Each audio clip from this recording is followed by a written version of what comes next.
we decided that Junpei was going to make a terrible decision and be selfish and pick door 3 and get some people murdered, probably.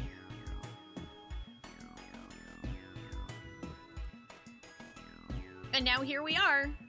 Oh yeah, also we found another dead body. Blood was everywhere. June kind of freaked out and had an existential crisis that we then, like, hugged her through. Also, yeah, past me left us a puzzle. Let me get my handy-dandy notes. Can you ask why, why I wanted to do DS instead of the PC version? Well, I know that the PC version has full voice acting, Holgast, but I've just been told that the DS version is better because of the dual screens. That's all I really know, though, is this one has dual screens, which obviously the game was originally intended to have. So, ta-da! I don't know, I was just like, I'm the kind of person that I like to play the OG when I can. Hi Evie, I'm good, how are you? RMS Titanic was a British ocean liner that sank on the 15th of April 1912 as a result of striking an iceberg on her maiden voyage from Southampton, England, to New York City, United States. Of the estimated 2,224 passengers and crew aboard, approximately 1,500 died. Figures vary, making the incident one of the deadliest peacetime sinkings of a single ship. Titanic, operated by the White Star Line, carried some of the wealthiest people in the world, as well as hundreds of immigrants from the British Isles. The Titanic, ladies, gentlemen, non-binary pals. Murdering rich people since 1912, up top. Thank you for 43 months, Item. I really appreciate that.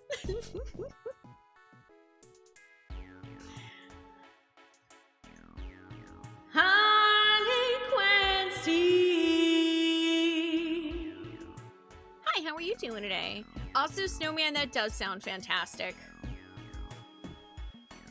I look forward to having a usable feed instead of just dealing with them constantly throwing me back on the For You page instead of what I wanted, which is people I follow.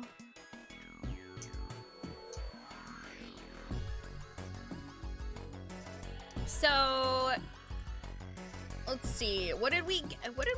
We got a broom and some toilet paper and some luminol.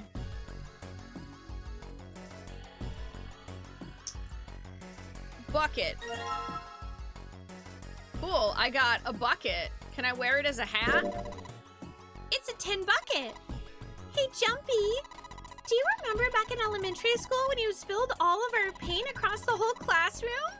They made you clean it up and all they gave you was a sponge and a bucket like this. Hey, come on now. Can't we just leave the past in the past? No. Hey, Buckethead.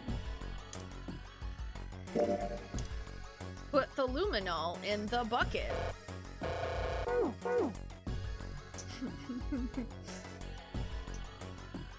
Hi, Vero. How are you doing?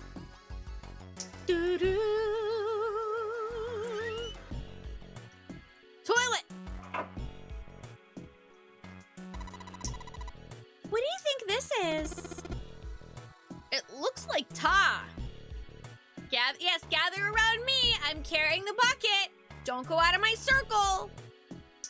Stanley Parable Deluxe Edition ruined buckets for you forever. I love that bucket though, Unit. Me and Dee Dee had the same reaction to finding that bucket. We literally latched on and never let go. That was our emotional security bucket. It's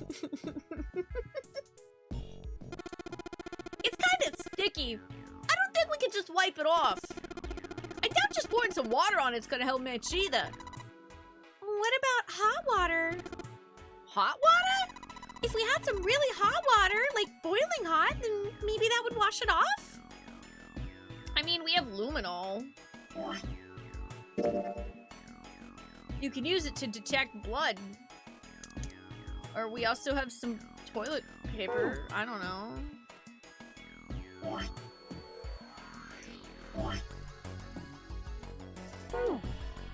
That's the calculator.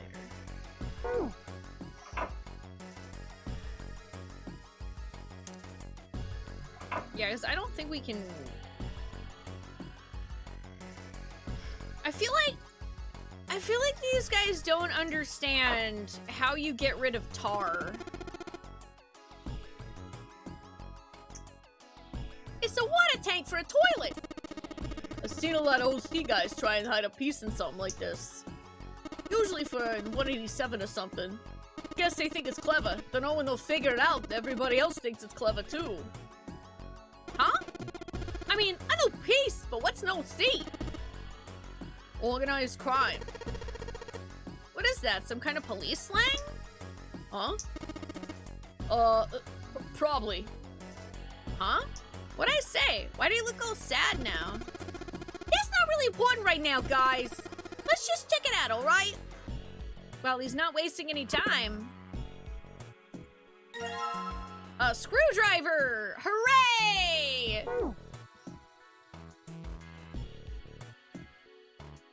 We can't, yeah, kind of hard to flush a toilet without water, so nobody take a dump in this one.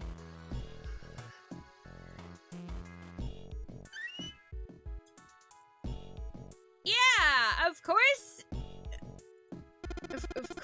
Of course, Izrettel. Yeah, tar, a fat-soluble substance, will totally be washed off with water and not just spread everywhere, becoming a bigger mess. There's nothing in the toilet.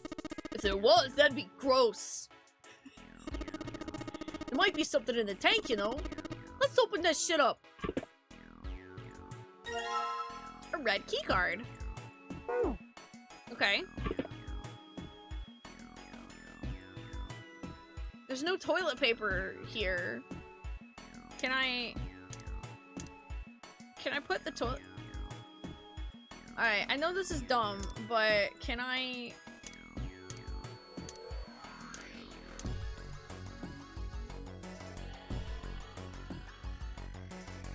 No? Okay, I was like, can I put the toilet paper there? You know what? You do you, Marsh. I can't stop you. But then you'll also be stuck on a sinking ship, so... You really want to go that far? This is a bucket, dear God, there's more!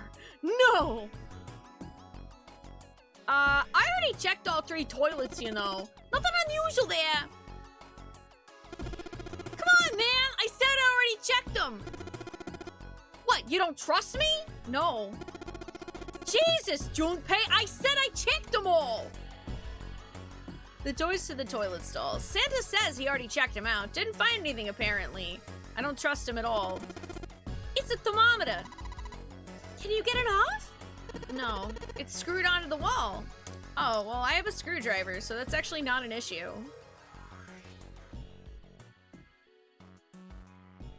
Hi, Ash, how are you doing today? Hi, Xfire, how are you? Good to see y'all. Steam Next Fest has a game called Kill a God. I mean, I do like killing gods, so...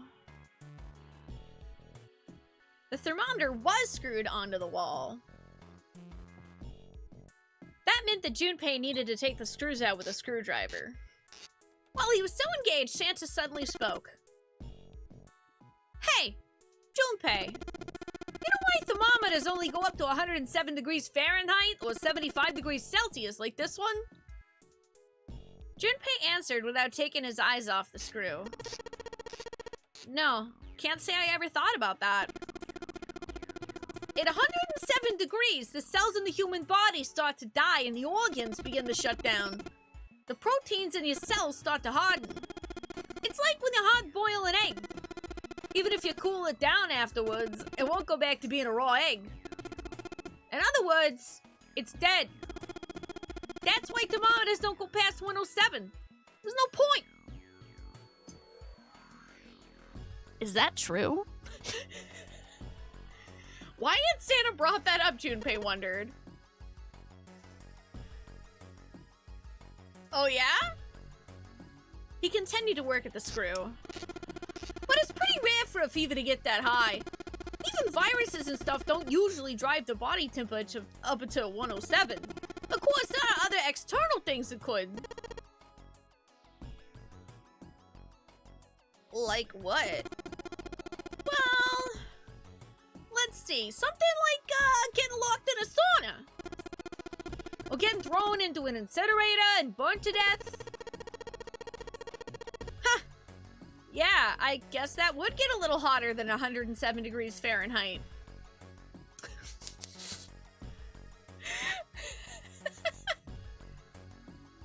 I mean, you can be outside at higher than 110, but like your actual body temperature isn't 110.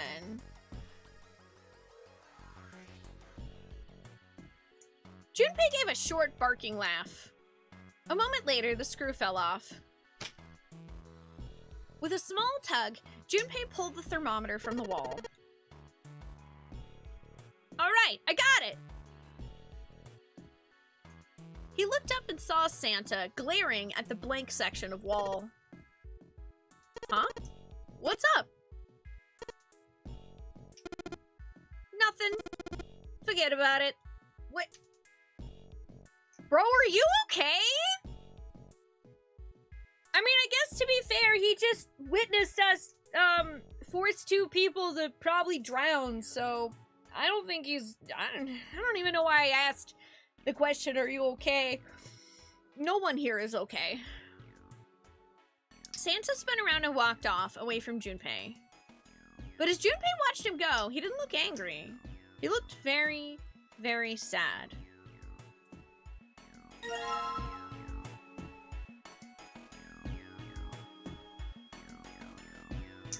Okay. Oops. I actually did not mean to hit that, so I'm glad there wasn't anything there. Let's see. Notes. Oh yeah, also, I guess I'll mark off that Snake's dead. Because that happened last time. He's dead.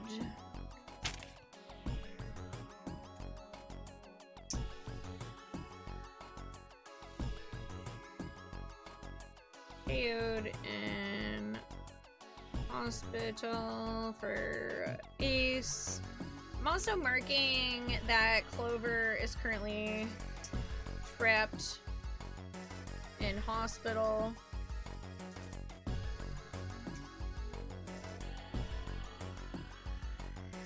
And we also need to mark that Lotus is in the same boat there, also trapped there, because we left them there to die, basically.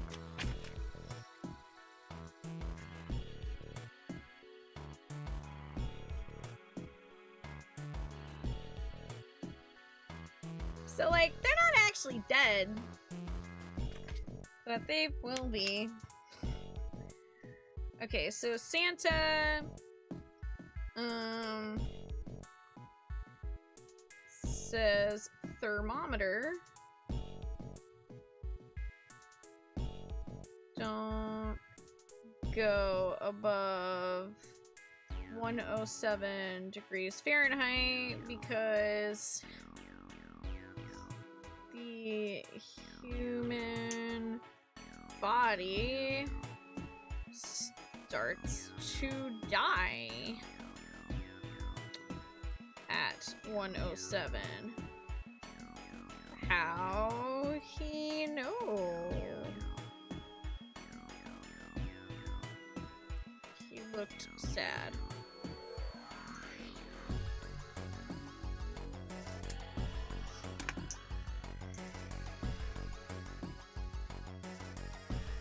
Yeah, Clover just lost her brother and was ditched by Junpei. I'm sure she's fine. Hey, at least she didn't have to see her brother's dead body in room 3 as Rettel. We saved her that. Totally.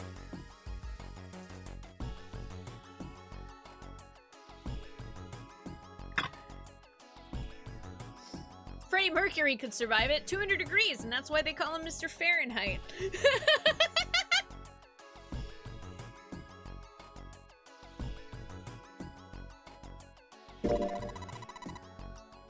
Oh, you took the thermometer off. It says open at the bottom of the gauge. I wonder what it means. Maybe when it gets that hot, something will open?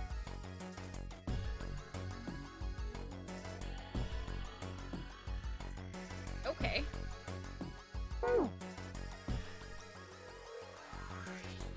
Is that a drain on the ground? Oh. Another key card. Oh, actually, here, let me show you guys that. It looks like it has the Venus symbol. Huh?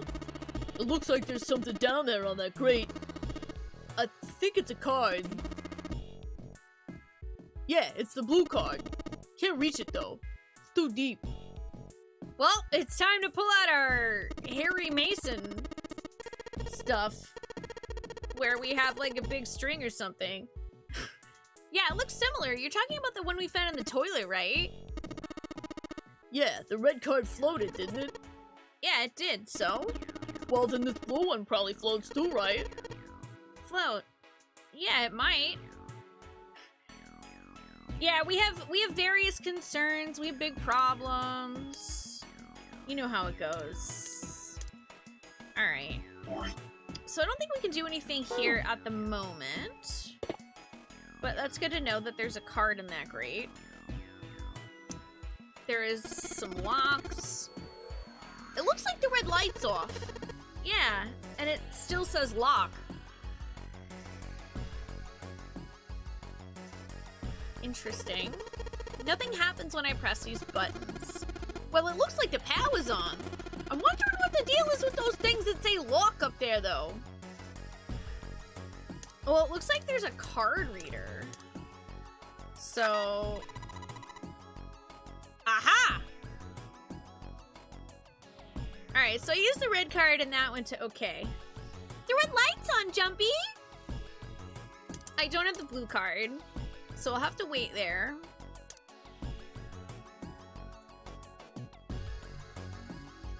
Let's take a look at what's over here. There's a piece of paper tied to this pipe with a wire. Notice, drainage valve operation. Please do not flush the water in these pipes. Doing so may cause the drain to overflow.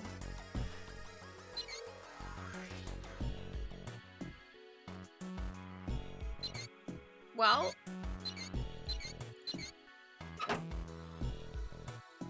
time to make it overflow. There's water coming out of the shower head. Let's see if...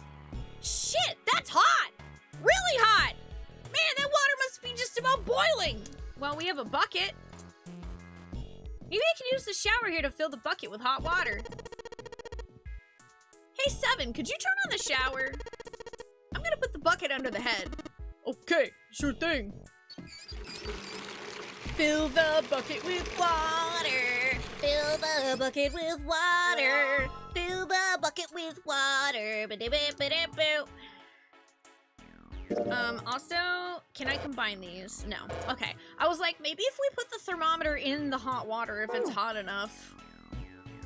But, okay, that's not the case. So we just need to use that on the tar, which I still don't think is going to work, but that's what the game said to do. If I flush the hot water from the bucket, that should clean it up. Alright. Bucket! Alright, so I just pour the hot water into this tank and... Looks like you filled it. Now you should be able to flush it, right? There's probably a handle somewhere on the tank you can pull. You think so? Serious? Yeah, I'm pretty sure. Yes, Junpei! I think we're very sure of the structure of a toilet! I think we know how a toilet functions! Some pipes, they're connected to the tank on the toilet! Alright, let's flush the hot water! Well, there it goes, just like a toilet should work. Okay. 185. Okay.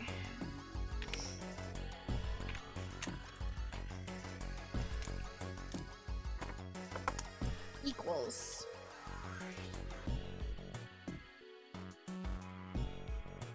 Well...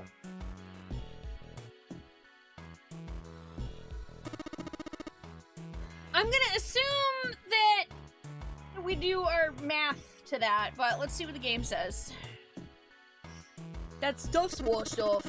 Looks like that writing was numbered, see it? 185 equals... Huh? What is this?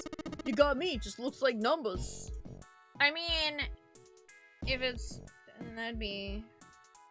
9, 14, so that would be 5. If it's... Assuming that we're trying to do our little number thingamadoodle, that would be 5.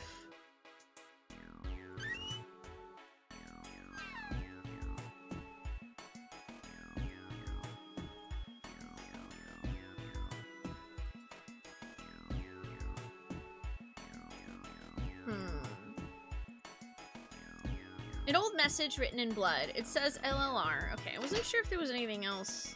Oh, right. Oh, we can turn the lights off?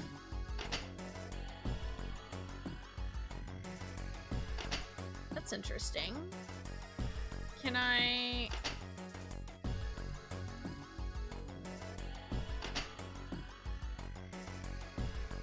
Interesting, though, that I can't actually spray that stuff to see blood anywhere. Okay, not locked. Yeah, all that's out there is the numbered door. Doesn't look like this shower works. Okay.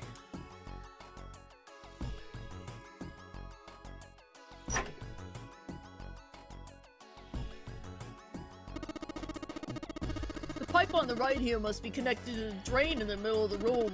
If you turn on the water here, it'll probably come up through the drain. I mean...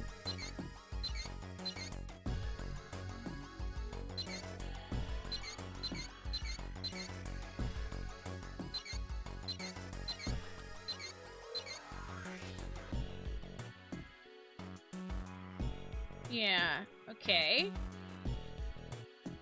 Looks like the flow of water can be controlled with these handles. We can't put any water through the pipe on the right, though.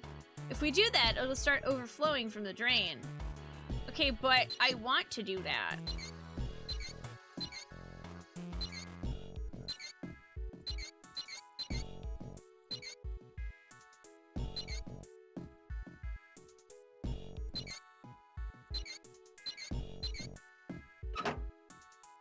I don't really know how those work. Get the feeling it might still be useful for something else. Okay. I mean, I guess... Will it let me just use the thermometer here? Yeah, if I can get this hot water in the thermometer, then maybe. Alright, thermometer, let's get this party started. Chat, I have a question.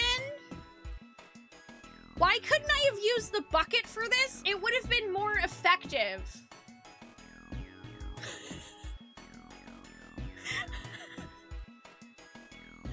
Why could I not have used the bucket? That made more sense. Yep, looks like that's doing the trick. There goes the gauge. And now it's at the open mark. Huh, it opened. What's this? Looks like there's a piece of paper in here. 957 plus. Oh, interesting. Okay. 957 plus.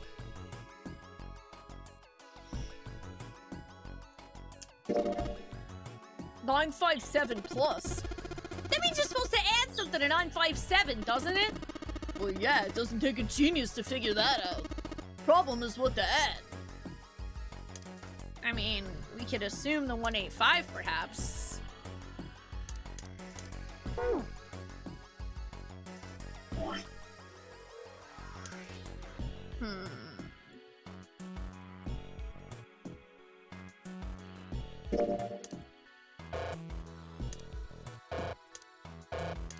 Just trying. Okay, let's see.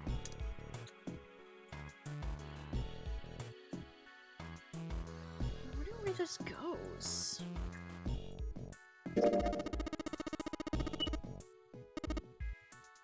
Alright, can I use the broom for the stick?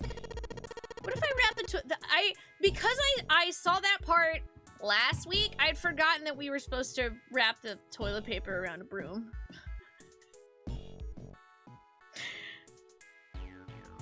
To be fair, Evie, I do that too sometimes, so it's understandable and okay. I'm having the whole Spike Chunsoft issue of sometimes I think of a solution I think is really simple, but it turns out that wasn't programmed in. On the bone meat. Okay, broom wrapped in toilet paper. Oh, so you wrapped the toilet paper around the broom, huh? Looks like the symbols line up perfectly. It says 634 plus. Okay.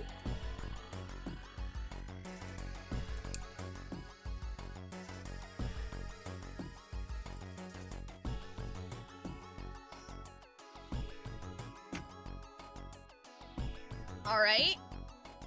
Well, cool. I have that now. I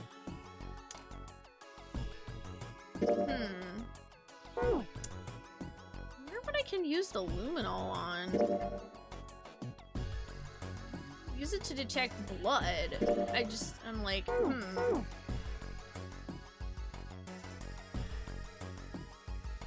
Divider between the stalls on the other side of this wall. No, I don't want to think about that. See, I was like, can I... Wait, you don't really think we're supposed to use the luminol here, do you? Yeah, it does seem kind of weird to use it here, but maybe I should try it just in case.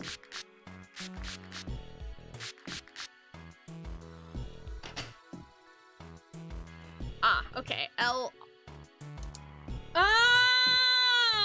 that's... Aha! That's the lever orientation. Okay. Left, left, right, left, right, left.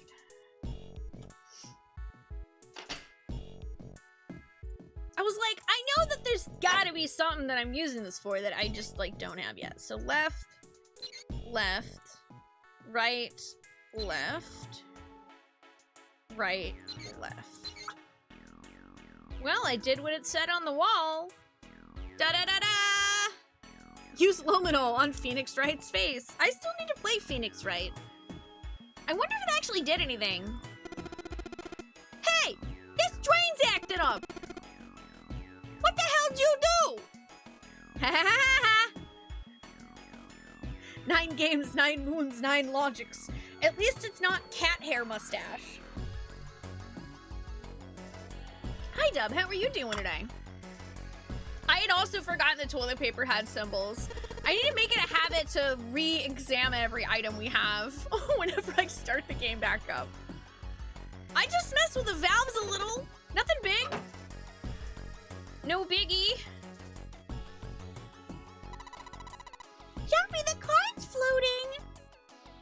Looks like the water floated the cart up out of the drain. Doo-doo-doo-doo. There must be water flowing through the pipe on the right. There's water pouring out of the drain. Hooray! Blue key card. Okay.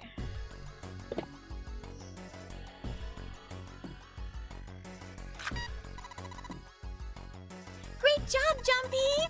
Both of the lights are on now. Now you just need to put in the password. Okay. Well, I have math.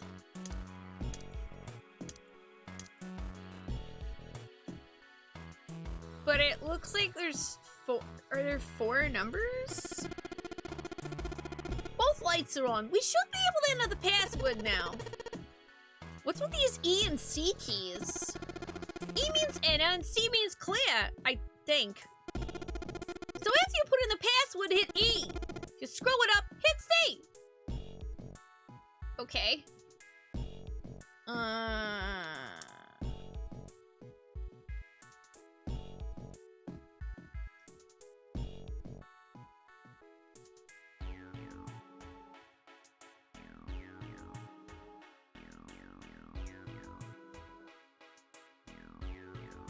Okay, well, we have 957 plus 634. Okay. 3, 4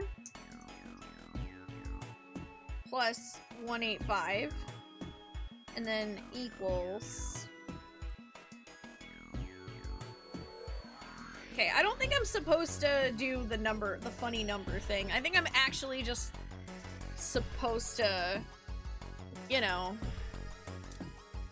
I think I'm actually supposed to add them up, and literally, because it's 4 numbers, so I'm using my calculator on my phone, because honestly, that's kind of easier than going to the calculator on here.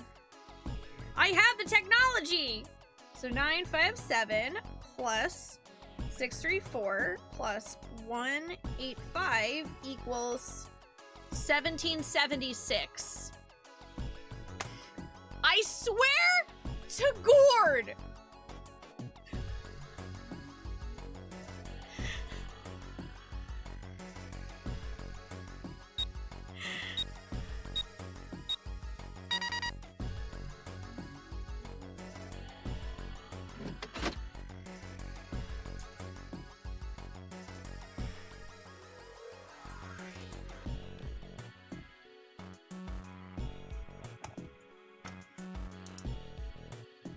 Hilarious, Zero! The answer was freedom!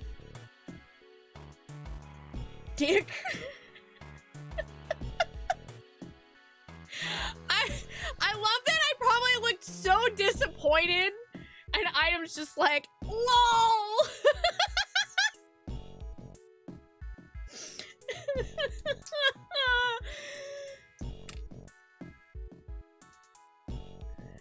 Yeah, we're declaring our independence from this room. Exactly. Hi, FNHC. EverQuest is going good. It's going good. I actually just hit level 39 on my druid earlier today. How are you doing today? Oh, nice, Chupon. You got your shaman at 47. Congrats. Yay. Ding MMO, ding MMO, ding MMO, ding MMO. I gotta run, I gotta run, I gotta run, I gotta run. I am declaring my independence from this stupid room now. You found it. You found it.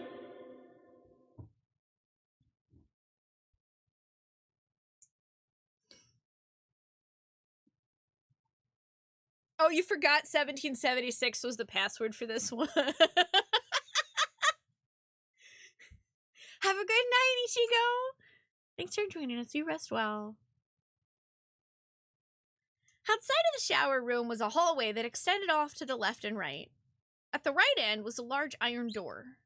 They'd moved a few steps toward the door when Junpei heard the sound of metal on metal. They turned around. Seven was doing something to the door of the shower room. Are you leaving that one open too?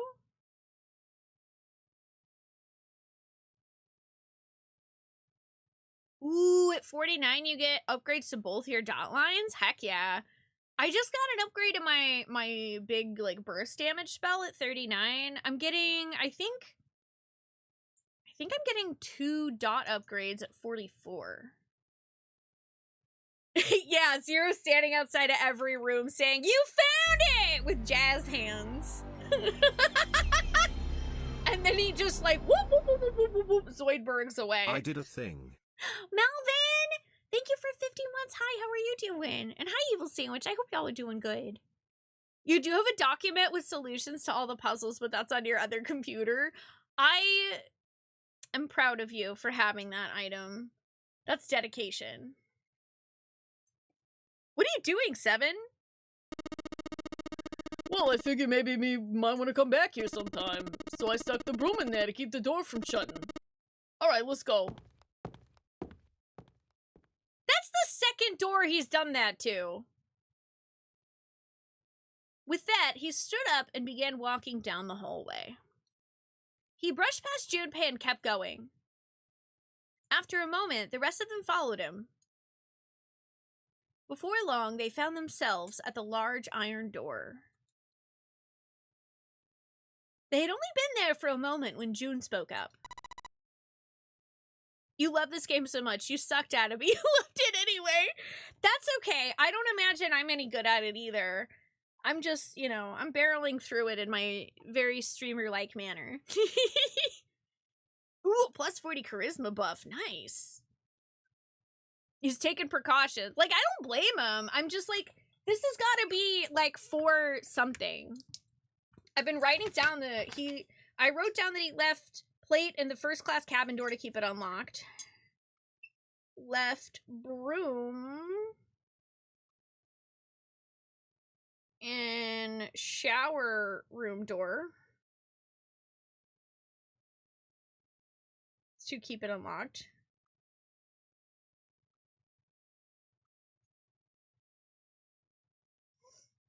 And then also knows stuff about criminals. Hiding guns. In toilets. Also horror games, but he didn't mention the horror games. I'm a little sad that, I don't know if I'm actually, and nobody answer this, because this is my first playthrough, so I don't want to know if I do actually get to find out more about Lotus later or not. I don't know if I'm going to get to find out more, because I'm a horrible person. Not really. It's actually Junpei is the horrible person. I'm just a casual, innocent observer. They gave me the option to pick door 3, even though they said that I didn't have the option, so I had to do it, and we kind of might have left Clover and Lotus behind so that we could go into the same room as June.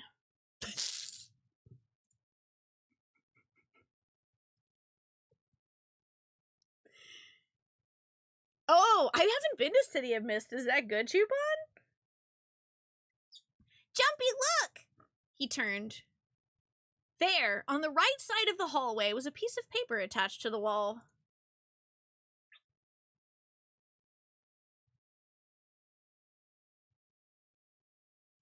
Junpei ran over and peeled it off. Oh, it's a map of the ship's interior. Hi, Sparkster, how are you doing? It said sea deck in the upper left corner. From what he could tell, it was a map of the floor they were on. There would be time to look at it later. Junpei folded the map and stuffed it into his pocket.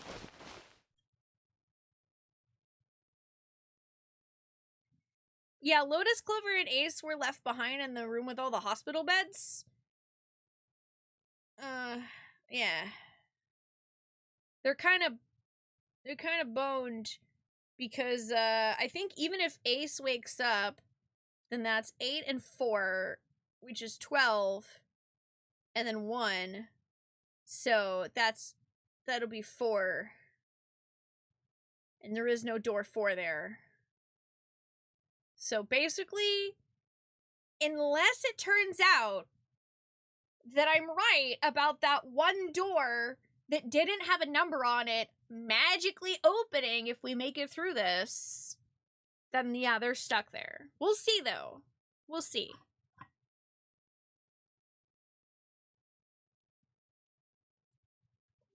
Back at the door, the 4 of them lined up in front of it. Santa stepped forward. He grabbed hold of the door and then turned to look back at the rest of them. Ready?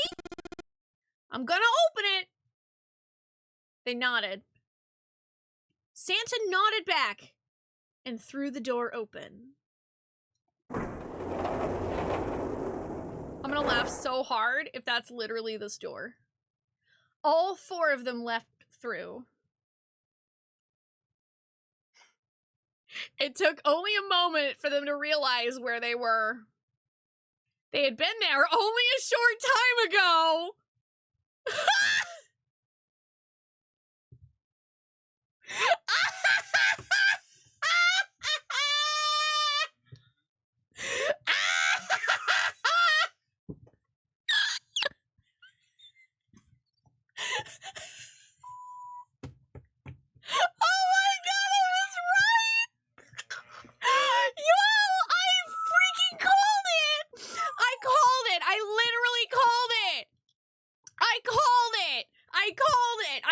it, I called it, I called it, I called it, I called it, I called it, I called it.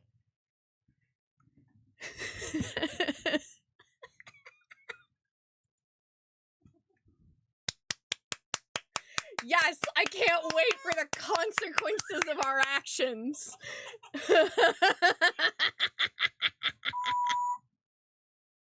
Hi, Nivelung. How are you doing today?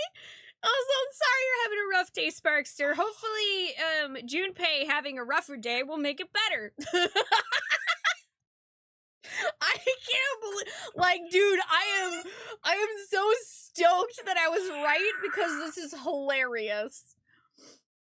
It was the large hospital room filled with countless beds. I'm gonna save, actually, since we finished that puzzle.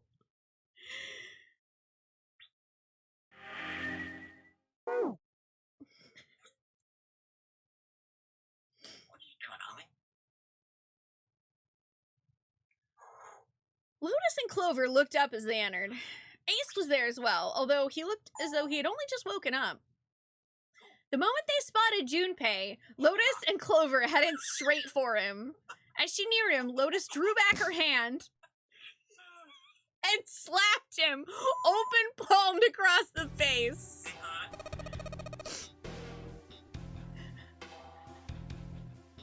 How could you do this to us? Her face was furious. She grabbed Junpei by the collar and shook him violently. Clover didn't touch him, but the hate in her eyes was no less potent. It was Seven who stopped them. Knock it off. We've got bigger shit to worry about right now. His deep voice echoed across the massive room. Lotus glared at Seven, but let Junpei go after one last vicious shake.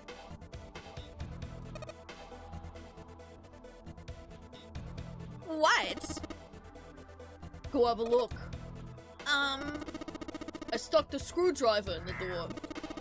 That door over there, the one with that number? So long as the screwdriver's there, it can't shut, so you can get in there.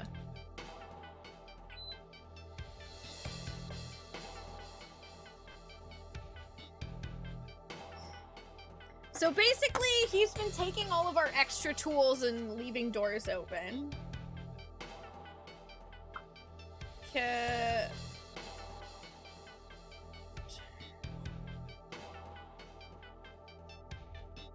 Unnumbered door.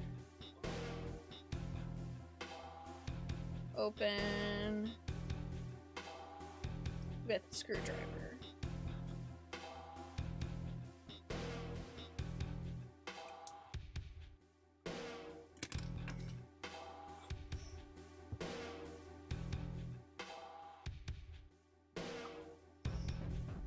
This is actually really interesting now.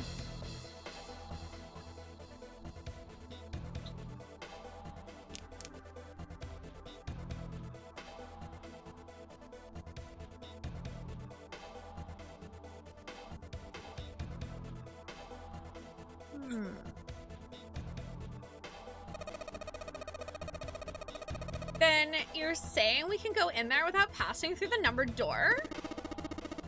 Yeah, that's about the size of it. What the hell's in there? You'll know when you see it.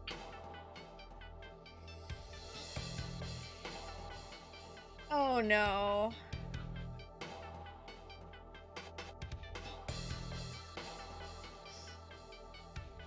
Lotus and Clover looked at one another for a moment, then nodded and stepped through the door. By then, Ace had made his way to them, moving with the stiff, shuffling steps of someone who has only just awoken from a lengthy slumber.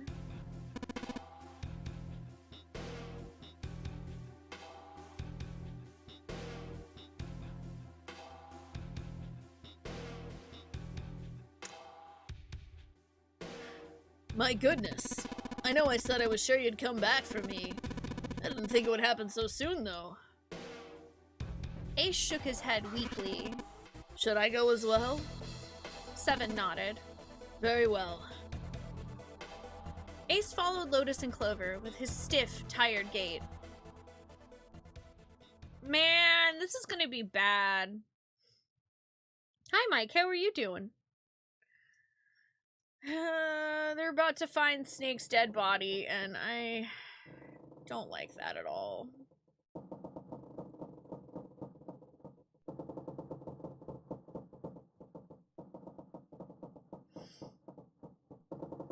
The squeal of tortured metal made Junpei's teeth curl. It sounded like the noise a ghost would make. No matter how many times he heard it, he never got used to it. Every time, it put him on edge. It didn't help that there was a girl nearby who looked far more like a ghost than a living human should. It was Clover. Well, yeah, I think I would look like a ghost too if I just saw the dead body of my brother splayed all over the walls. She sat on the edge of the bed, her head drooping listlessly onto her chest. Her eyes were blank and stared across the room at nothing. Her breathing was slow and mechanical. Aside from the rise and fall of her chest, she didn't move. Junpei felt as if even a nudge might cause her to shatter into 1,000 pieces.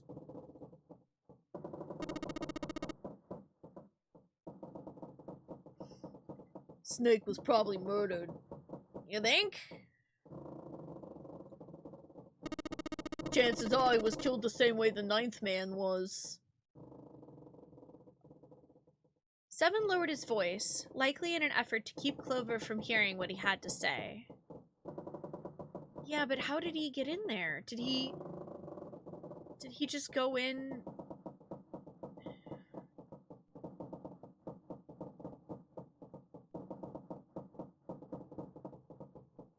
Why do I feel like him and Ace went in there, except for Ace didn't actually?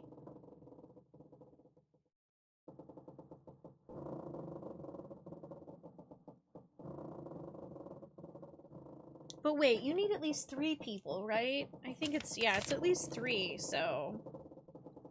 Huh. That's still a big mystery, for sure.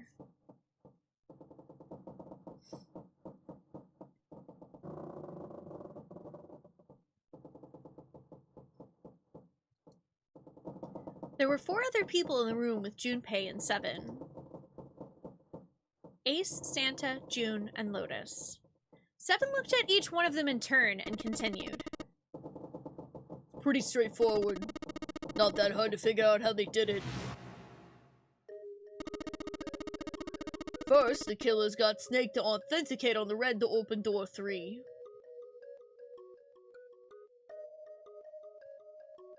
Yeah, I mean, this is what I thought might have happened, so... I wrote down last time some potentials to open door 3, and I have Snake, June, Clover, Snake, Santa, 7, Snake, Santa, Ace, 7, Lotus.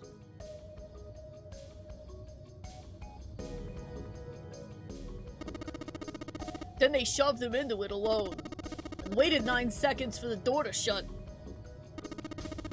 Once that door shut, it was over for Snake. But he didn't give up. He probably knew it wouldn't do him any good, but he probably ran into the shower room looking for the dead.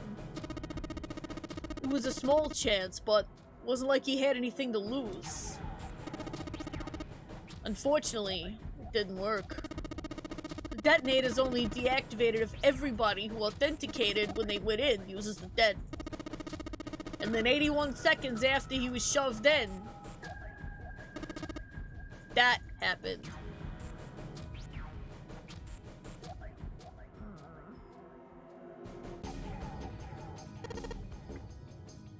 I see. So that's what you meant by killers, huh? You need at least 3 people to open one of the numbered doors, including Snake.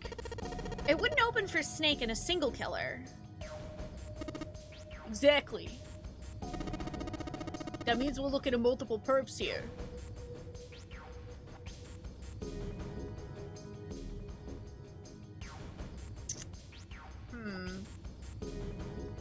Junpei crossed his arms and grunted. Well, just in case, I want to make sure. Let's say you're right. When do you think Snake was killed? When we all split up to look for the pots for the Reds, I think. Right after that was when we noticed he was gone. Then that means none of us have alibis. We were all off searching the rooms we've been assigned, looking for those parts. Yeah. That means anybody could be a killer. Wait a minute! What are you talking about? June seemed shocked. How can you say one of us is a killer so casually? Well, not just one of us.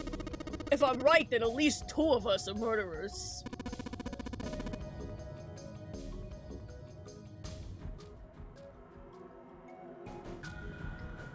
Why don't you calm down a bit, Seven? What are you gonna gain by being so suspicious? That's what Zero wants, you know. What Zero wants? Exactly. This game was set up by Zero, wasn't it? Any game has a winner and a loser.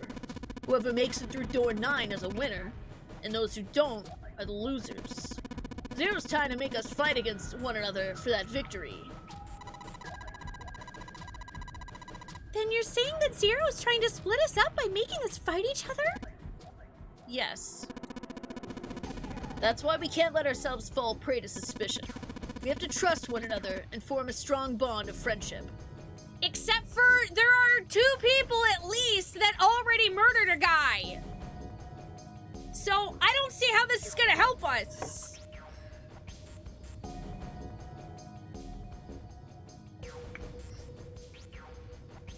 So if people unlock the red door, Rio, and no one goes through it, I think the door just closes and everyone's fine. But if somebody goes in to the room, everyone who activated the red has to go in, and everyone who went in has to deactivate their wristband at the dead. If there's somebody who opened the red door that didn't go in, or somebody that opened the red door that doesn't deactivate theirs at the dead, then kablooey.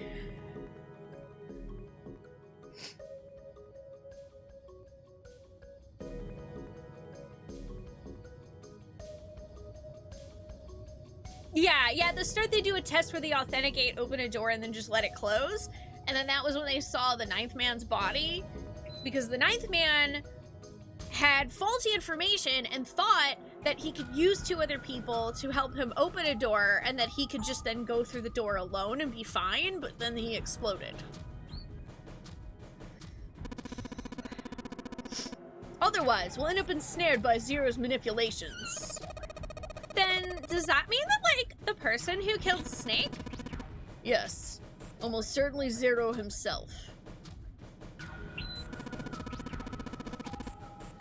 Why? If there's anyone we should doubt, it should be Zero. He masterminded this game and kidnapped all of us. Doesn't it seem reasonable that he would have killed Snake as well? No, not really. Like, why would somebody who goes through... Like, listen.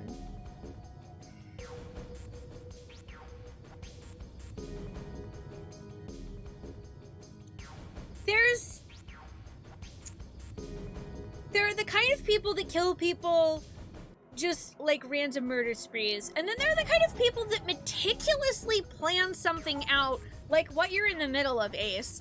Those people, I don't think are the kind of people that would just ruin their own game by straight up murdering someone.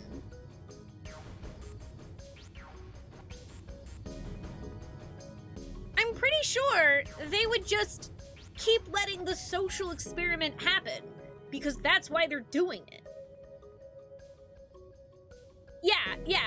Yeah. So I actually, what's really interesting is I actually did this last time when we found out that Snake was dead. I actually started making a list of people that could have combined to open door 3 together. This isn't a definitive list. There might be other combinations that work, but so far I have 3 different ones, and that's Snake, June, and Clover, which I didn't want to, like, throw that one out entirely, because I know it has Clover in the list, and I don't think she would, like, murder her own brother, but we don't really know her, so I left it on here because it's technically a possibility. We also have Snake, Santa, and Seven. And we have Snake, Santa, Ace, Seven, and Lotus. There could definitely be other combinations that I haven't actually calculated out yet, but those are 3 of them. I also don't think that Zero killed them. That just doesn't seem... That doesn't seem correct. Junpei hadn't really considered that. Also makes me more suspicious of Ace, and he is on one of these lists. If Zero had killed Snake, then Zero was on the ship with them. Was Zero still on the ship with them? Oh, cool! There's a...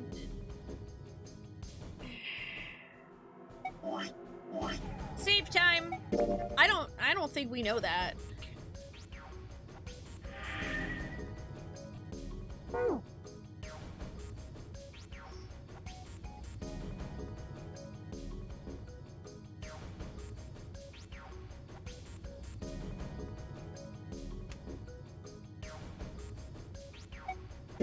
Not sure. He wasn't sure. Hey, I'm just wondering about one thing. What's that? How can you be so sure that Zero's on this ship? Ace's eyebrows shot up. Really, Junpei? I confess, I'm a little disappointed. Usually you're rather sharp. Isn't it obvious? No, that's why I asked you! Obvious? How so? This ship. Huh? Zero said this ship several times when he addressed us.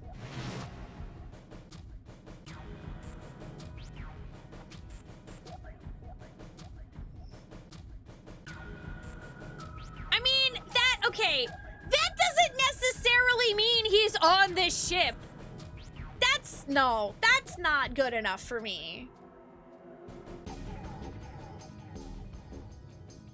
He could be at another location and still be saying he's the captain of this ship, because he's talking about the ship that you're on. Safe travels, Techie!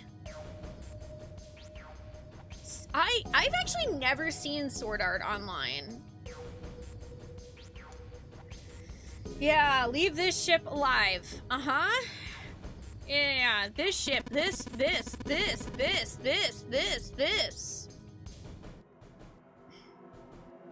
If he weren't here, he wouldn't say this ship, would he? He might! He'd be saying something like that ship or the ship. Oh. Yeah, I guess that makes sense. No, I disagree with you entirely. Oh my god. Ace's explanation did not make perfect sense. Junpei feels foolish, but I disagree with his... That's not how English works.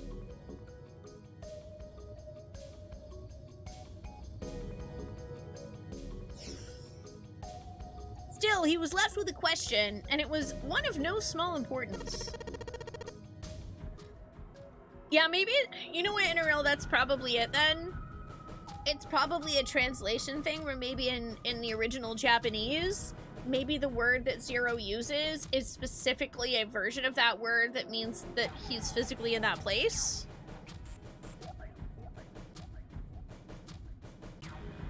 I guess that's possible. Hi, Alaire, how are you doing? Yeah, I'm glad Junpei feels foolish, at least. If Zero's on the ship, where is he? Suddenly, everyone went very quiet. The silence was cold and clammy, and Junpei could feel it crawling across his back and around his throat. Again, he heard the ghosting, moaning noise.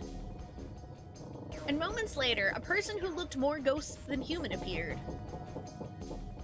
It was Clover. She looked at the floor as she spoke, and her voice was a cold monotone. I think Zero is... one of us.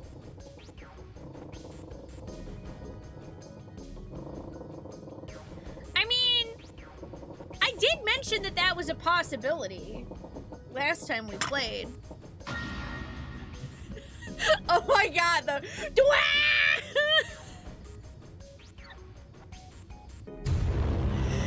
Oh no!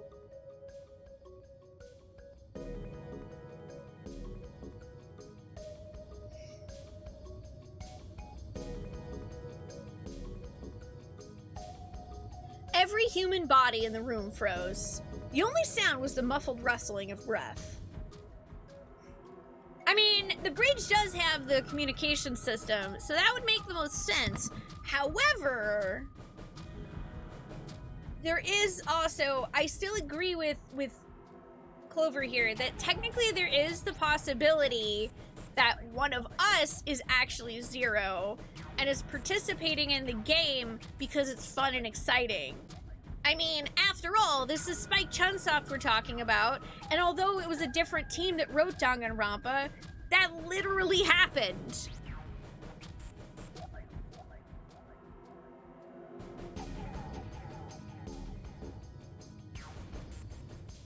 Eyes darted from face to face. One of those faces was the face of their jailer. But who? Junpei said,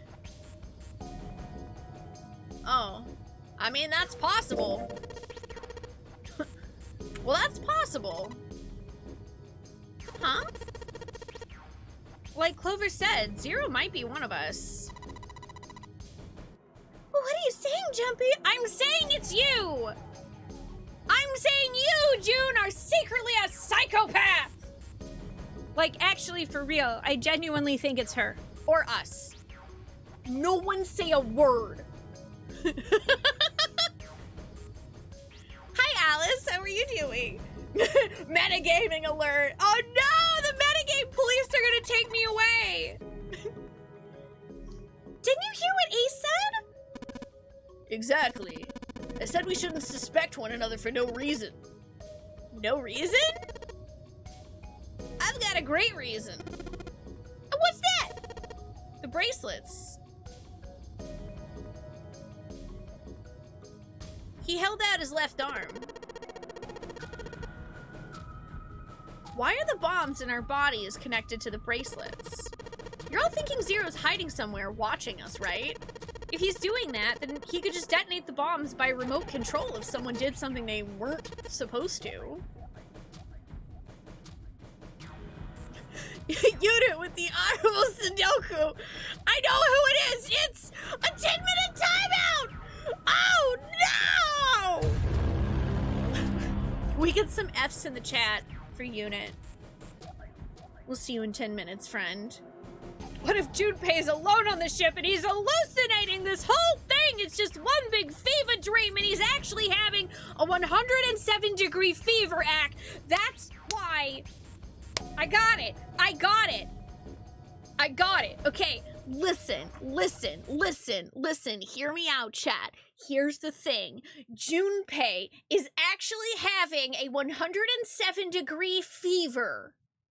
And his body is shutting down. But while that's happening, he's having a massive hallucination about this whole game.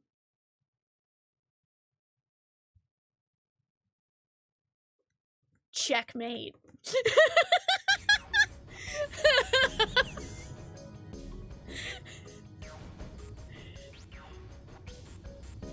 "999 is treating me well. It's a good game. I like it." A fever, yes, and the only prescription is more cowbell.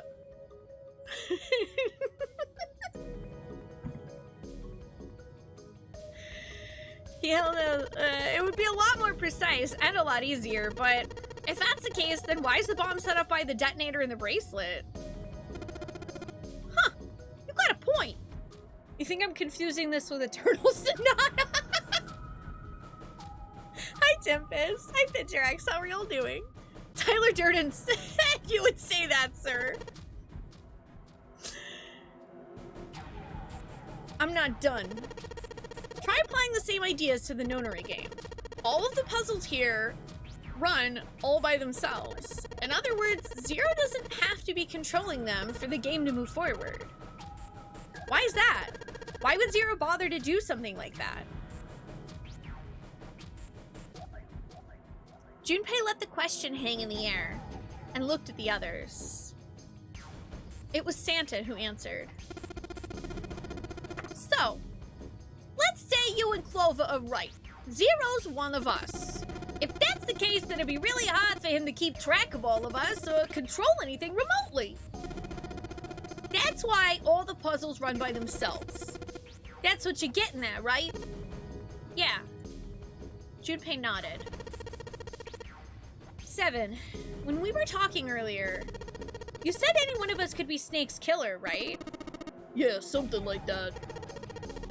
Alright then, I've got a question for you, Ace.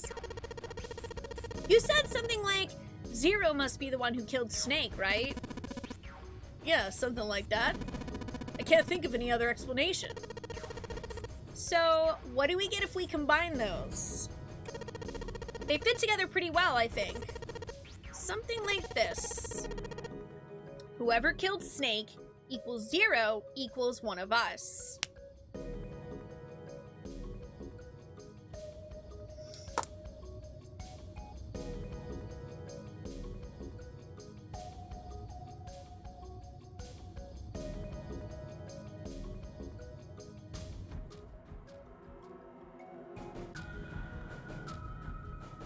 Now, I think that that's potentially too simple, so I'm going to put a question mark by it, but it's possible that one of the people that killed Snake is actually 0.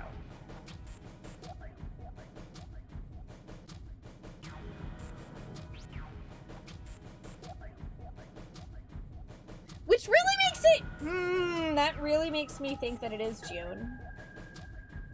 Rah!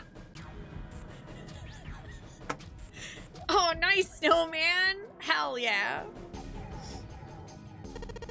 7 and Ace's theories aren't mutually exclusive. They actually complement each other pretty well. At least they do if Zero's one of us. No one spoke. Their faces were grim, but Junpei wasn't sure if they believed him or not. Finally, Lotus spoke up. What were his motives? His motives? Yeah? Isn't that pretty important? Why would Zero, like, want to hide as one of us? Oh. Well, that's because, Junpei choked. He hadn't thought of that, and he had to be honest with himself. He had no idea. I don't know. Lotus sighed. Well, so much for making a persuasive argument, Junpei. In other words, you only had circumstantial evidence. I don't really think that's enough to go on, you know. Junpei was painfully aware of their eyes on him and their disapproval.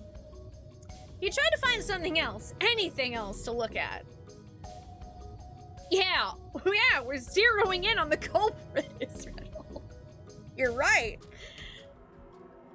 Just when he felt he could bear it no longer. Oh boy. The clock!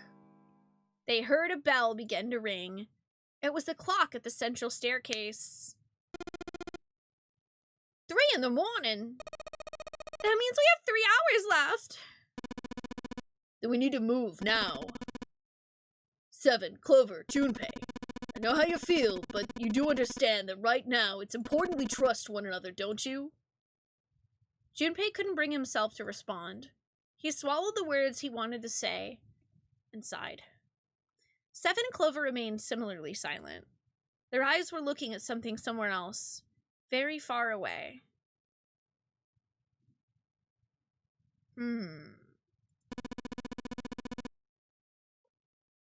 We must go. We have very little time left. Ace's words put their feet to moving. They all knew where they were going. Their next destination was Mercury.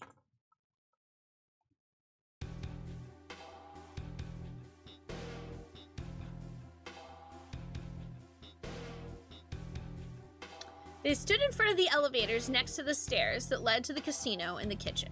So I guess that key card that we got was the elevator thing? Like, I guess it was both?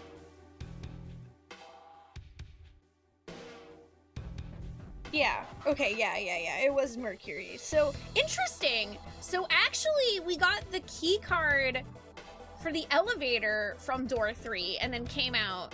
So then that means that nobody else actually has to go in one of the numbered doors on this floor.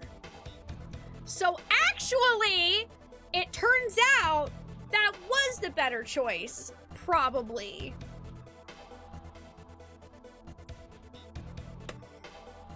Between the two elevators was a card reader with the Mercury symbol engraved on it.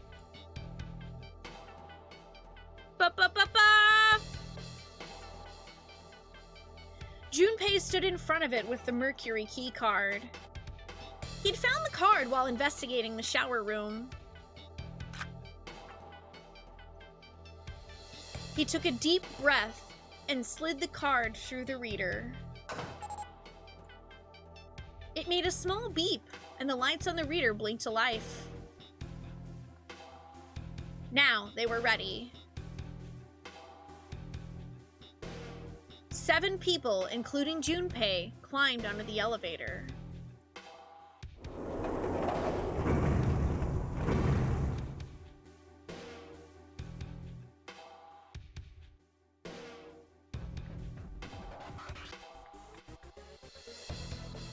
Oh, clinical thermometer says 108 is max. Yeah, which is 9. That makes me think Santa is not 0.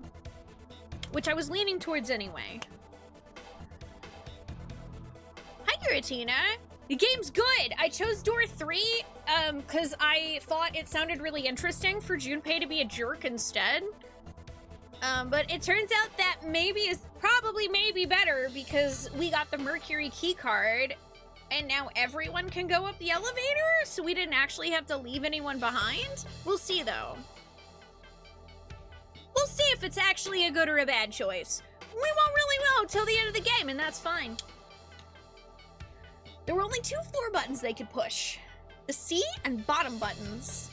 The rest were destroyed or did nothing when pushed. Junpei hit the bottom button. That seems like a bad plan. Wouldn't that be towards where it's flooded? The door closed.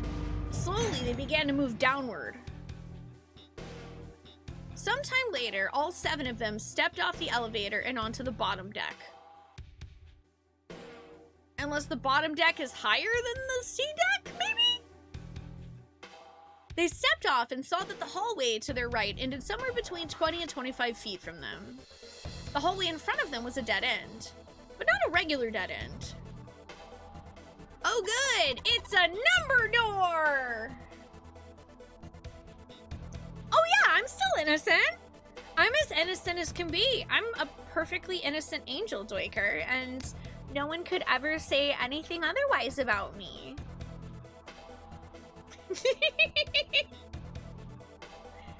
This is a numbered door. Yeah, it's door 2.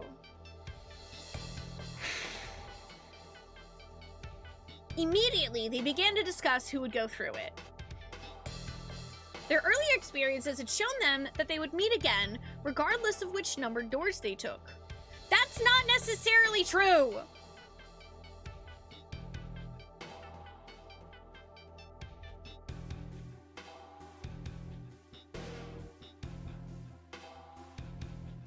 As a result, there were no arguments this time. Instead, they concerned themselves with who would be sent in to investigate what was beyond the door. The first to volunteer was 7. Junpei followed suit, which meant Lotus was, by default, the 3rd member.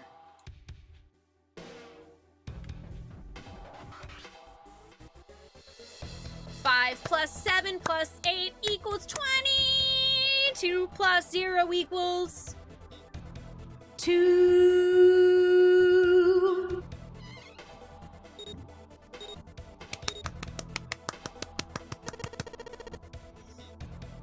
Okay.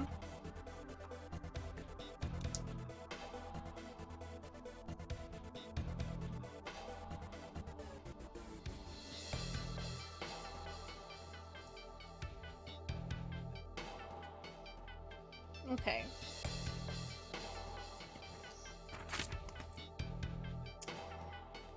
Door 2 equals 7, Junpei, and Lotus.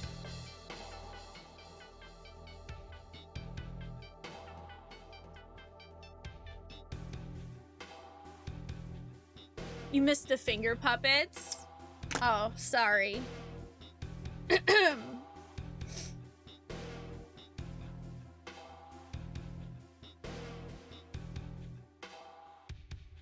7 plus 5 plus 8 equals 20. 2 plus 0 equals 2. There. I fixed it. You're welcome. We're taking off! Okay, please be careful. That is the face of pure evil. Jesus, you two are acting like you're married, you know that? June blushed. So did Junpei. Perhaps in an attempt to hide his emotions, he quickly turned away to pull the lever on the red. Aha.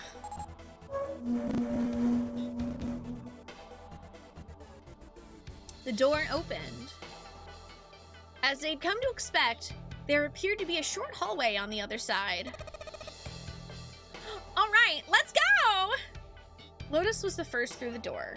7 was next, and Junpei brought up the rear.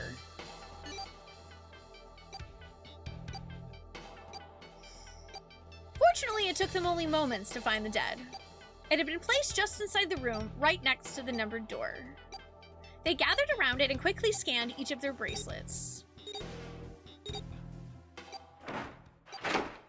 Ah. Ba-da-da-da! Easy.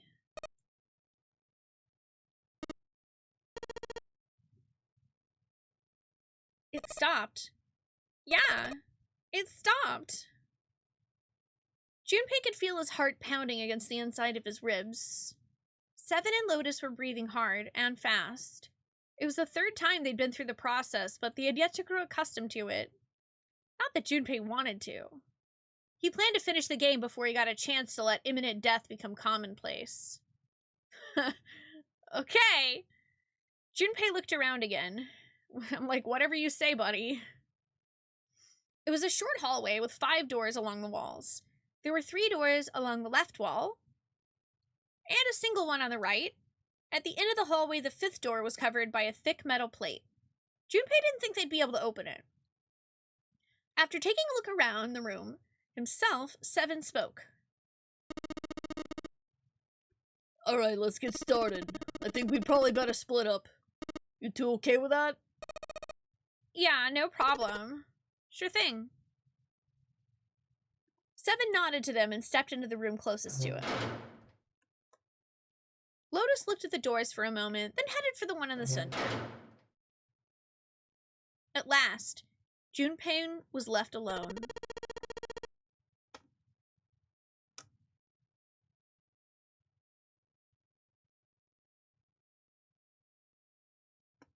Yeah, that's a sentence I don't like. I don't like that sentence.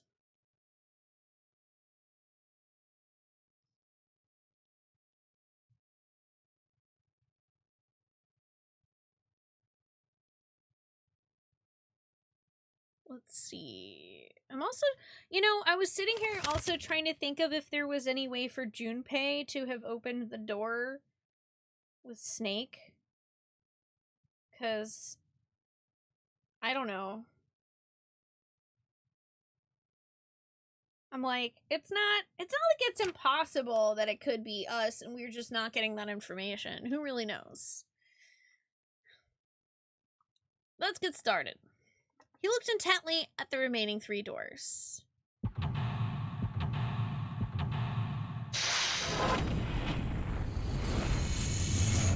Seek a way out!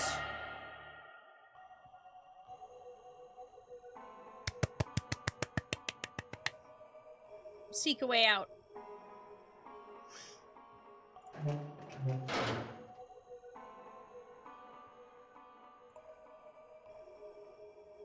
Yeah, my Spike Chunsoft game with an unreliable narrator? Never. toilet paper tube, huh? Ooh-doo-doo-doo. I seriously doubt I'm gonna need this for anything. But we took it anyway! We took it anyway! Well, this part's thinner than the rest. In fact, this doesn't really look like it's part of the rest of this thing. This rod feels loose. Maybe if I give it a couple turns. Here we go.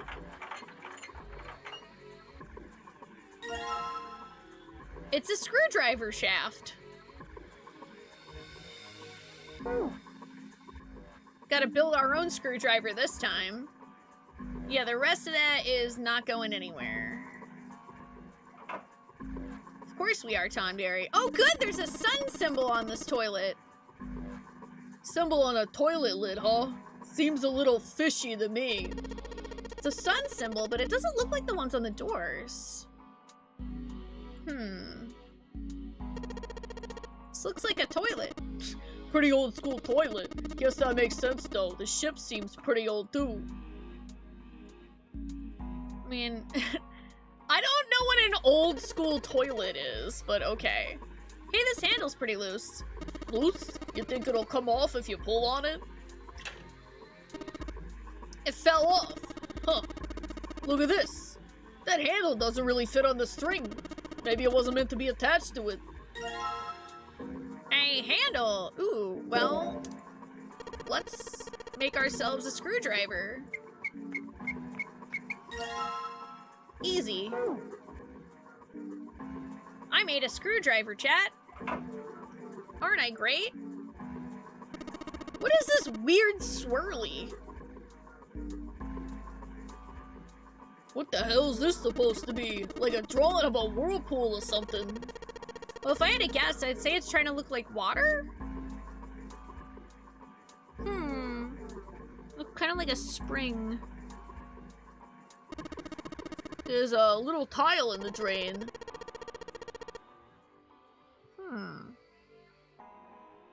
Doesn't look like we're gonna be able to pull it out of there. Might have to use our heads on this one. Alright, let's figure this thing out. Well, I have a screwdriver. Can I not use the screwdriver for leverage? Huh. Looks like the water doesn't work. Doesn't matter how much 7 turns the thing. No water's coming out. Has the water been shut off from somewhere else? Good question.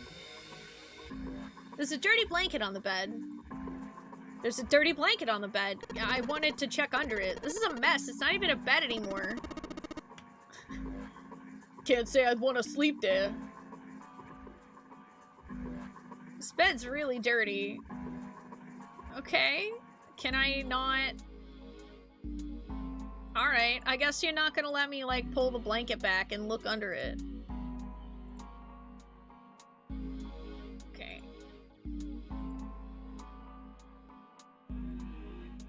Oh, is that just the other part of the bed? Okay. This chair's pretty old. If 7 sat on it, it'd probably break. Chat, why is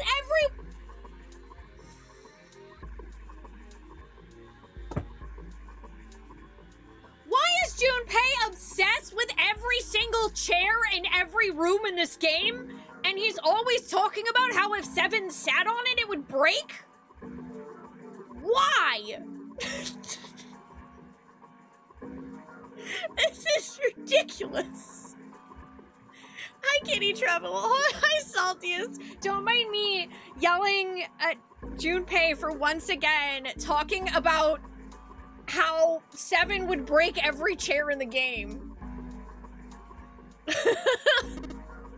Huh? You say something? Nothing at all. Of course not. I would never say anything about you. Oh, does Phoenix Wright have a thing with stepladders?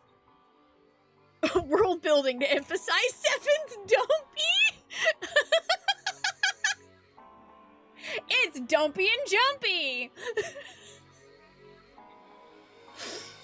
Oh, what the hell? It's not opening. There's something up with this drawer. I don't trust it. I don't trust you, drawer! I mean, it looks like there's literally screws holding the drawer in. Yeah, now we can open the drawer. There's nothing in here. Well, maybe the drawer's what we need. The drawer, huh? Alright, let's yank the thing out. Okay. I have a desk drawer! Wait, why does the desk drawer have something on the back of it? Yeah, there's a bump on the back. That's weird.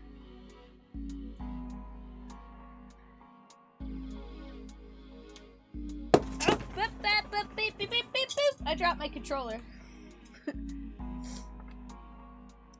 There's a bump on the back. I wonder what it's for. Huh. Maybe there's a hole somewhere and these bumps line up with it and trigger a hidden switch or something. Hey, we've seen weirder stuff. Doesn't seem that far-fetched. I mean, you're right. We have seen weirder stuff. Let's check out some of the other rooms and see what else there is. Oh, another symbol! Wavy. Is that a drawing of a blue scarf? No, maybe not. Nope, some kind of wavity-woovily. There's no knob on the faucet. There's no way we can get water out of it like this. If we can find a knob or something that'll work as one, we should be able to get water to come out of this thing. Okay, so we need a knob. I'm noticing there's no tile here. This drain's kind of a weird shape for a drain. You think they made it that shape for a reason or just for fun? Yeah, I've always wanted a desk drawer too. Honestly, score. Just hanging from the wall. Well, if we're pulling the string, it must be a toilet that flushes. Ah, this one has a moon symbol. A moon? What a filthy, disgusting moon. Yeah, it's pretty filthy, but it's a precious hint. Let's remember it, all right? All right, so we have a sun and a moon toilet. I refuse to touch this. I refuse. What the hell's wrong with you? I don't want to touch it ever. I don't blame you at all, Lotus. Like, I wasn't even asking you to touch it. This paper seems to be pretty old. Ew, how the hell can you touch that? It's horrible. It's not like I've really got a choice, do I? It's not like I want to. I don't want to be going around touching half-used toilet paper. Okay? There's nothing suspicious about it, I guess. Oh. Interesting. This looks like the combination. Oh, it's a towel. A really stiff-looking towel. It looks like it's a combination of the two marks from these two rooms, like near the sink. Well, it looks like a towel. I have to wonder if the design means anything, though. Maybe you should consider what the design might be. Perhaps that'll give us a hint?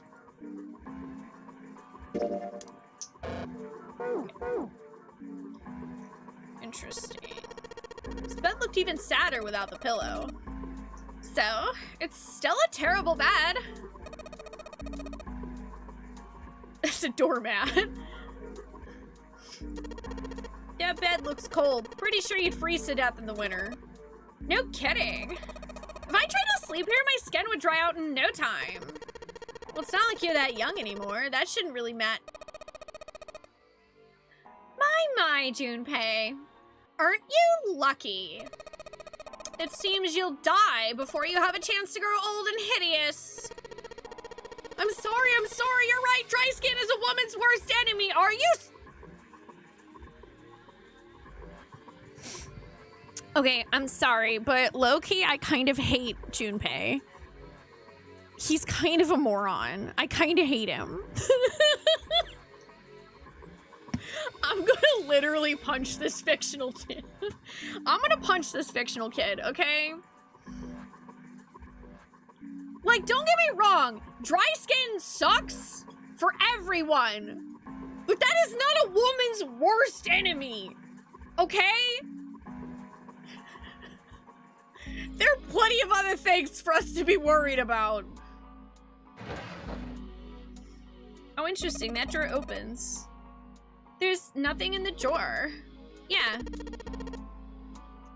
Something's not right, though. The handle on that drawer doesn't really fit, you know? It just looks messy. Why don't you take it out? Oh, what the hell? Is that a mirror? So there's a mirror on the other side of this drawer. Interesting. It's kind of an odd shape, and it looks like someone attached the handle with a screw after the fact. Can I combine the drawers?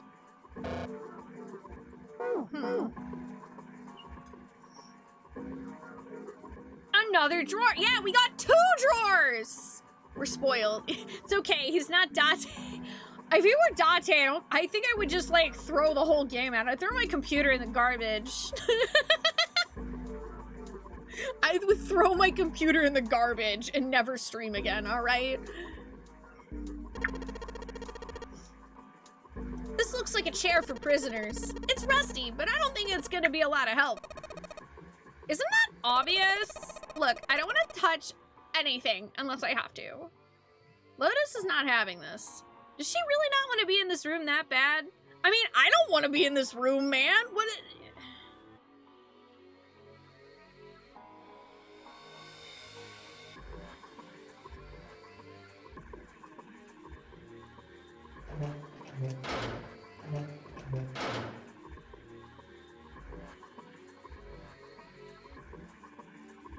Let's see, that has, yeah, spring, and that has both thingamadoodles. What if I... There's a spring at the bottom of the river. I guess I can see that. Are you talking about that towel you got?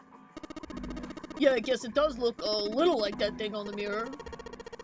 Yeah, the spring on the towel's gotta be indicating the picture on this mirror. The mirror's indicating the sink, right? But the picture looks like a spring with water and the sink's all dried out. Okay. Well, we need to get water working there then, which is kind of what I figured.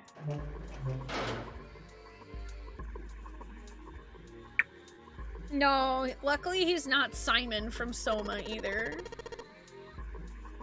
What's the deal with the lighting here? There's just this one beam of light.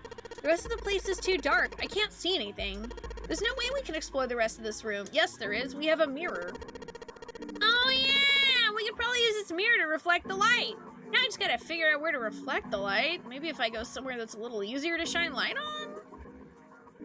I can see a partition over there. It seems pretty pointless to bother examining it. I mean, we have like a bajillion mirrors in this room. So if I shine this light on the mirror in the back, I get it. If I shine light on a mirror, a symbol appears. The left one has a sun and the right one's got a moon symbol. I'm gonna remember this. Okay.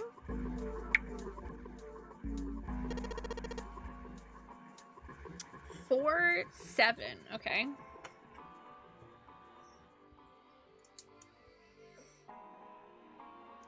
Sun equals 4, moon equals 7.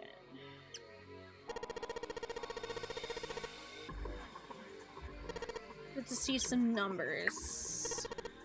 4 and 7. I think that was the order, right? It was, yeah, sun, moon. Uh-huh. Nothing special about the toilet paper, I guess. It's nice to see the sink lit up, I guess, but all it shows me is the pipe. Okay.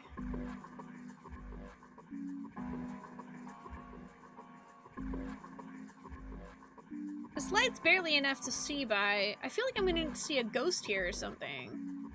Okay, so is it literally just the mirrors? Are there any other ones? Like, is there, there is a drawer here. Arg!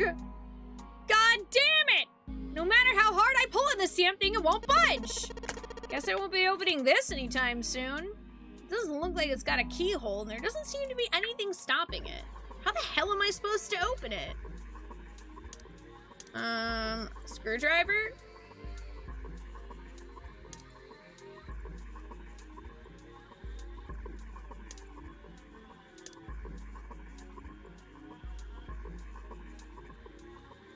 desk is old and rusty. Okay. Wait, was that something on the wall? No, okay. There's a simple chair over where the light doesn't shine. Okay, so there was the 2 mirrors, which I wrote down the stuff from. There's also a room over here. Emergence. There's a bunch of tiles on the door that spell out emergence. Paging Dr. Beacon. Emergency, emergency. Emergence? Maybe it means we need to emerge out of here.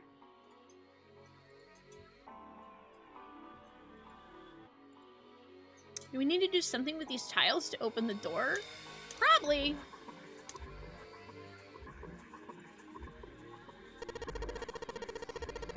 There's a door in the back. I wonder where it goes. I thought of that and I tried a couple things, but yeah, same result. Guess 7 wasn't about to do anything. Oh well.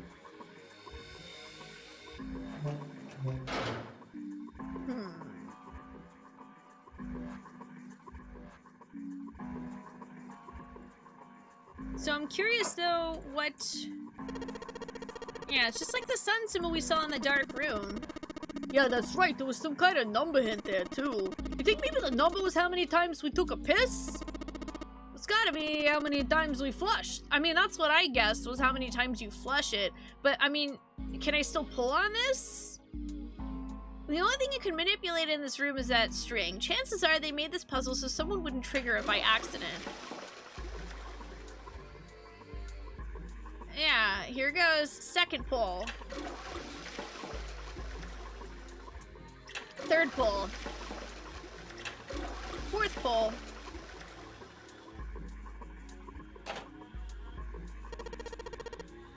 Did you just hear something?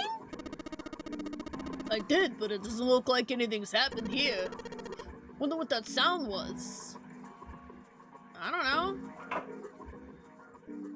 Suddenly you hear a scream from the shower room. You made the water cold! Alright, so this one is 7. They probably made, yes, someone wouldn't trigger it by accident. 1, 2, 3, 4, 5, 6, 7.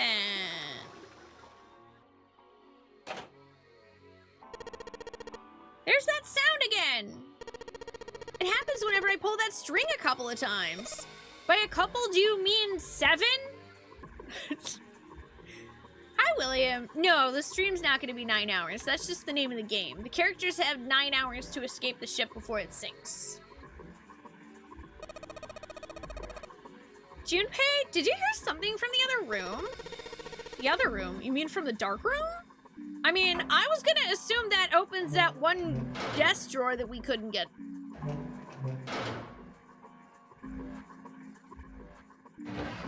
Aha! I was right.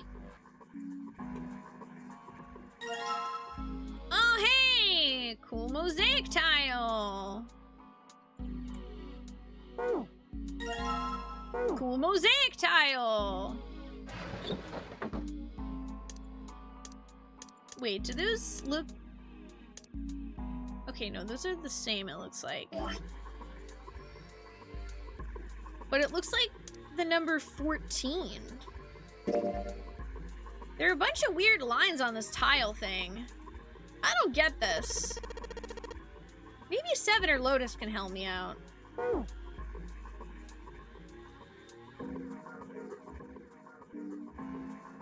It's a sink, but there's no light shining on it. I don't think there's anything... Okay. Faucet's too hard to turn. I mean, there was that one sink that didn't have a tile in it, but it had a space for a tile. Yeah, we have a collection of drawers.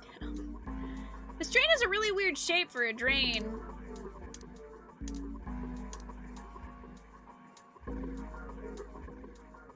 I mean, mean, I have tiles. Maybe I have to actually look at the tiles, yeah, while I'm in the room that they're in. Oh, you always saw this game and thought for the longest time the game was actually 9 hours long, and you thought, I don't know if I can beat a game in 9 hours. I like to take my time. Oh, yeah. I can totally understand, like, thinking that. I had a small concern about the same thing, but the game itself isn't actually timed. Like, you're not under any pressure. It's, like, literally within the confines of the games, the characters have 9 hours to escape the ship. But you can take as long as you'd like to actually play through it, which is nice. What is this tile for? Red, blue, gray, several lines in each color? What does it mean? Your guess is as good as mine. Alright, so Lotus doesn't know.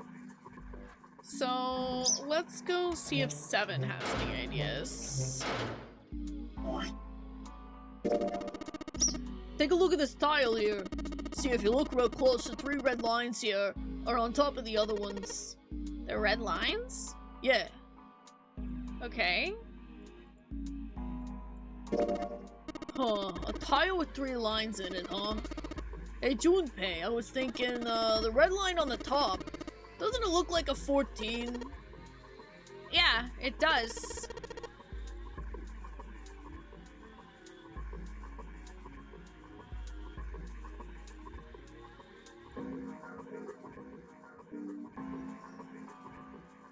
Actually, it looks like the dark ones also kind of make a 14.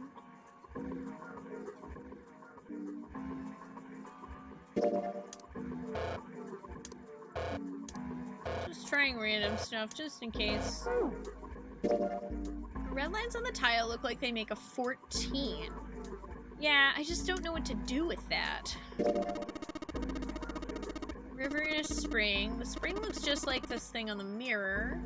Yeah, I mean, it also looks like... I guess I haven't examined the sink here. Because there is that tile stuck in the drain. But I was curious... Is it the same tile? I can't tell. I can't actually tell.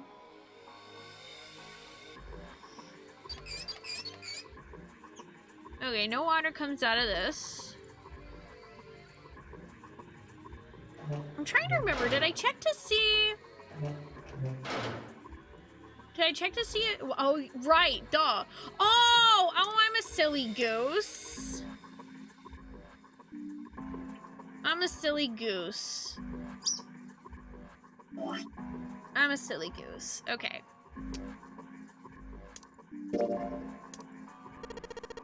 If I use the screwdriver on the screw in the center of the handle, maybe I can... Doo-ba-doo-doo! Now we have a handle.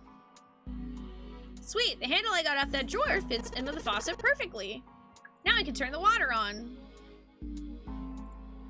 Yes, except for I'd really like to use the tile. Only Hildebrand can solve this mystery. I mean, I feel like he would. Junpei, what are you doing? It's pretty obvious, isn't it? I'm running water. I can see that. I'm asking you why you're just letting it, like, run like that. Think about it, Lotus. This faucet didn't have a knob when we found it, right? What do you mean? Just watch. Anytime now. Hey, water's filling up. Doesn't that just mean the pipes are clogged?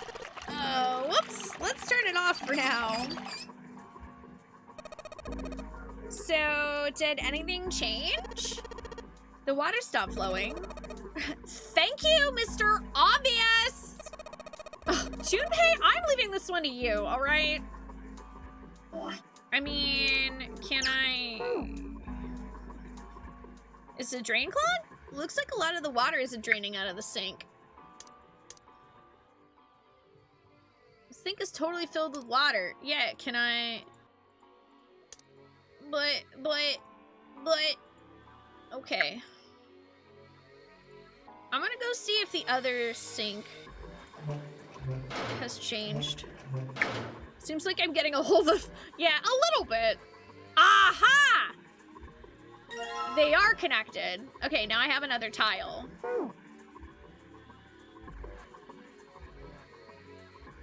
Junpei put the wet tile into his pocket. He was about to turn away when there was a noise behind him. He spun around to see Seven kneeling on the floor. His face was rigid and pale. Droplets of sweat covered his forehead. Hey! What's going on? You okay, man? He was concerned. He'd never seen Seven like this before. Slowly, the other man lifted himself to his feet on shaky legs. Yeah, I'm fine. I just got a little dizzy, that's all. His face was pale and his breathing was heavy. Wait, didn't he get dizzy before?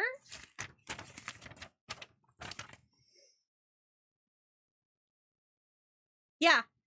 Yeah, I wrote down has memory loss and dizziness. He has gotten dizzy before like this, actually. Sweat was pouring off his face and staining his shirt. He was many things, but fine was not one of them. Are you sure? You don't look so good. Seven didn't answer. Half of his face was twisted, as if distorted by extreme pain, and his eyes were glazed. Well, I guess technically there's always the idea of Seven being 0 because he actually has DID. Finally, he spoke. What am I doing here? His words made no sense.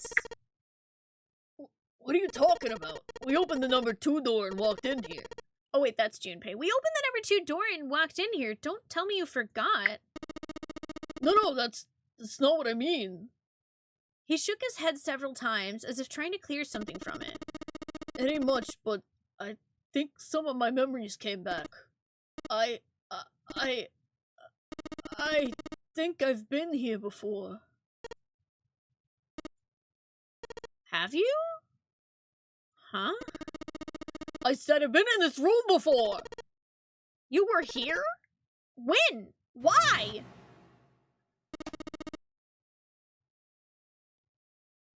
Aoi, Light, Nona.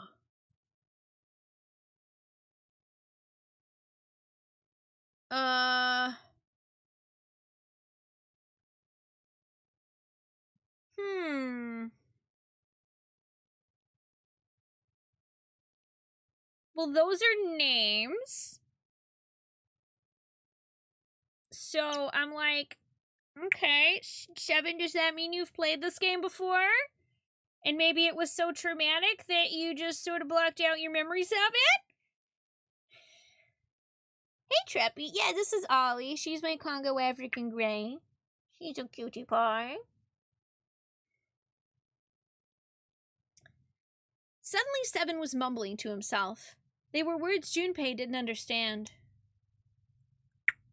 Why was everyone afraid of Seven? Because 7, 8, 9! I swear, if that ends up being a joke in this game, I'm gonna laugh. Oh, you wanna go back? Seven's hoarse voice trailed off, and Junpei couldn't make out what he'd said. What the hell was that? Seven's brow furrowed furiously, and he ground his teeth back and forth. It's right there! I feel like I'm this close to remembering everything, but I just can't! Seven stopped, frustrated. Okay, I should probably write down, let's see. Has been in prison rooms before, but can't remember when or why.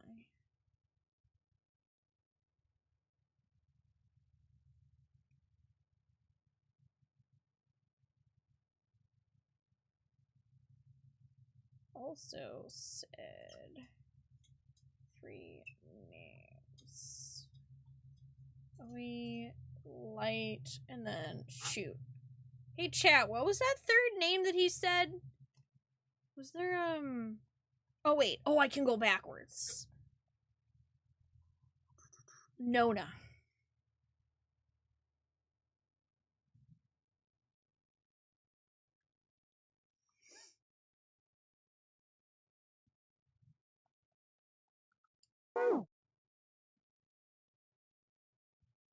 Nonary game. Just saying.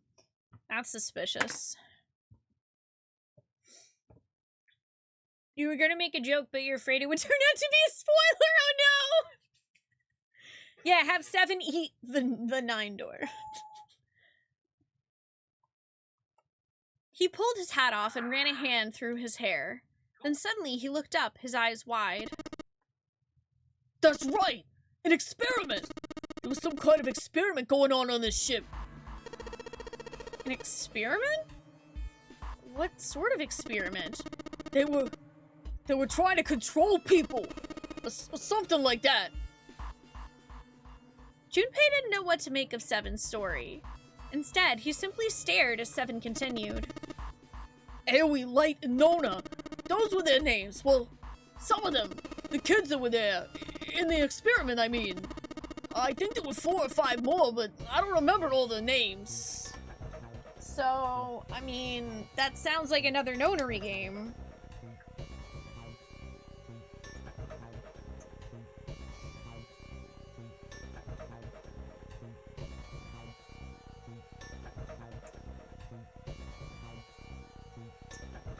Experiments to control people? Question mark?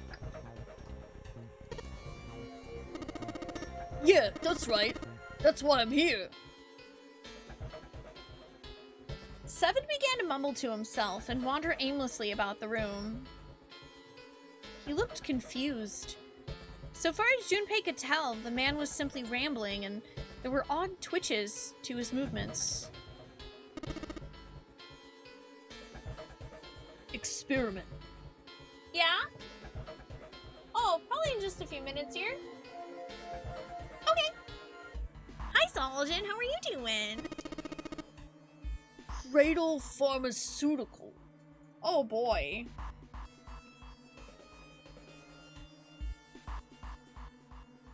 Big Pharma's coming after us!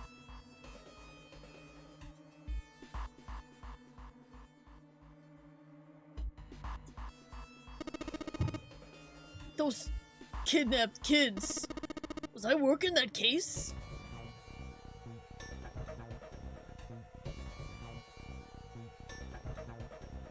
Oh.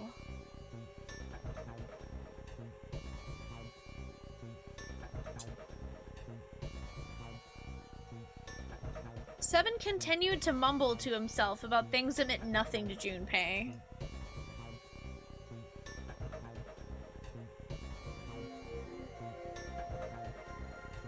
Possibly a cop? That would explain why he knew that about criminals hiding guns in toilets. Junpei didn't have any answers for him, of course. He couldn't understand what was happening to Seven. All he could do was wait. After a few minutes, Seven finally stopped. He crouched down and looked under the bed. His face registered a mild surprise, and he began to mumble to himself again. The hole's gone? No, maybe it was a different room. There's gotta be a ton of rooms on this boat that look just like this one. At last, Junpei could contain himself no longer. Hey, what exactly do you remember? Well, maybe you could stop talking like a crazy person and tell me what's going on here. Seven stood up slowly.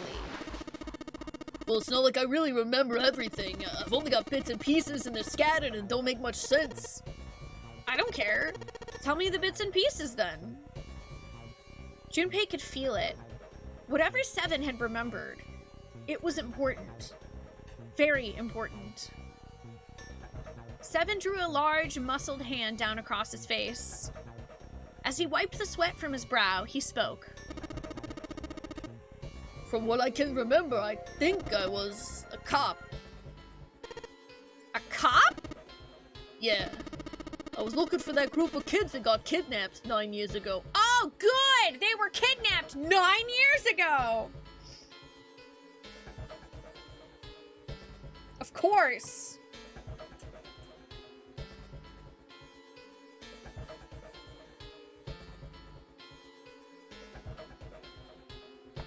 Looking for kids kidnapped 9 years ago.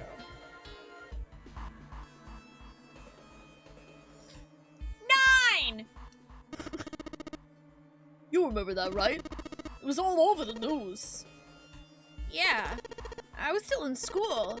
I don't remember all the details, but I do remember some of it.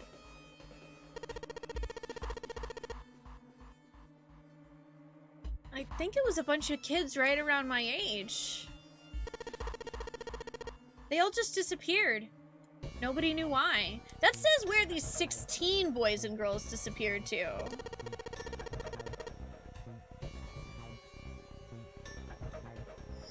It was all over TV and the newspapers every day. So you're saying you were investigating it? Yeah, that's what it looks like. And I guess I found something. There was this medicinal company called Cradle Pharmaceutical that had something to do with those kids. After I figured that out, I managed to get some information out of somebody who worked for them. They told me a ship would be leaving that night with all the kids on it. They were going to be taken to some kind of big passenger ship somewhere out in the ocean.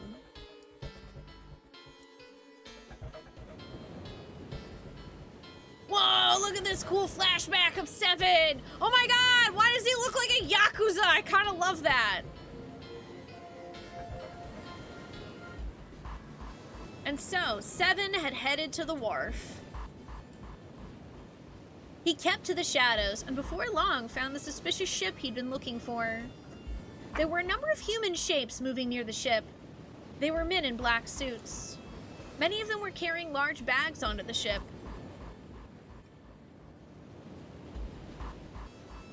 The bags. There was something about the way they moved as they were carried. There could be no mistake. There were human beings in those bags. He had moved before he even realized he was going to. Out of the shadows he came, his gun already in his hand. He heard the words, "Don't move!" They weren't his. He felt metal touch the back of his head. "Drop your gun," came the cold voice from behind him. With the words, he felt the cold metal thing behind him press against his skull. Slowly, Seven crouched down and laid his gun on the ground. Then suddenly, he felt a sharp pain in his neck. A needle. Was it some sort of drug? As he was thinking about that, Seven felt his face hit the cold concrete beneath him. He could feel the chill of it seeping into him.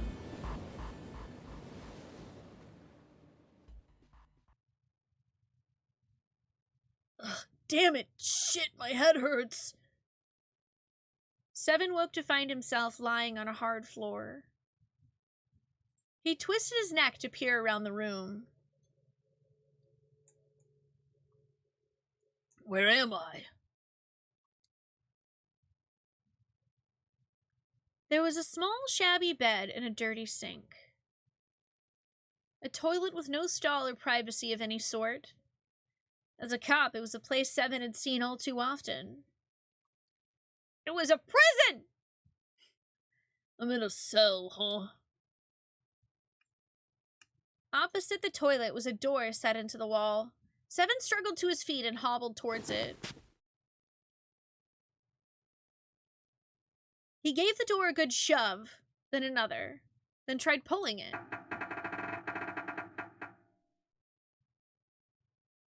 It didn't open. Well, that was about what he'd expected. It wasn't likely that someone would put him in a cell only to leave it unlocked. He threw himself against the door a few times, but to no avail. Knew it. Seven grumbled to himself as he moved back towards the bed. He sat down.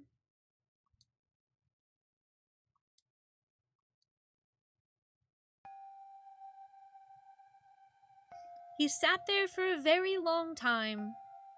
Just how long, he wasn't sure.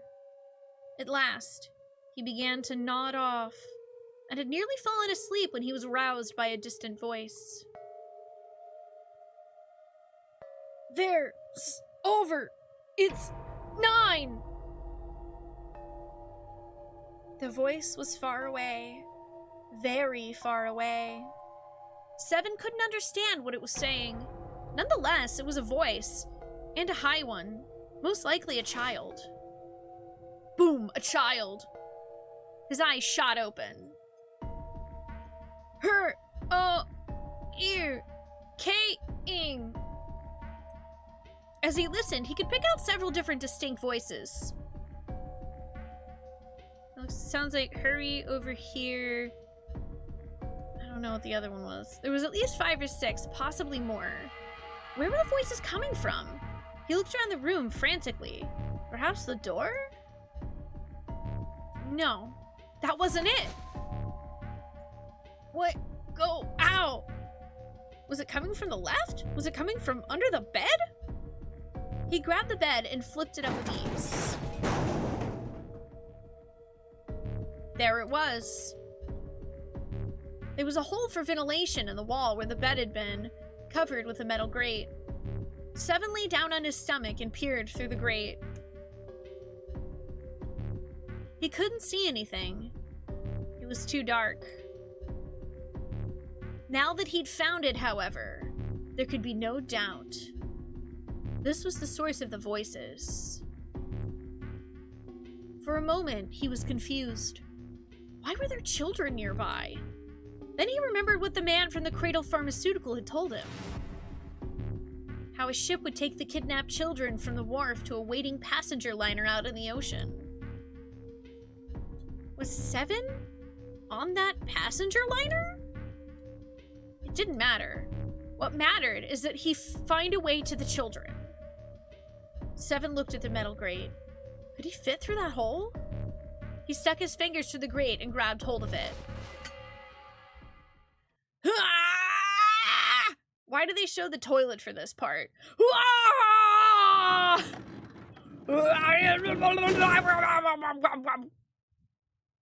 Panting. Yeah, how'd you like that, you son of a bitch? He looks very satisfied with himself. The dark square sat open before him. Seven wiped the sweat from his forehead and crawled inside.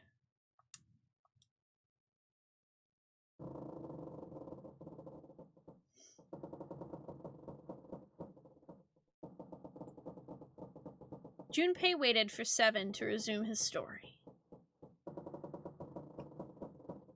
I'm gonna save, actually. It's been a bit. I guess so, Pustulant.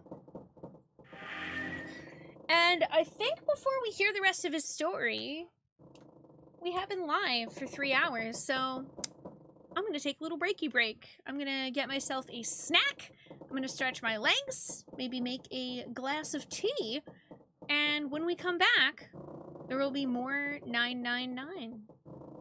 Thank you all so much for hanging out. Don't go too far, or if you do, just come back, because there's obviously gonna be more mystery, or something like that.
Alrighty, y'all. I am back. Who's ready for more boat? More creaky boat. And puzzles and math. Hi. Welcome back for puzzles. And also math. Hello! My boat? Junpei.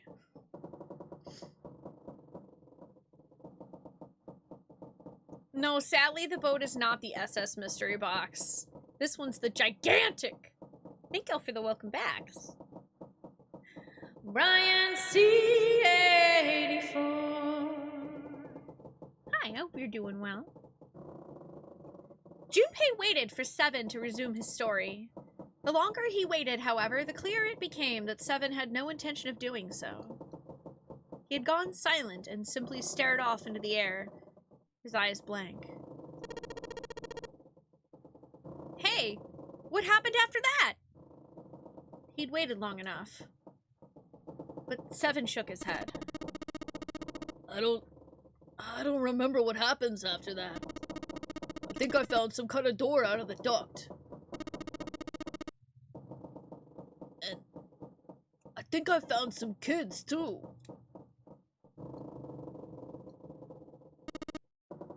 Oh, man. Why can't I remember what happened next? Aw, man. What happened to the kids, Seven? Did you save them? I don't know. I don't know if it was me. I've got this feeling. I think one of the kids died. A girl, I think. Huh?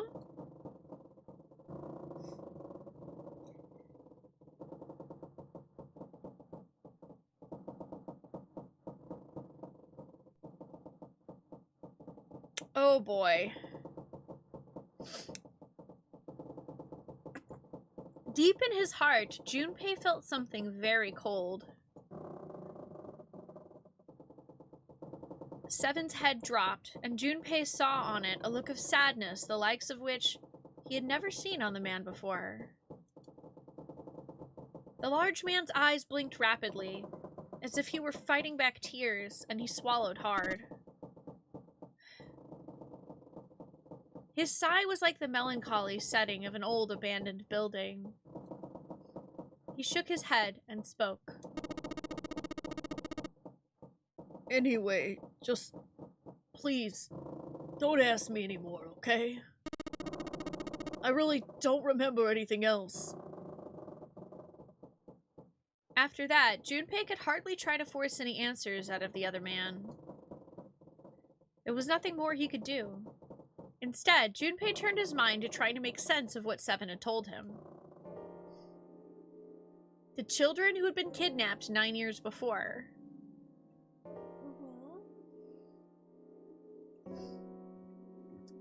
Let's see. I should probably write...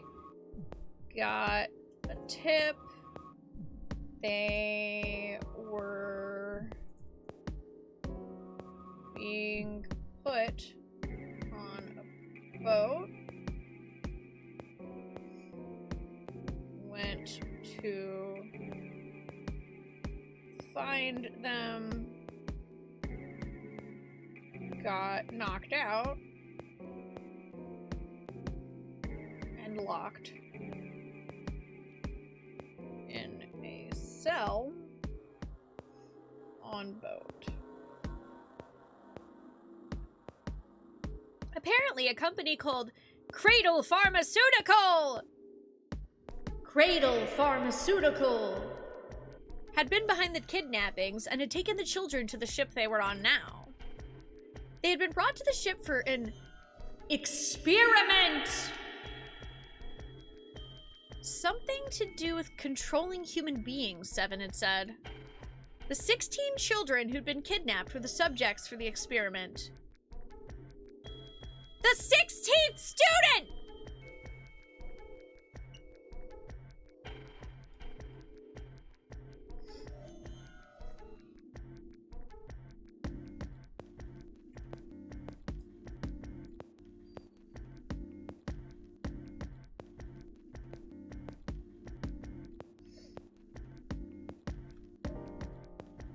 gonna put a little box around the 3 kids' names that we know.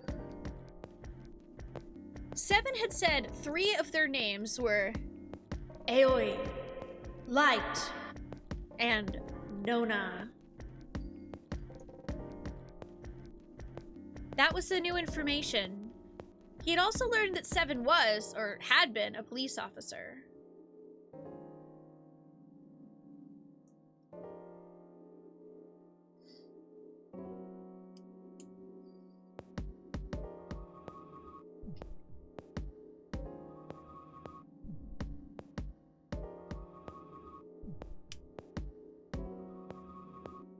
Still, there was little he could do with this new information. He learned nothing about the nonary game or Zero. Really? Even though one of the kids' names is literally Nona?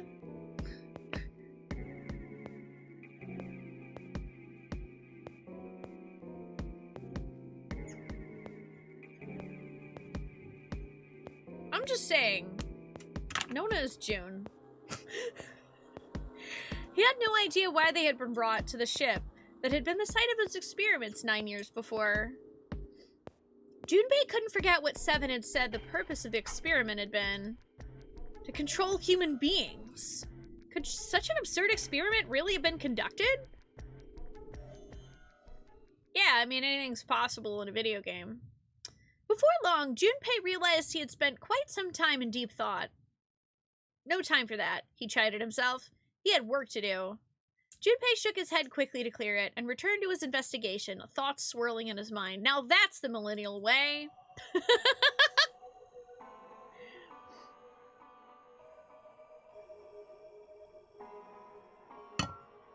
Okay. So we have 3 tiles.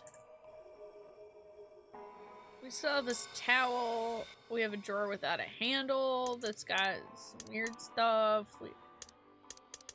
Well, I guess the drawer without a handle probably doesn't matter anymore because that's where I got that handle from. I don't know what the hell I'm supposed to do with the 3 tiles.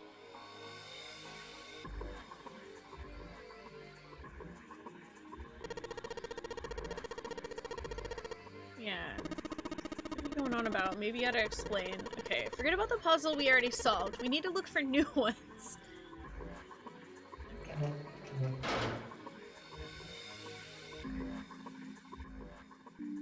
Emergence, huh?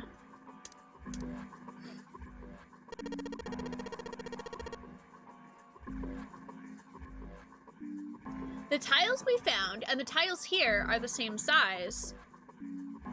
When I touched the tiles on the door, I felt something weird. Huh? I can move these tiles. Then that means maybe if you swap the tiles we got with the tiles on the wall, something will happen? I suppose now we just need to figure out, like, what the strange designs on those tiles mean.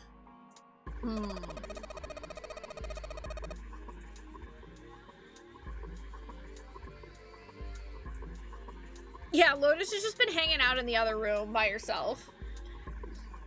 Hang on.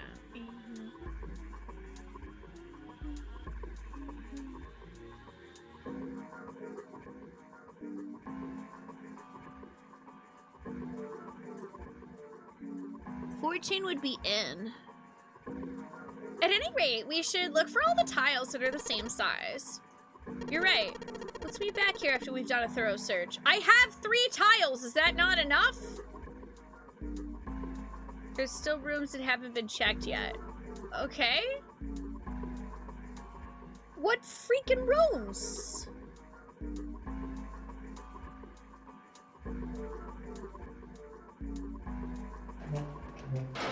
What rooms?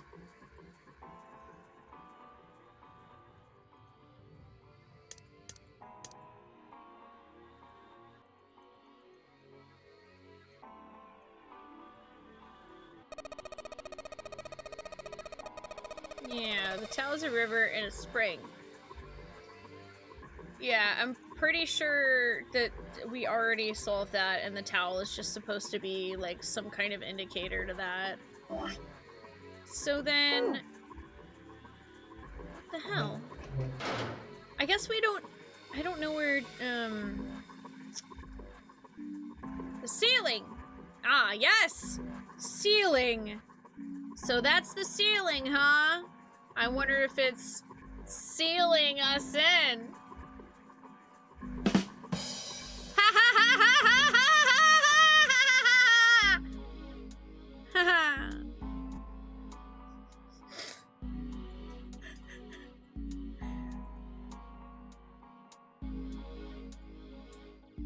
There's a bulge in the wall. There's a bulge in the wall. There's a bulge in the wall, in the wall, in the wall, wall, wall, wall, wall.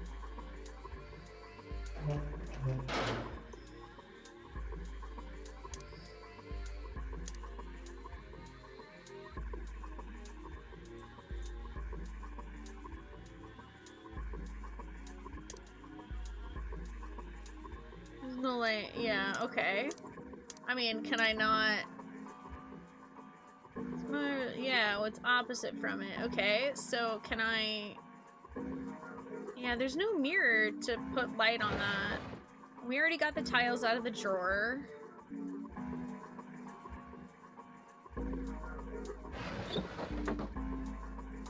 I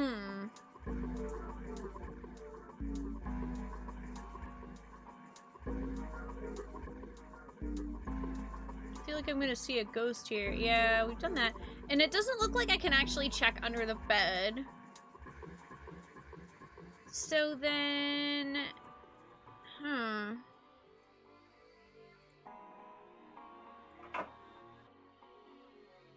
Oh, 14 equals E.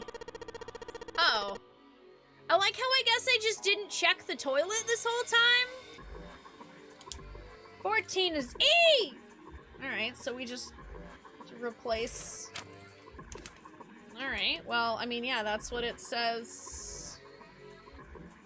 That was honestly another one of my guesses because of the fact that it looked like there were 3 E's, I think? 14 in red, that's what it says on the tile. Yup. 14 equals E! 14 on the tile is, well, it's an E, right? So I guess the game wouldn't let me solve it because I hadn't actually seen that yet. Emergence, huh? Oh wait, no, there's 4 E's. Okay, so actually, we are missing a singular tile. We need 1 more tile. So I got 2 tiles from this room.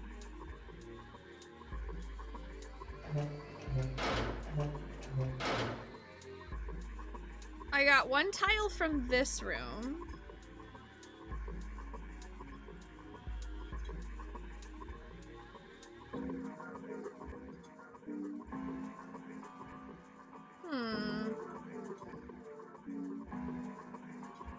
So yeah, I'm trying to figure out where there might be another tile. No, I don't expect you to touch the toilet. A toilet is vile. Unsurprisingly, Lotus refuses to go anywhere near it. Half-used toilet paper. Yeah.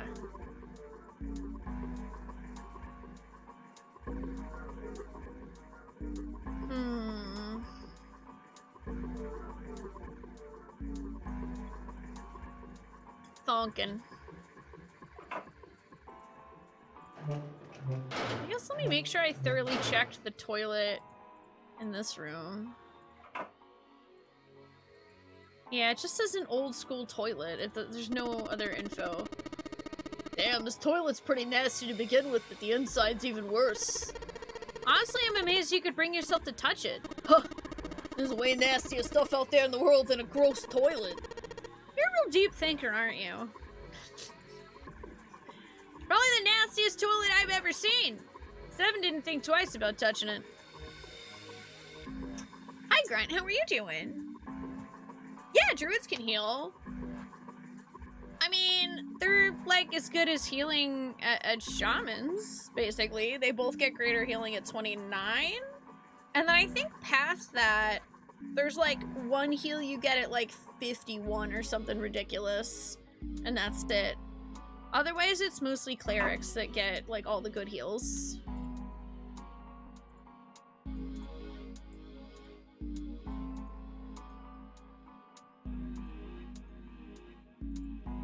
Oh, I guess that's true. Shamans do get regens a bit sooner. Yeah, okay. So we got the... Yeah, that's right. We got a tile from this room. I guess we didn't technically get a tile from the middle room.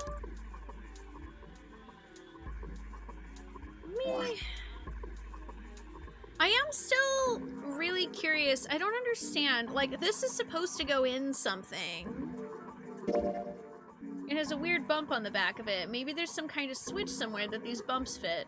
Seems a little far-fetched, though. Yeah, I'm not sure. It feels like it's gotta be something related to that, maybe. Hey, Michael, how are you doing?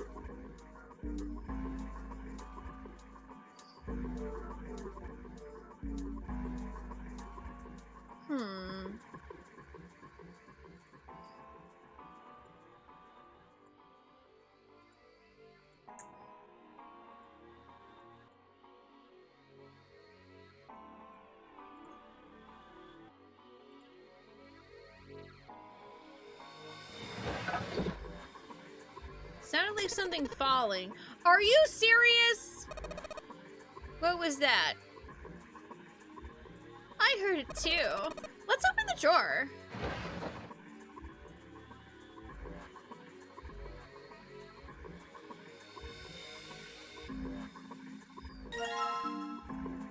Okay. Sure. Dude, this is that puzzle in the room too, where you have to look at the underneath part of a drawer all over again. That's silly. That's some silly moon logic. But alright, we got it, so that's what matters. Yeah, Shadow Knight is tanky. I think it's just like Paladins are the best at getting threat earlier on, and then like Shadow Knights and Warriors kind of catch up after in EQ.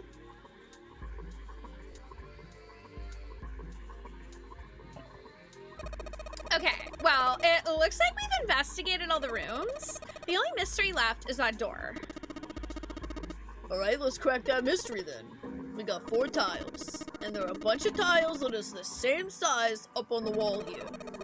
So if we replace 4 of the tiles on the wall with the ones we've got, that should open the door. Well, there's only one way to find out.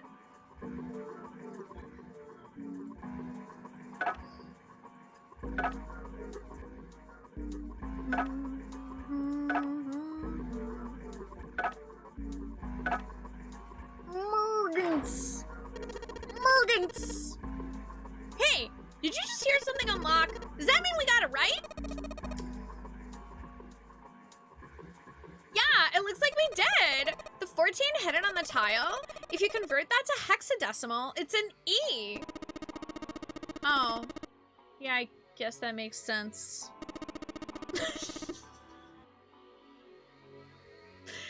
So, if we replace it, that gives up the answer.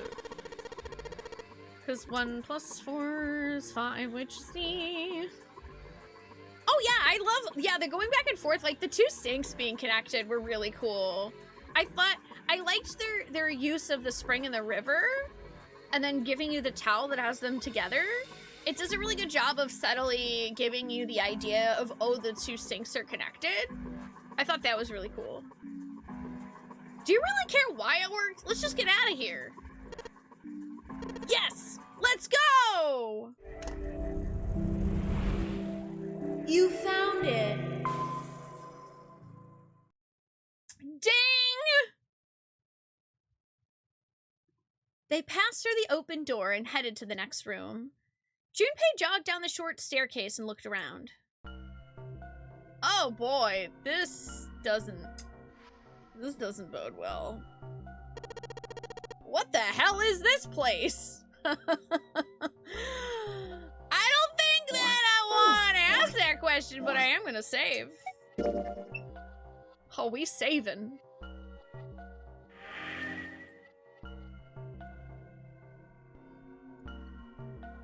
Oh geez, really, Doomswig? Yeah, they must have been really, really twinked. That was a heavily twinked paladin, I feel like. Yep, I found it! A second puzzle. The words had sprung unbidden to his lips, but it was clear why. Junpei shivered. Lotus and Seven reached the bottom of the stairs and stopped short, terrified. This room's really creepy. I think we ought to get the hell out of here now. He jogged up the stairs on the opposite side of the room and shook the door on the wall next to the catwalk. It didn't open, and he muttered to himself. Figures. Oh, yeah! Yeah, it turns out my hunch, Zul'jin, about the unnumbered door next to the 3 door opening was correct. That is, in fact, what happened. We went through the 3 door, solved all those puzzles. The door that we opened was actually the unnumbered door, so we came back to that room, and then Lotus open palm slapped Junpei really hard across the face. It was great. But hey, we didn't have to leave anyone behind, so turns out we're a genius or something, and totally not just really lucky that us being an asshole turned out to work for everyone. Figures. It's locked, isn't it? Yep. Don't know why I thought this one would be any different. Junpei looked around the room again. In the center of it was a chair. The back of it was covered with electrodes connected to a nest of wires. Beneath it was a strange glass panel. Junpei wasn't sure what it was for, but it made him uncomfortable. Whatever might have been beyond the glass, Junpei couldn't tell. It was too dark. Yeah, this totally isn't concerning or anything. Junpei turned to look at the right side of the room. It was a table covered with a piece of cloth. Anyone else feel like this looks like it has blood on it? Parts of the cloth were stained with something that looks suspiciously like blood! Yeah, you don't say! On top of the table were a number of metal instruments. Junpei didn't know what they were for, and he had a feeling he didn't want to find out. Cool. I am not a fan of us stumbling into what looks like a torture chamber. Yeah.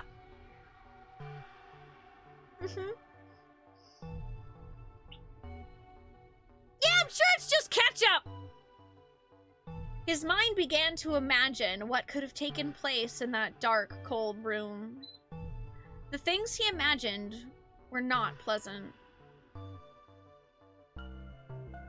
Junpei shook his head in an attempt to clear it, and tried to focus on something else. Anyway, we don't want to stay here any longer than we got to.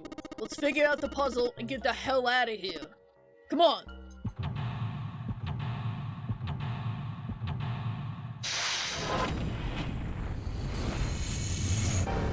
Seek a way out! Oh good! It's labeled torture room! Great. This is great.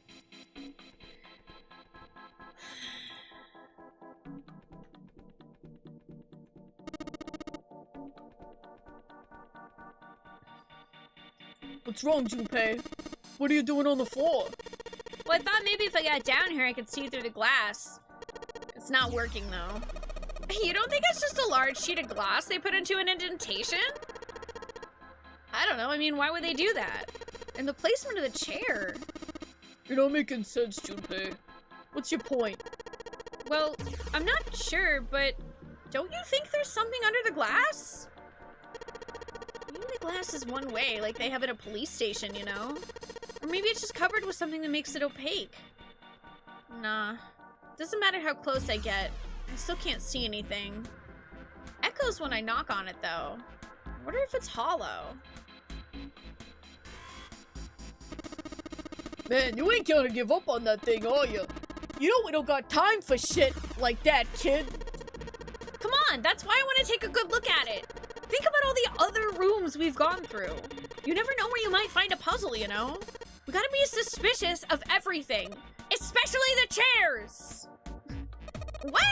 Why on earth are you putting your ear on the floor? It's filthy? Huh. That's weird. I think I can hear water down there. Shark Tank! Brouhaha! These shackles are just leather straps. I don't think they actually lock. Let's take a closer look at the chair. I mean, I really don't want to, but... Really creepy chair. The manacles make me think it was used to torture people.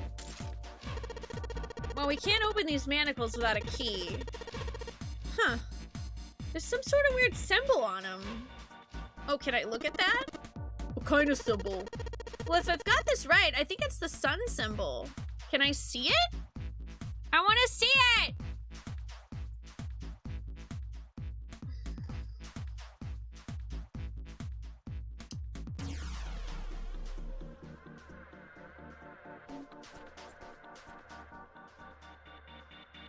Okay, manacles. Sun symbol. What's this funky screen we got here? There's something on the screen. This device will conduct the experiment. Once the experiment has been completed, the door will unlock. Oh, God.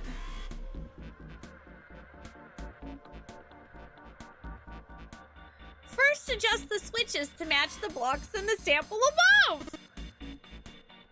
Huh. I don't know what this thing is, but we gotta figure out this puzzle. It's right next to a torture chair. Whatever it is, I don't think it's good. Anyway, we just adjust the switches to match the blocks up on top, right? You adjust the switches shown at the four corners of the screen and press the check button. Junpei, we don't know what this thing does. You can always come back to it later. There are a lot of other things you could do.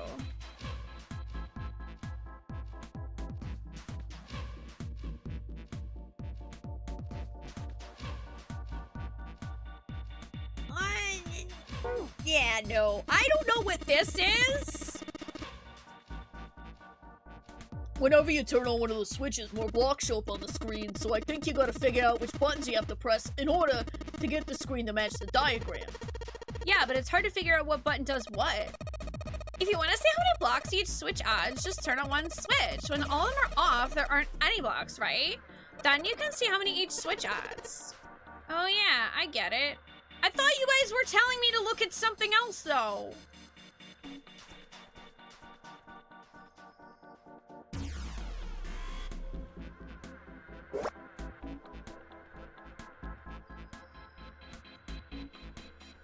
So this is ours.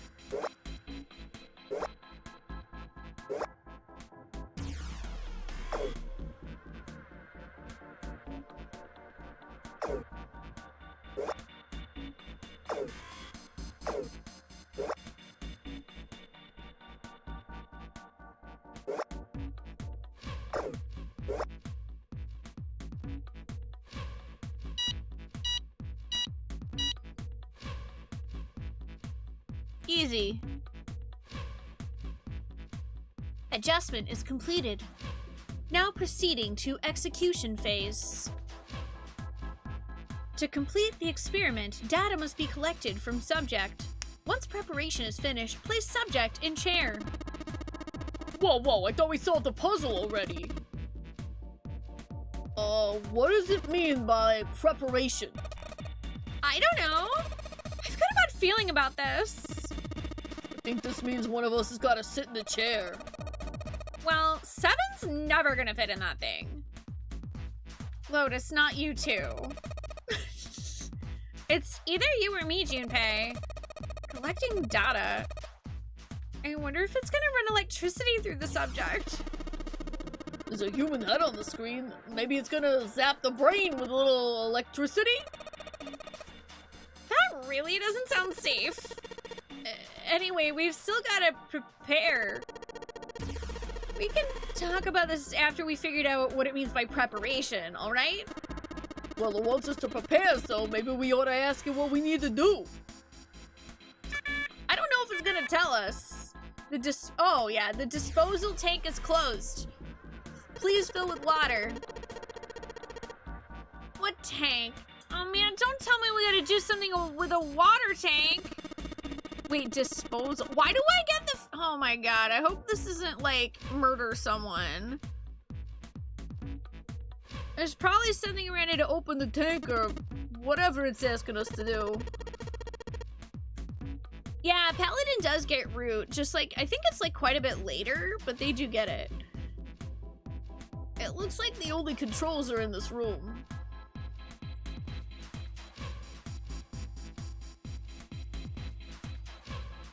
Okay, so...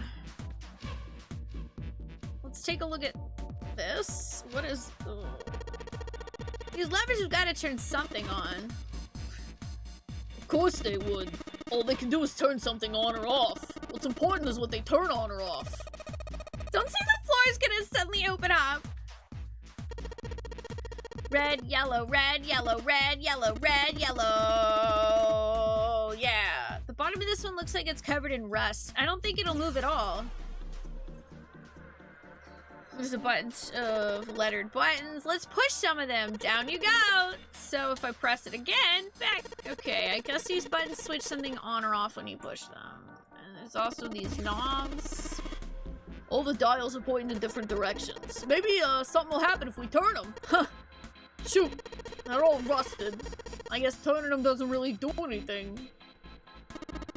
There are a ton of knobs here. Doesn't seem like any of them do anything though. Do you think it's broken? I don't know. It's a good question. This catwalk goes across about half the room. I think it's made like that so you can get around without standing on the floor. Well, that's good, I guess. I thought there was a hole here, but I guess it's got a cover over it. You aren't gonna be able to get that off. It's bolted on there pretty good. Maybe there's something around here we can use to get that thing off of there. This is the thing.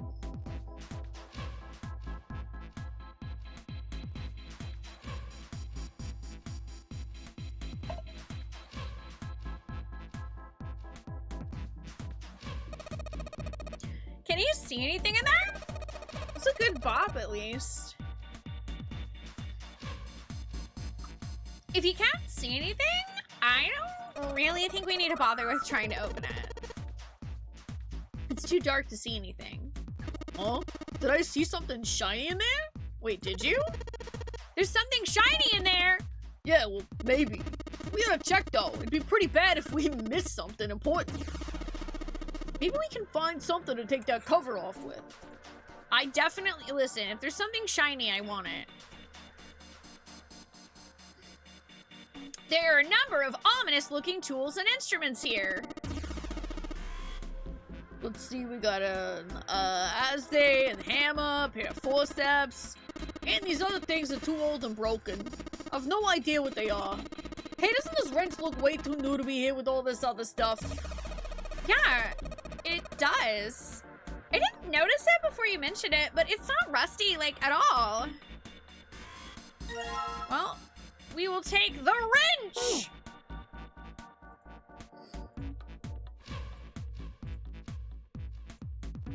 The cover's bolted on there pretty good. Should be able to get those bolts off with this wrench we just found, though. I mean, I don't know. You're gonna have to be pretty strong. I think 7's probably gonna have to do that, or not. It's open! The hole's too small. You can't see in, even with the cover off. Well, you can't see in, but I think there's enough room to stick your arm in.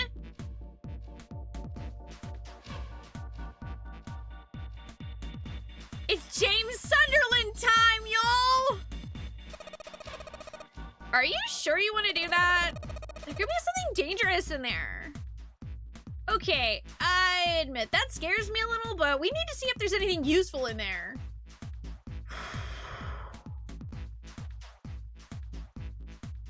James Sunderland! Stick him out here, no! All right, here we go. Arm into the hole. can feel something. It's small, cold, and hard. Doesn't feel like there's anything else in here. Alright, let's see what this thing is. It's a key! Well, that's good, because I know exactly where that key is gonna go.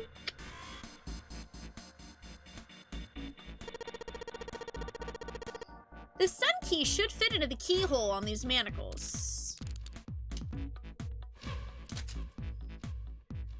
Alright, sun key, in you go! And yeah! Great, they're open! I don't think we're gonna need the sun key again in here, though. Just seems unlikely. Alright, sun key, you've done your job. Into my pocket with you, okay?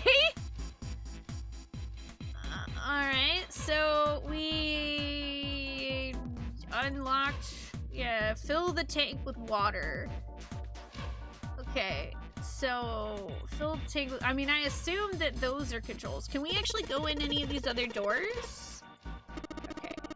In other words, we aren't getting out of that door until we finish this experiment. Well, let's do that then.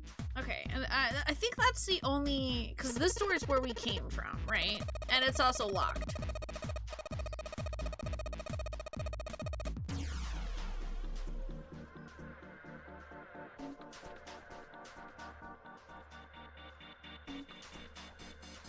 Yeah, I was just trying to see if there was anything else. Okay, so we don't need anything else here. So I guess we just need to figure out how to use these controls. I can see some oil or something down there at the base of the lever. Feels like it's got some movement to it. I should be able to pull this one. All right, let's pull the lever. Is that water? What the hell? What's going on? Will you calm down? It's just water going somewhere.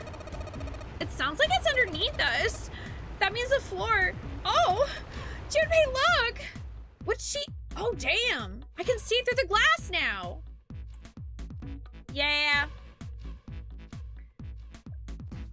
EBDF. EDF. EDF. EDF. Also, hey.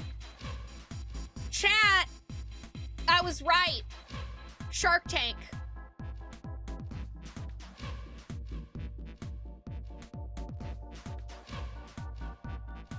That's a shark.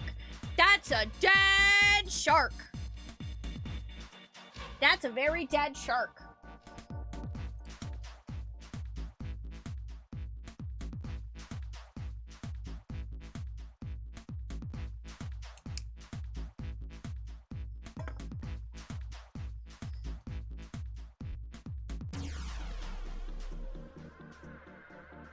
There are a couple of letters in the color of blood written on the shark's belly. It's dead. Looks like the letters are E, D, B, and F. Whatever these are for has to be in this room somewhere. I don't know, like maybe these buttons over here with letters. Hiya, Smike, how are you doing? I don't know. I'll get revenge for you, though, item. E, B, D, F. What? Oh boy. There's a strange noise coming from the chair. It looks like it's been turned on. I guess the puzzle here was that the power had to be set in a specific way?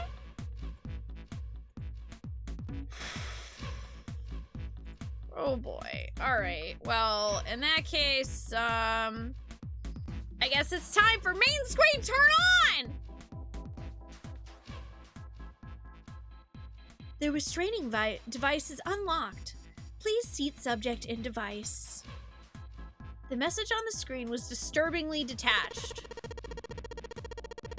Well, like we thought, it's not going to work unless someone sits in it.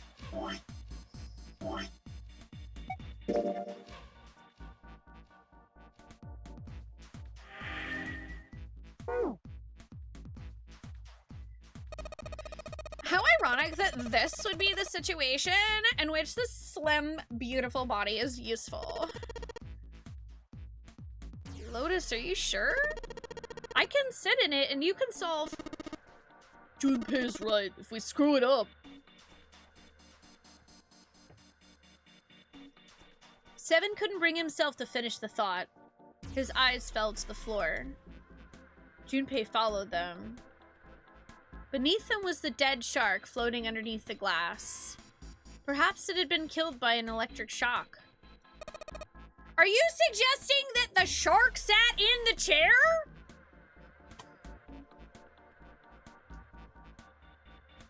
I'll be fine. Even if I fall in, the shark's already dead. But no one likes an indecisive man, Junpei.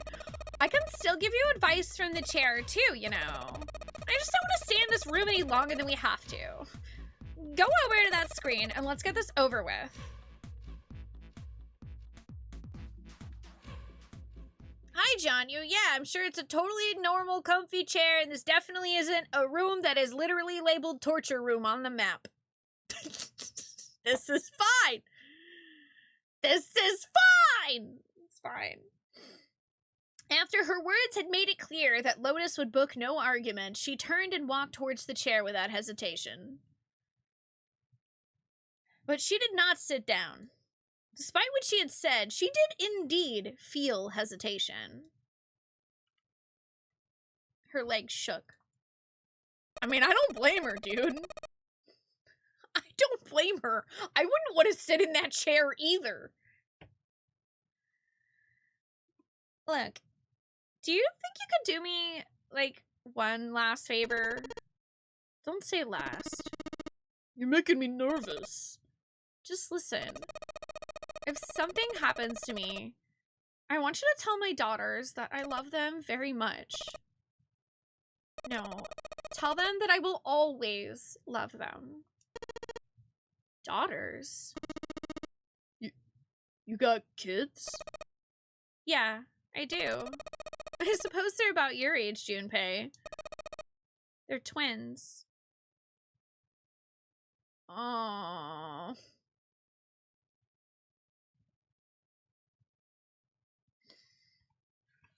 Man.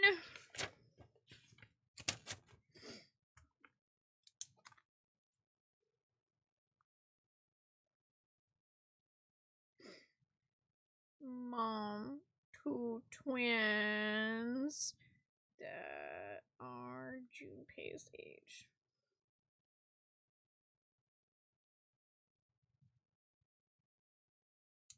It's Alfino and Alize. Hi, Critter. How are you doing? I had them when I was young after some things happened.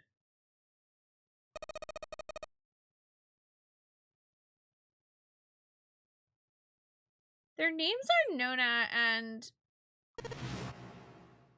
Wait. Like, Nona as in one of those kids?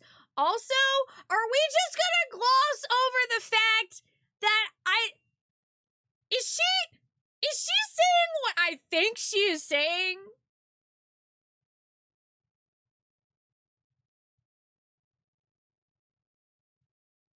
I feel like I just had a bag of bricks dropped on my head.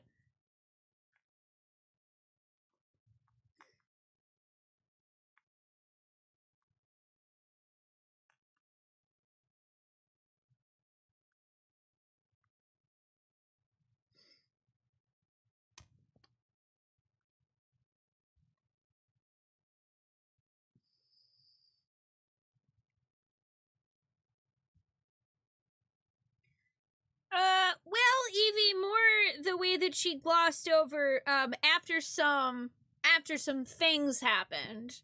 That was the part that I latched onto.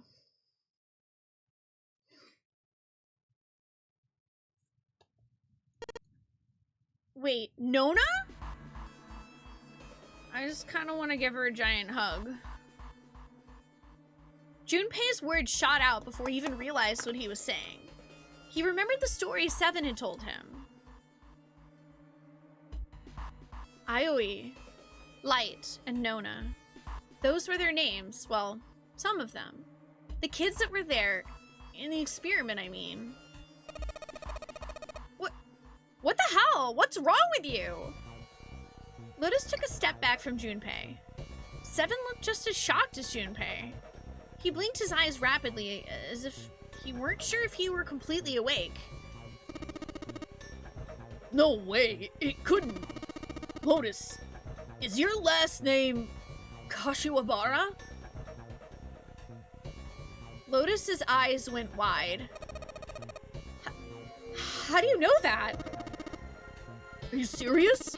What the hell is this? There's no way you're that kid's mom. That kid? What do you mean, that kid? Why are you acting like you've met her? Seven's brow furrowed. I have. What? Yeah, I met one of your kids. When? 9 years ago. Where? On this ship. Why were you? It's not a short story. I don't care how long it is. Tell me, please. What happened here?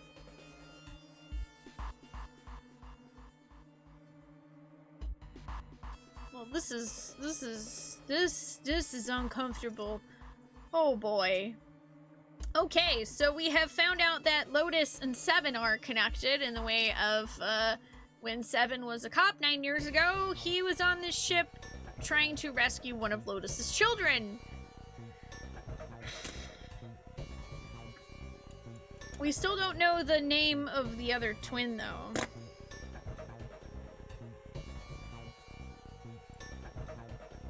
Seven glanced at Junpei, then turned back to Lotus and began to speak. It was the same story Junpei had heard only minutes before. Every detail.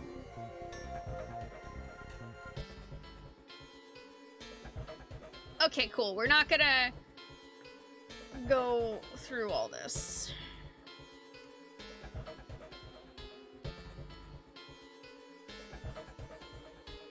But we are gonna see the pictures.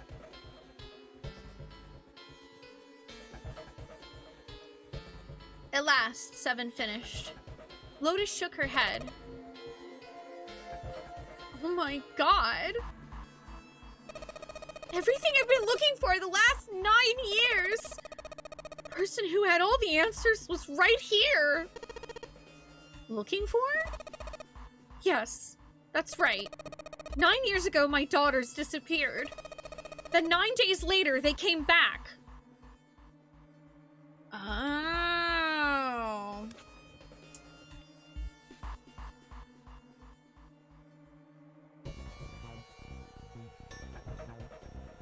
Those were kidnapped. 9 years ago. Then 9 days later, came back.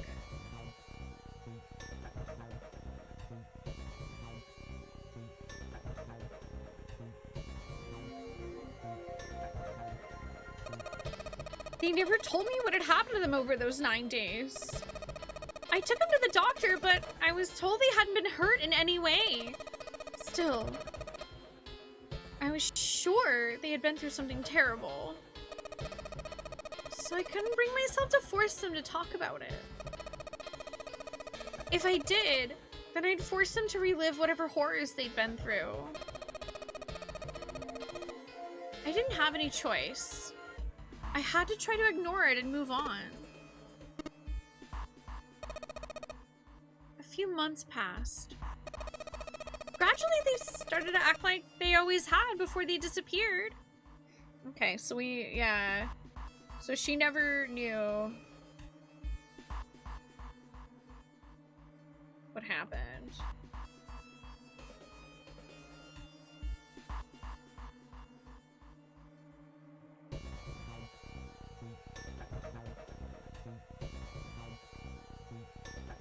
Hi, Tandem Eyes. Oh, you know what? I don't think I even realized that we were only 9 subs from our goal. That is kind of a funny coincidence.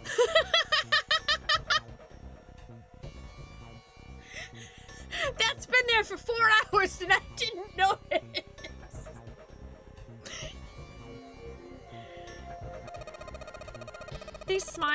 made jokes and did all the silly things kids do. It got harder and harder for me to ask them about what happened. I mean, how could I ask them to remember that? Eventually, I knew there was no way I could do it. I mean, that's pretty rough.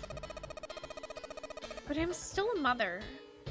I couldn't simply forget that something terrible had happened to my children. So I decided I would investigate what happened on my own. I would find out what had happened during those 9 missing days. What did you find out? Nothing. The police pretended to be concerned, but they didn't do anything. Once the 16 children who had gone missing came back, things were just swept under the rug. Even the media didn't talk about what had happened. I figured someone was probably paying or threatening them to keep their mouths shut.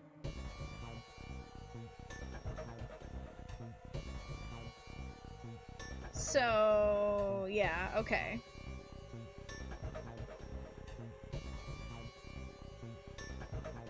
That's so weird. Cradle Pharmaceutical. No, probably something even bigger than that. Cradle Pharmaceutical? Have you heard of them before? I mean, Item has a point. I am basically Clover, so I guess I am kind of in my own notary game. I'm not sure how to feel about that still. I still don't know how to feel about that.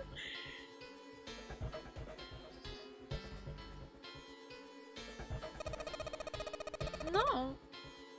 That's the first time I've ever heard that name. 7, how did you find out that Cradle Pharmaceutical was connected to the kidnappings in the first place? I figured finding out whatever the victims had in common would lead me to the culprit. That's what any good cop does. What did they have in common? Every single one of the kids who had disappeared had gone to this one hospital at some point.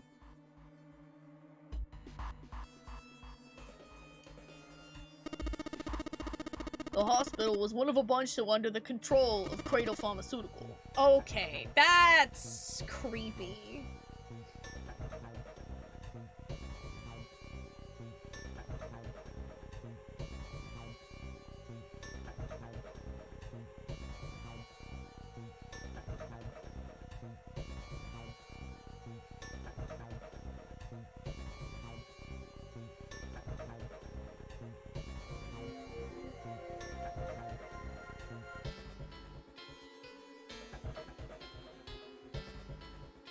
This is super creepy!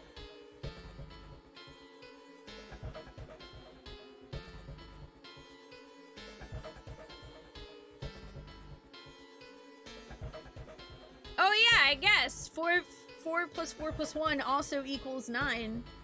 It's 9's all the way down. Spooky is starting already. After that, it was just about connecting the dots. The hospital? The hospital? For a while, I was trying to get some kind of story out of the kids at the hospital. One of them told a weird story. What was it? Have you heard about the Gansfield experiment? No.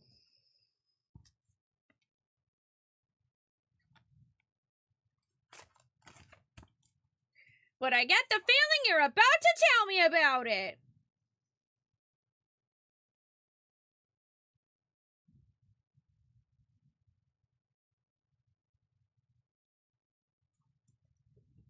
Gansfeld experiment. Guess all these kids had to go through it while they were at the hospital. I think it was passed off as some sort of counseling. Okay. All 16 kids. Or was it just like all of the kids at the hospital in general?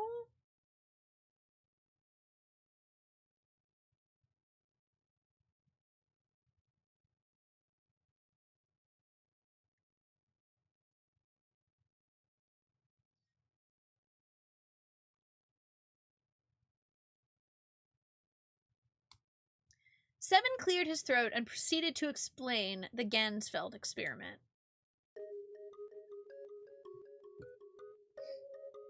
First, subjects Q and A are put into separate rooms, far away from one another. Then a series of video images are shown to subject Q, who is told to send the images to subject A by thinking about them. Huh.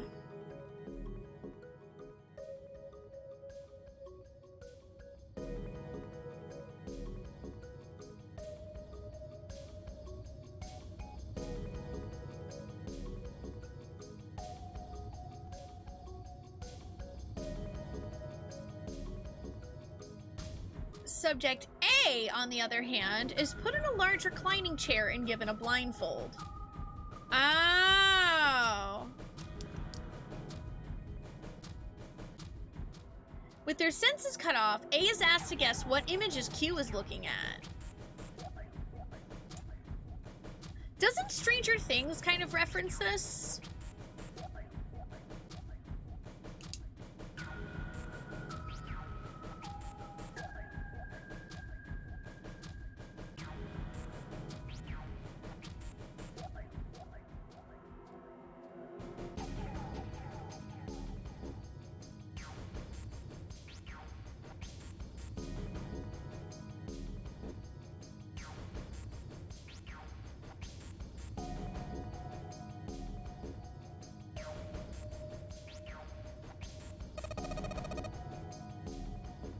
Oh, yeah, I've heard of that.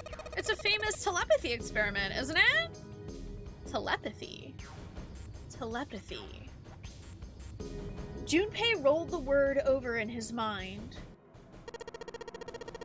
That's how the experiment on this ship was supposed to work. The experiment to control people, right? Yeah. I don't know if any of the telepathy stuff really exists, but maybe someone from Cradle Pharmaceutical bought into it. Huh. Lotus grunted. Seven had been thinking hard for the last several minutes and finally spoke.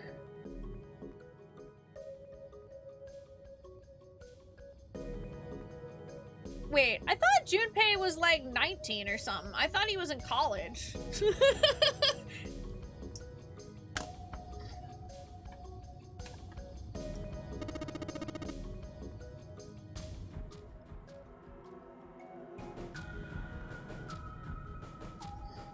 Even if that is the case, I still don't get how that has anything to do with any of this.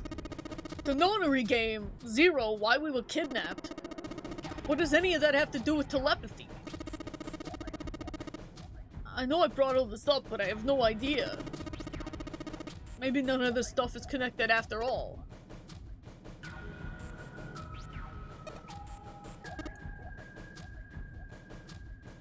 Yeah, he's like 20 or 21 or something. Also, hi Orma, how are you doing? Yeah, I don't think he was saying telepathy like he didn't know the word. I think it was more he was like thinking it over like, telepathy, like what could that have to do with this? Then, in that moment of silence, oh boy.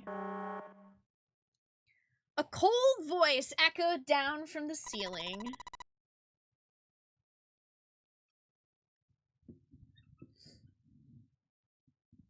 No subject has been detected. Unless a subject is detected within 60 seconds, all power will be shut down. System recovery is estimated to take 1 hour. If you wish to proceed with the experiment, please seat subject in the restraining device. Oh no, we must be on to something, because Zero's like, alright, get in the chair, or else. Hi, Salad, how are you doing? Well, that doesn't sound good. Yeah. Okay, I'm going. Oh, no, that's not what we... Just hurry up and get it over with. Junpei, I'm counting on you. Right. Oh God, I'm gonna save. I'm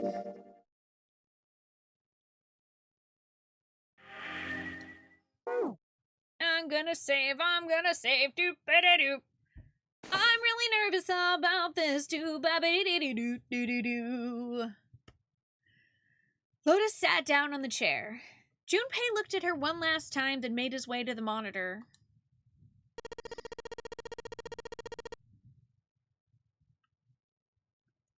Lotus, please tell me right away if you feel anything weird. You worry too much.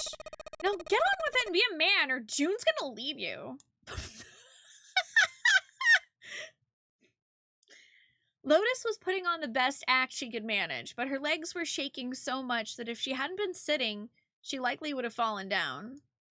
Failure was not acceptable. Junpei took one last deep breath and stared at the monitor.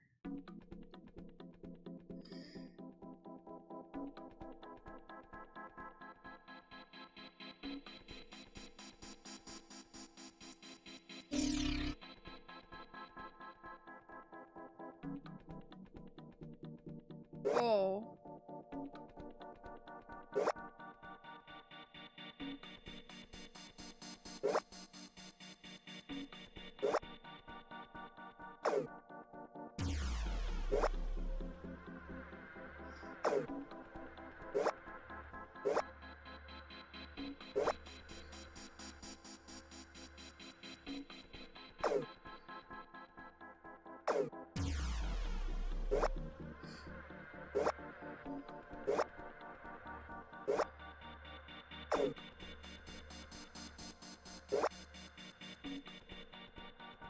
But there's still another one.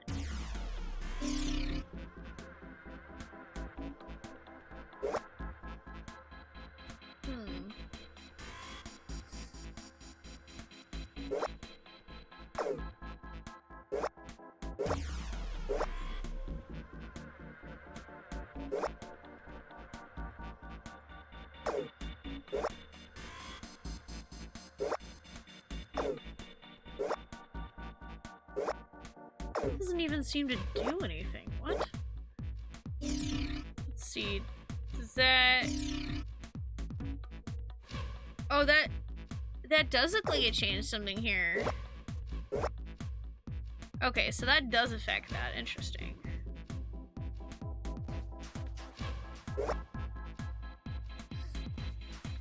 Okay, so... That looks right.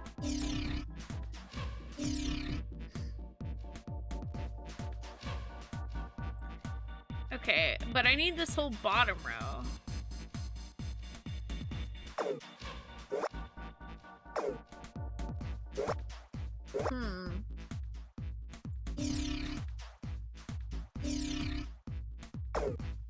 Hang on a second. Let me take a look at what this looks like. Okay, so when they're all off, they're just regular boxes, it looks like.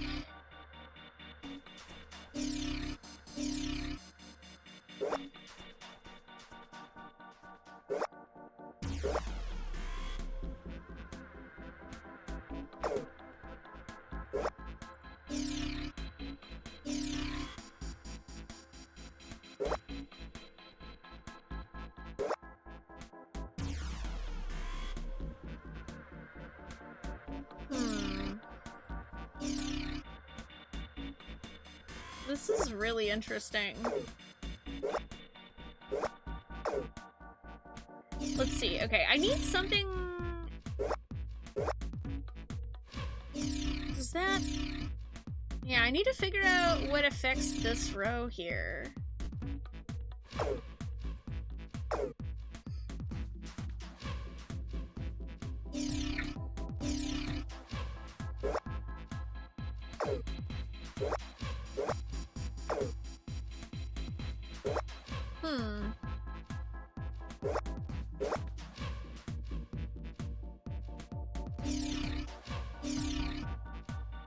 Well, this is definitely more complicated than the other one was.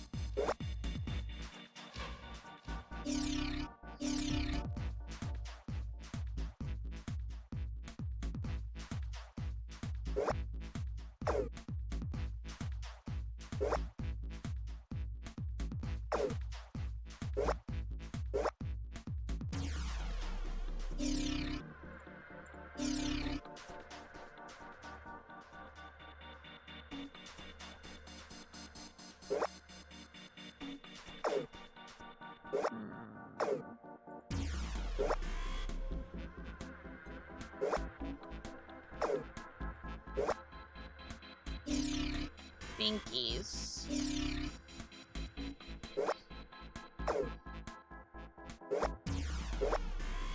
So if I go to 2, then what happens over here? Okay, cool. That's good. Oh, wait. Oh, is that it? Oh, I think I did it, actually. Let me double check.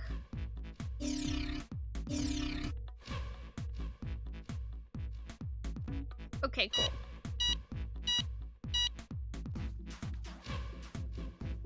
Oh, okay. The experiment has concluded. The door will now unlock. I can hear the door unlocking, and now we've got a new message. Release subject from restraining device. Lotus? Are you alright? Yeah, I am. I'm glad nothing bad happened, but I do think my light just got a little shorter. Hold on, I'll get you out right away. Shouldn't take long for Seven and me to get her out of here. Let's get out of here now. Being a guinea pig is not for me. Damn straight. I don't ever want to see this thing again. Not me having a full-blown panic about doing that wrong and then potentially getting one of the characters killed. Oh, sorry, I was already on that screen. You found it! You found the anxiety. Ding! Outside of the room, a hallway led off to their left. With nowhere else to go, they started down it. I'm gonna save again.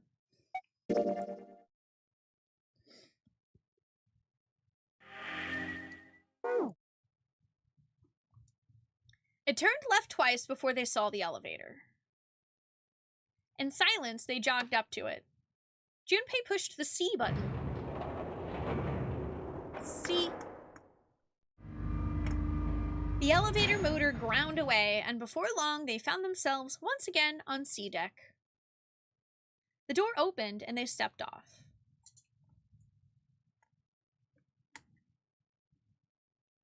They'd expected to find 4 other people waiting for them. There were none. Oh boy. Where did they go? I have no idea. Lotus shrugged. Something in the pit of Junpei's stomach stirred.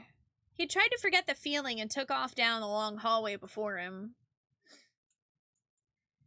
Seven and Lotus followed at a run. Oh no. It's this hallway again. They ran and ran and ran. The hallway seemed endless. Their destination had already been decided. The door behind the central staircase. There was a sun symbol engraved on the keyhole of that door. And we do, in fact, have that key now. See, a way out! I'm pretty sure if that were the case, Sorma, I'd probably just quit the game and never play it again.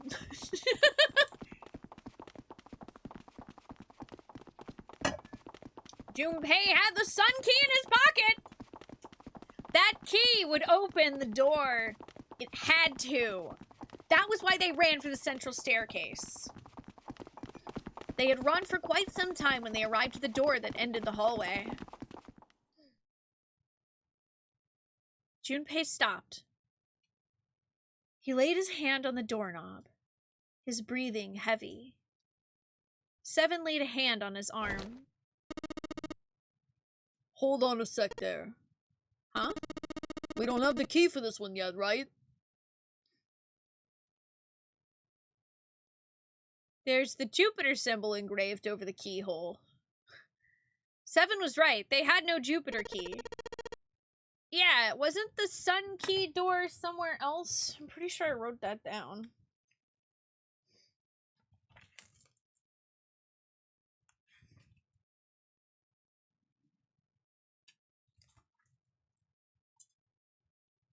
Wasn't that?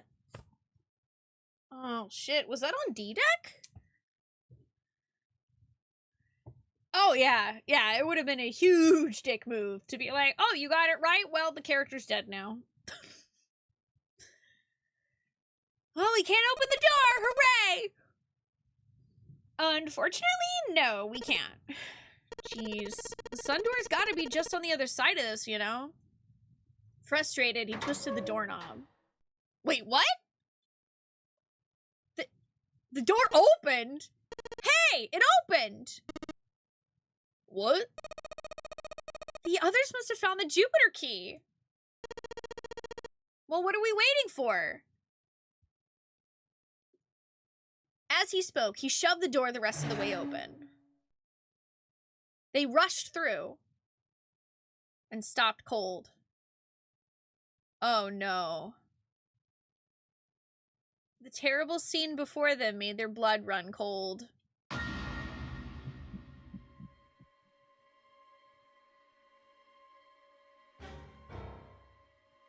Chat?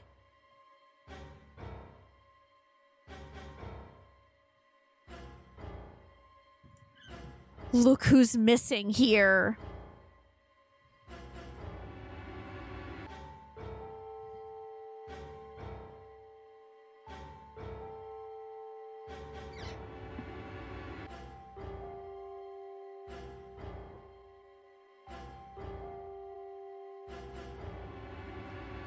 Three people lay dead on the floor, covered in blood.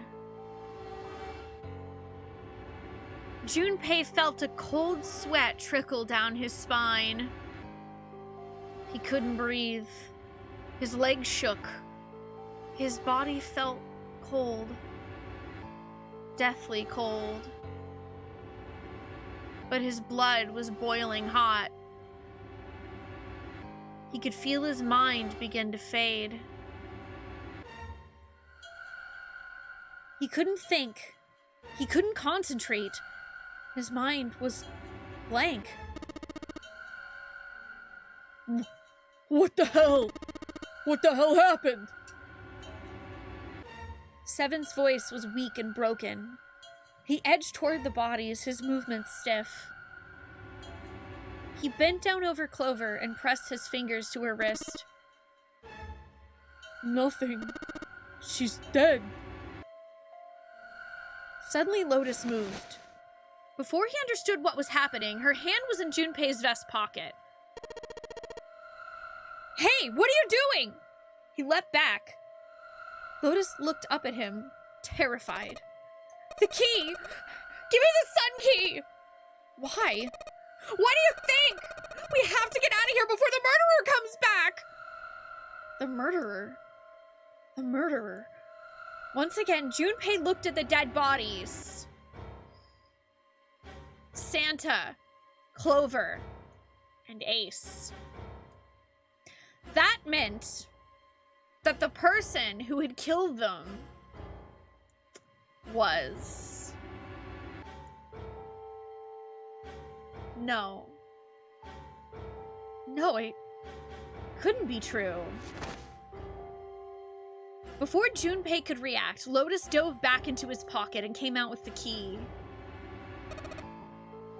Let's go! Without waiting for Seven or Junpei, she ran straight for the central staircase. They followed. Man! Junpei shut his eyes and swallowed his emotions. Morning would have to wait. Soon they stood in front of the door.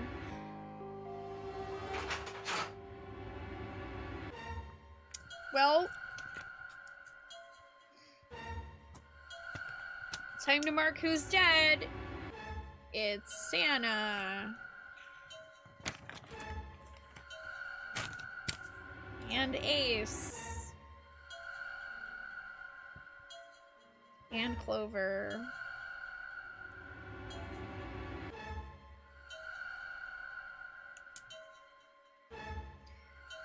Lotus shoved the sun key into the keyhole and twisted it hard. But... Why? What happened? Nothing! Nothing happened! I didn't feel it unlock! Oh no. Is it the wrong key? I don't know. Maybe? Lotus sighed, defeated, and leaned against the doorknob. She felt it twist. A small gap appeared between the door and the frame. What the hell is this? You mean the door was already unlocked? Why? How would I know that? Whatever, let's just go. Lotus took a deep breath and slowly opened the door the rest of the way. Oh, bro, is June gonna be dead in there? Is it gonna be like a twist and she's also dead? They stepped inside.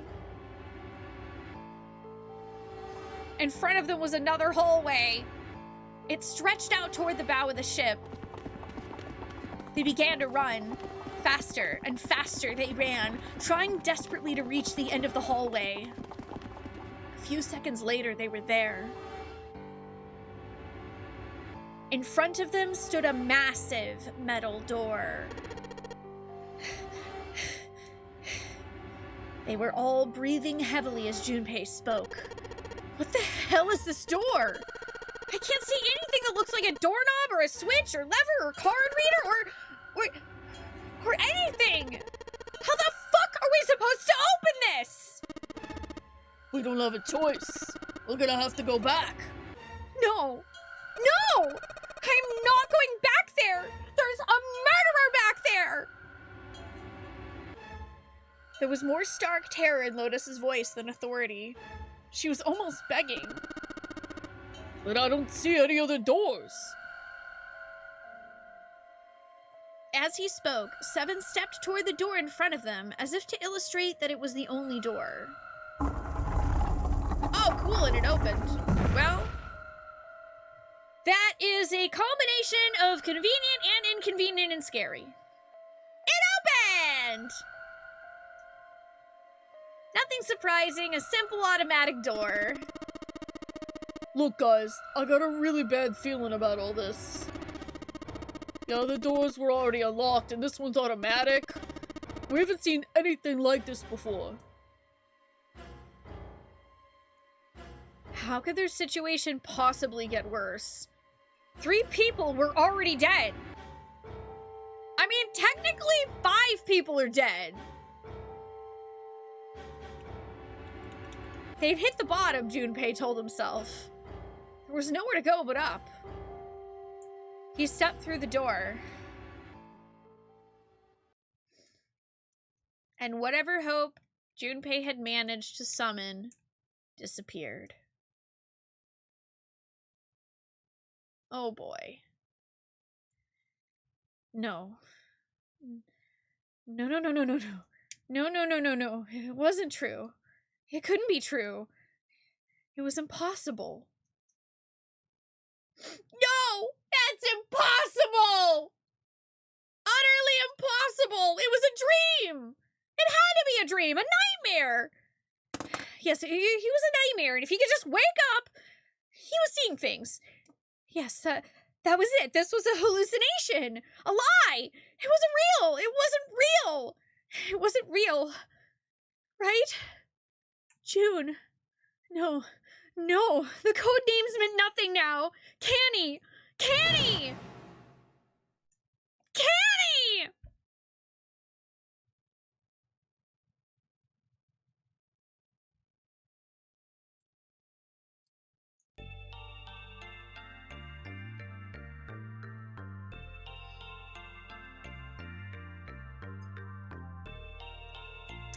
Well,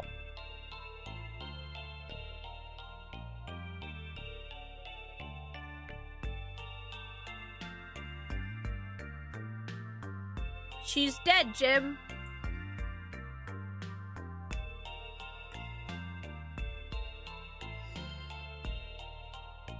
Junpei cried out and leapt through the door. He flew to her side, his heart like a stone in his chest. Canny! Canny! Hang on! Junpei swept her up and shook her by the shoulder. She moaned and her eyes fluttered open, but only barely. Hey, she's not dead! Canny! Jumpy? Her face was pale and her lips were dry and cracked. Her eyes were blank and cloudy. They stared straight at Junpei, but saw nothing. Junpei put his hand against the small of her back to hold her up. Is it bad that the back of my head's like, she could still be the killer? It felt warm and wet. He lifted his hand up. It was covered in blood. Oh man, Canny, what the hell happened to you? How did this happen? It was all he could do to not break into tears. Jumpy? Sorry. Her voice was thin. A minuscule thread that was the only thing keeping her with him. I might not make it. No way! No way am I gonna let you die! I'm gonna save you, I promise! Thank you, Jumpy. Thank you so much for everything. I was really happy to see you again, Jumpy. Really happy. Don't give me that I was crap! You're gonna see me again lots more times! You just gotta hang on, alright, Canny? You... What could he do? He looked up from Canny, desperate for something, anything. Then he saw it. A small submarine. It's a yellow submarine. What on earth was a submarine doing there? No, that didn't matter. Nothing mattered except saving Canny. That was the only thing he wanted.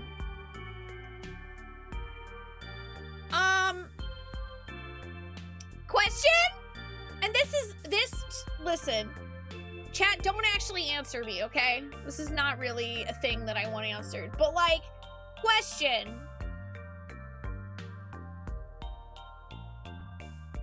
What happened to the number 9 door? That's not a hey chat. I'm just thinking out loud. What happened to the number 9 door we were supposed to be looking for? This is suspicious. Junpei turned his head back to look down at her. Hang on, all right? There's a submarine over there. I'm gonna go see if it works. No, don't go. Please don't go.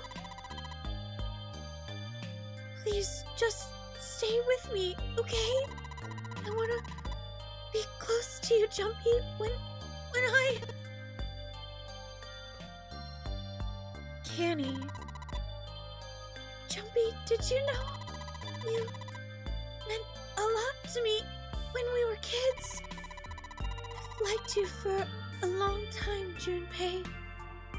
A really long time.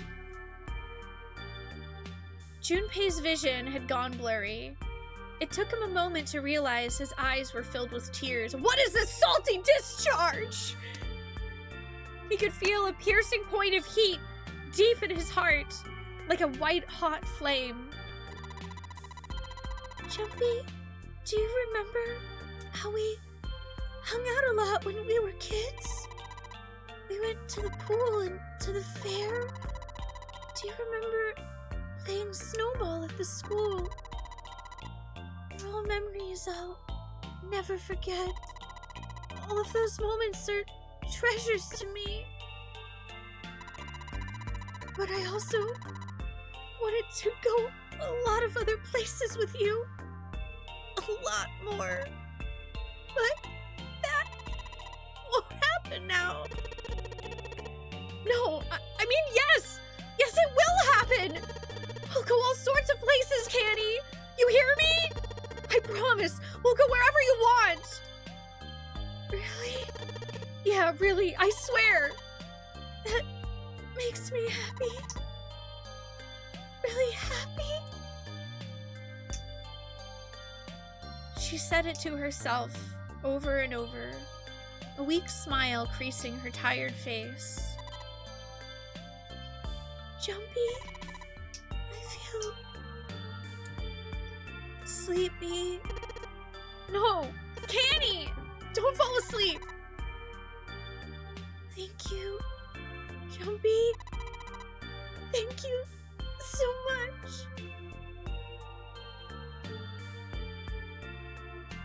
Her eyes were slowly closing. Junpei screamed, even as he felt his throat go hoarse. Canny! Canny! Canny!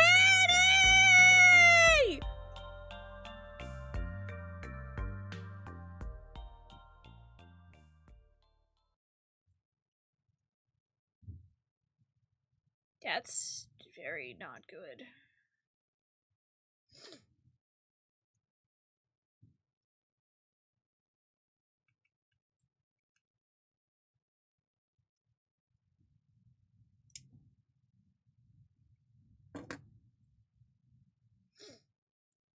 Time passed.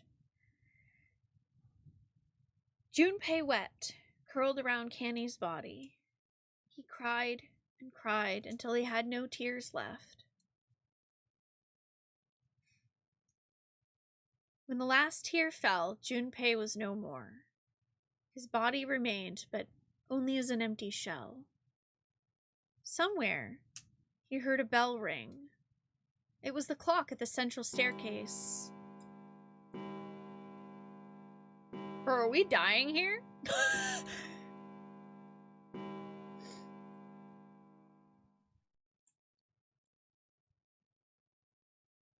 It rang 5 times, then faded. 5 o'clock. Quietly, gently, softly, he set Canny down on the floor. Slowly, Junpei stood. Only then did he realize that Seven and Lotus had not followed him. Where had they gone? Slowly, he looked around the room. There was nothing. They took the submarine while we were mourning over Akane, didn't they? There was nothing. No sign that they had ever been there. It felt as though every part of Junpei's body was made of lead. Slowly, he made his way to the door he'd come through. As he approached it, it opened, sliding apart with a sound like grinding stone. Oh man, I don't like this. Are they gonna be dead too? Junpei passed through the gate and into the hallway. Yup!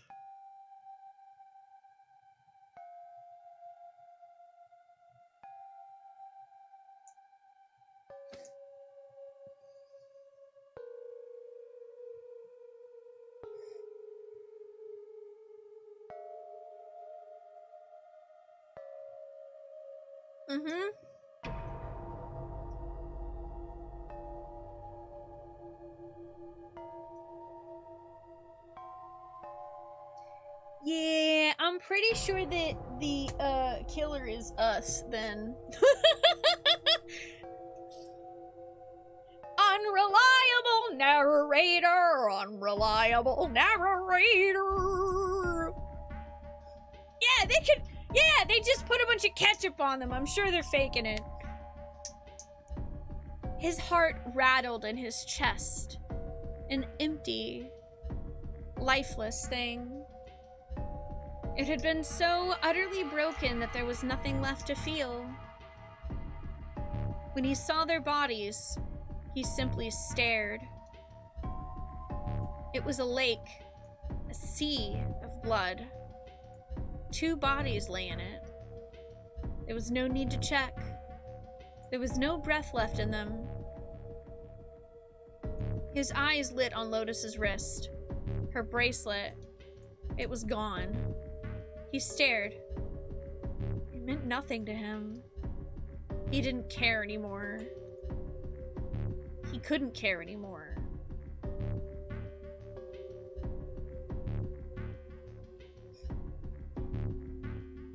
Yeah, it was us.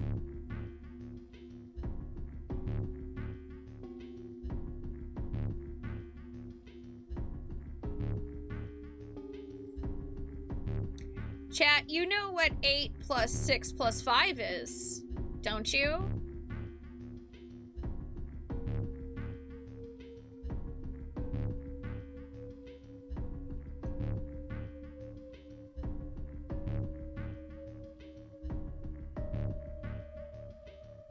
Junpei's body felt numb.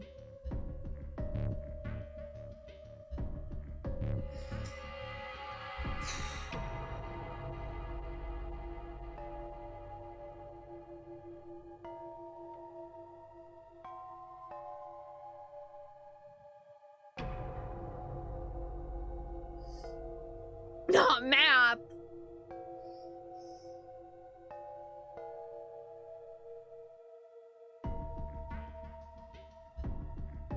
Math.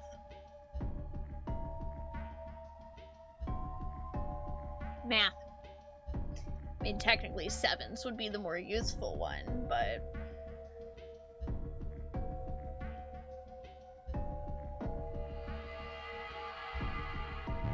Math!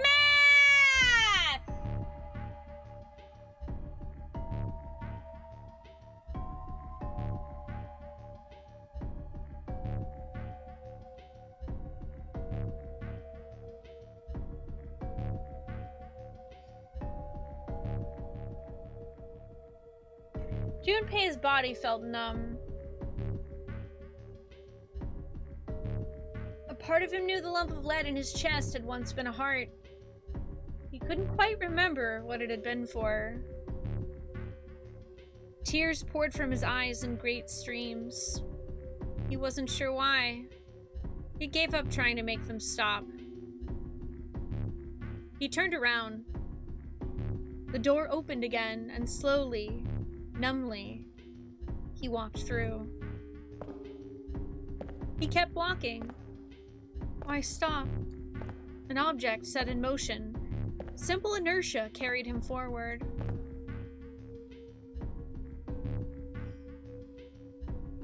Eventually, he found himself in front of the submarine. His arm reached for the hatch. Oh.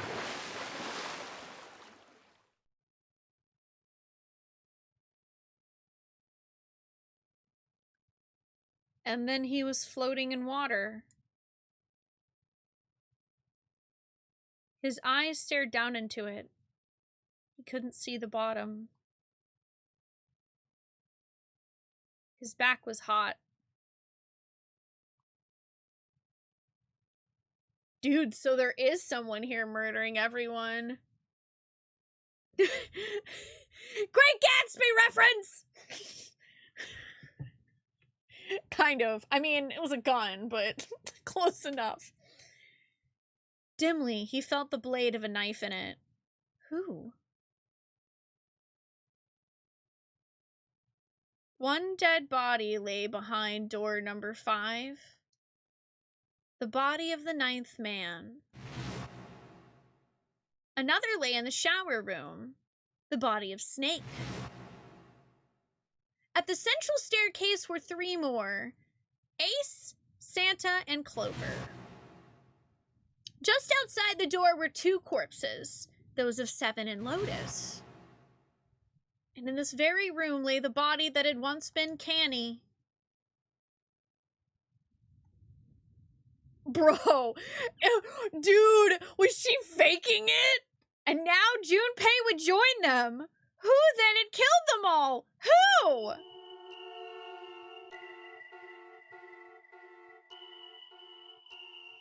Bro, I'm telling you, she stabbed herself and faked that she was dying.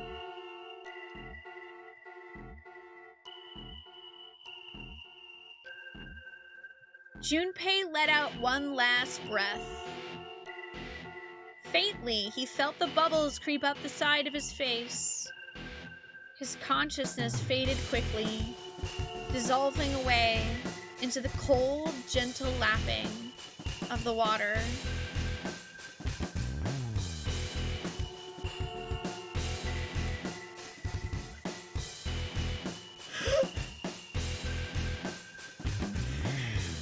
Wow! This is incredible bad ending music.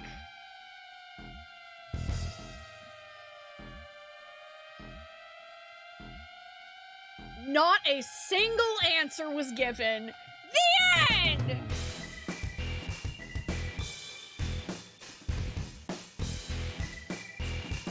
It was me!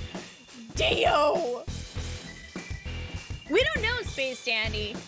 We actually never got the second name of Lotus's kid.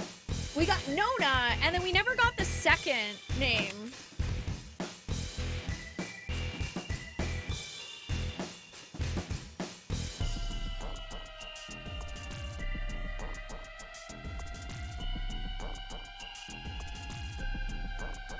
And we still don't really know very much about the 16 kids at all.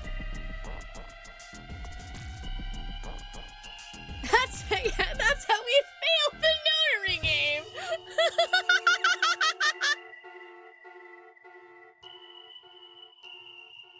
I mean, to be fair, I think that qualifies as a very confusing ending. We got no information about what we were doing there, how we were related to the 16 kids.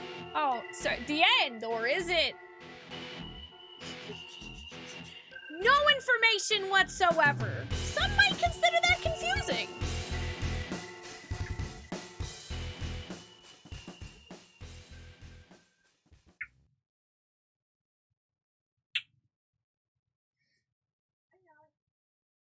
Time to write a review based off of one ending. Yay! Trop, I can finally choose my long life dream of being a terrible game reviewer. I got one single ending, even though the game made it really obvious that there were more, but now I'm gonna complain about it on the internet. Yeah! And get paid.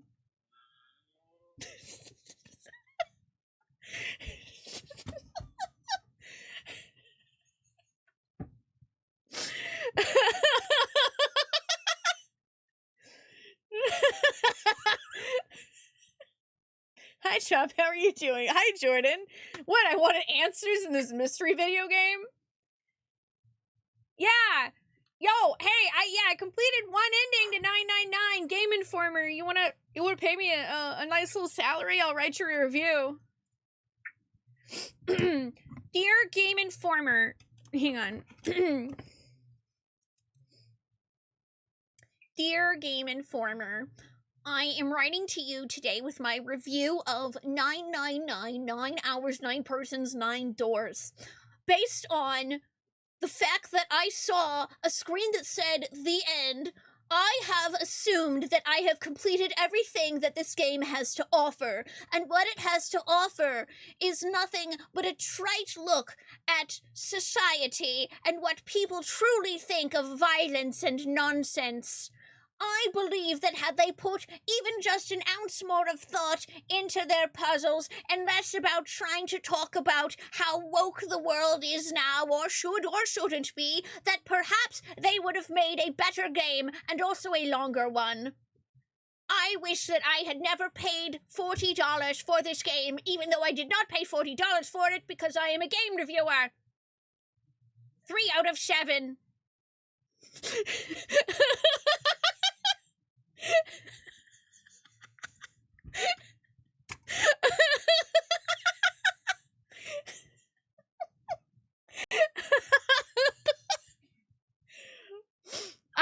Listen, I don't even have to read game reviews anymore. I haven't read a game review in years, and I still know what they all sound like. 7 out of 3. Too much water. Too much water. Not enough boat facts. The dichotomy of the boat facts. Yeah, Shakespeare got paid. Why not me, Agama? Exactly. You win the game, you click thumbs down. You win the game, you click thumbs down. I am curious about some of the other endings, by the way. You've reached one ending. This game has multiple endings.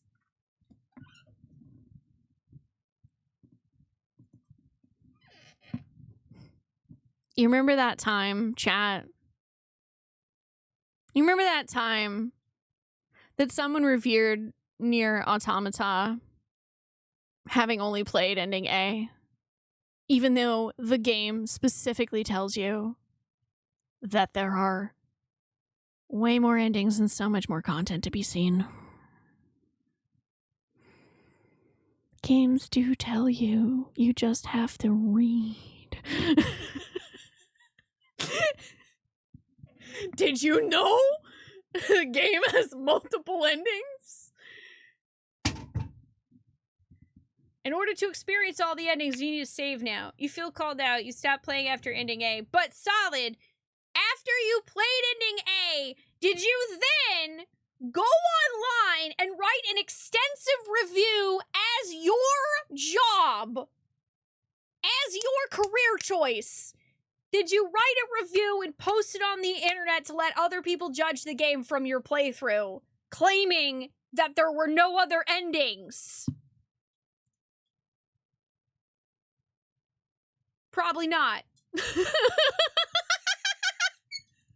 No, you probably didn't do that. It's okay if you stopped at ending A. It's not okay if you go and tell other people that that was the ending and that the game sucks because it was you. Get him, chat. Not really, don't do that. But I appreciate that gremlin in you, Solid, that's like, I want to be difficult, so I'm gonna say yes.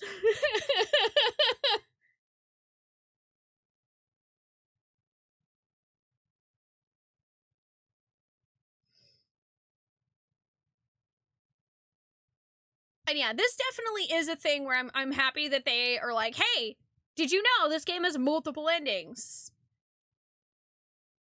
Yeah, once you've saved, you can restart the game with information you've acquired in this playthrough saved. Once you begin the game again, you can skip through text you've already seen. Yay, we can fast forward through lines. Yeah, you disconnected her CPU, and then, yeah, got it. It just assumed it was over. Ripped my brain out. Game over. One of your favorite reviews was for Zelda 2, where the reviewer never even reached the first palace? What? Ooh, the memories of the escape option has been added. You can play the stages you've completed. It's recommended to save after this in order to unlock the memories of the escape. Yeah, would you like to keep the information you've gained during this playthrough? Well, you know, there can't possibly be any other content after these credits, even though the game is talking me, you know, the game's talking to me about, how there's other stuff, but, you know. It's fine, don't worry about it.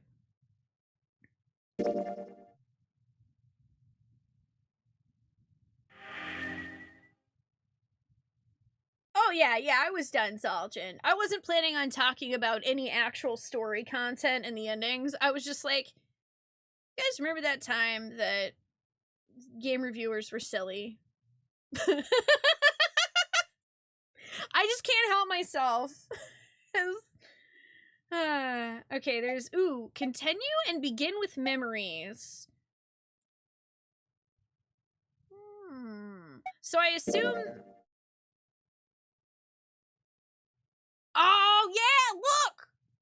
There's a submarine there.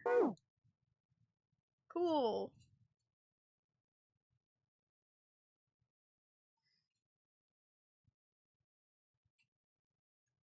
Continue, you're still dead. Okay, so hey chat, do I just hit continue?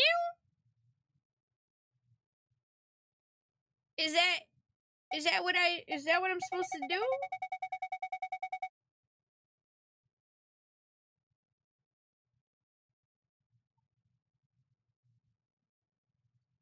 Yeah, continue just narrates you sinking further.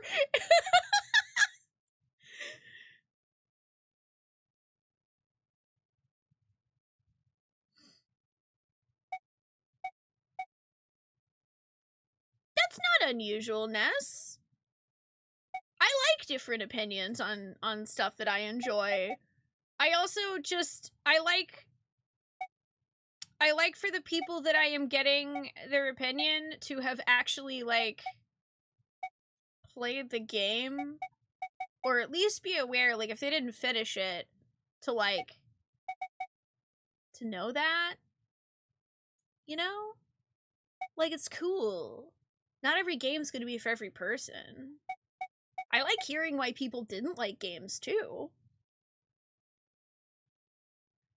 Continue condition last save. Okay, begin with memory, start to the beginning of your save file.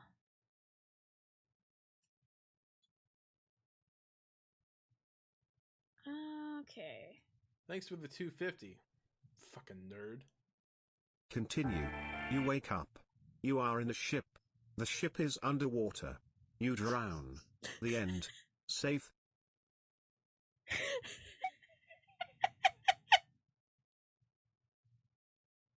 Snowman, thank you for the 250 bits. So, okay, but I guess what I was confused about, Item, is that when I hit continue, it now just says prologue? So, in this case, can I technically click either?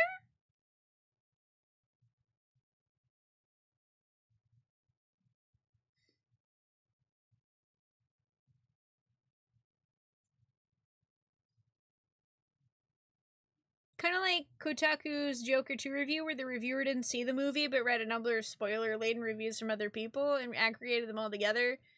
Yeah, it's like, I mean, if you're gonna write an article like that, I guess at least just like put at the top, hey, I didn't actually see this movie, I just read reviews for it. You know? Oh yeah, I loved Octopath 1. I need to play the second one. I love the first one, but I do 100% understand some of the grindy aspects maybe not being for everybody. Okay, that starts you from the prologue with my save file. Start with memories, this is the same thing. Cool. Awesome. Just checking. Thank you. I mean, do you guys wanna...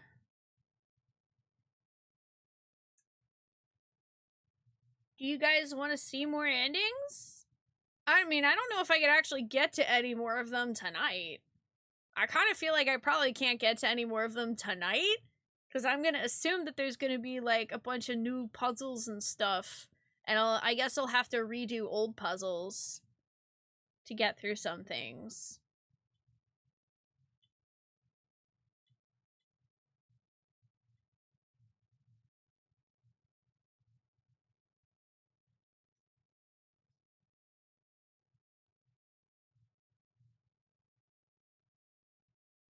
Because I am really interested. Like, the ending I got answered 0 questions whatsoever. That answered literally no questions that I had. I feel like I came out of this game with less information than I started. Yeah, it gave me more questions. Answer my questions, game!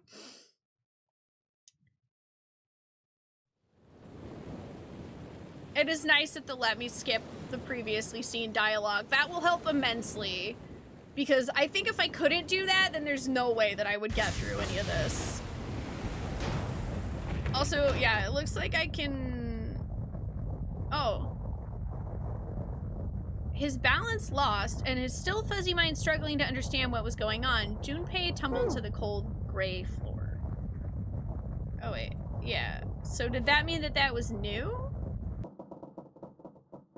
Or did I just press down by accident?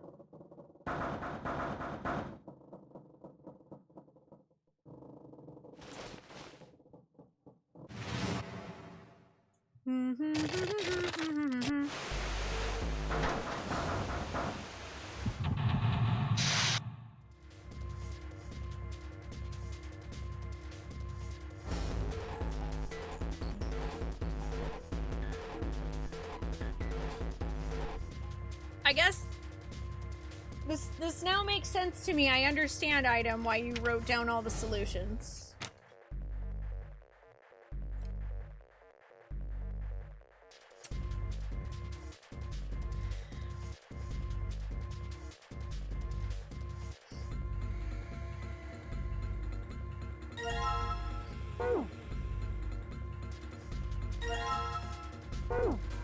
picture frame. Let's see. I remember there's one of the keys is here.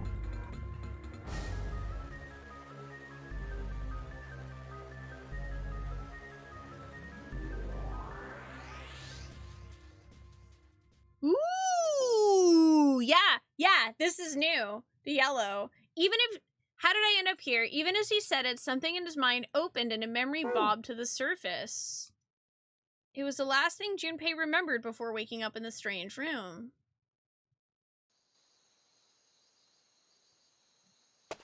No. Or I don't know if maybe that's just like it's stopping in a new scene? But I'm pretty sure that line was new and meant to be a reference to the fact that we died bobbing in some water. That's kind of messed up, dude.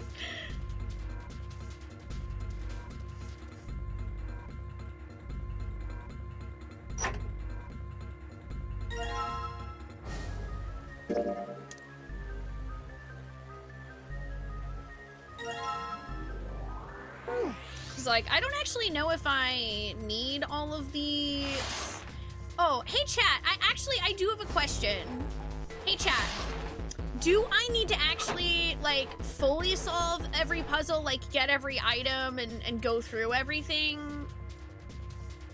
Or is it one of those things where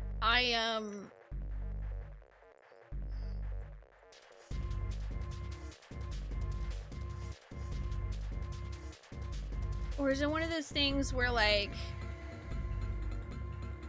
if I already know the solution, then I can just, like, solve it?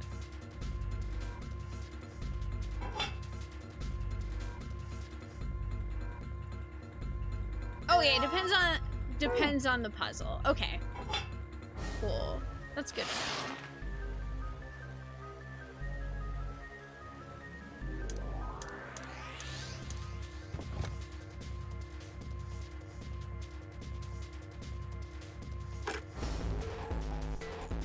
Okay, let's see.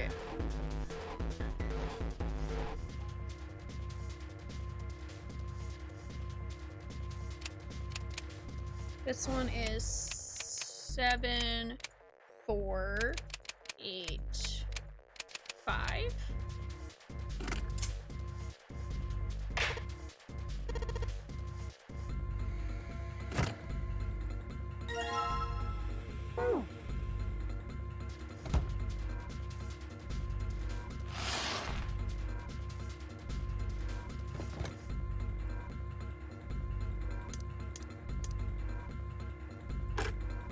I'm so glad I wrote this down. 2, 6, 3. Oops.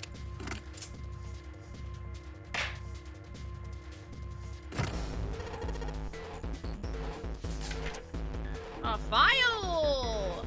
Digital route information! Numbers!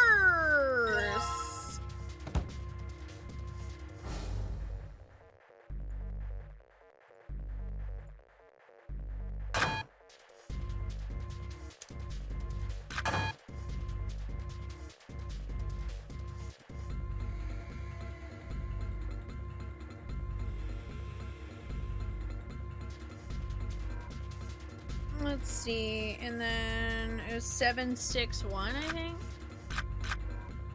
Yeah.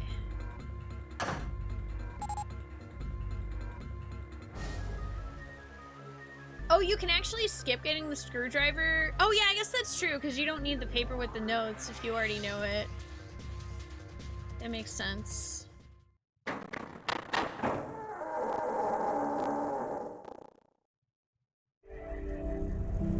Found it. Hi, Paladin Win. How are you doing? Accompanied by a wall of angry water. Yes. I hope you guys are cool with the fact that I am definitely using the skip dialogue on literally everything that we have read, because I read all this stuff out loud and did all the voices.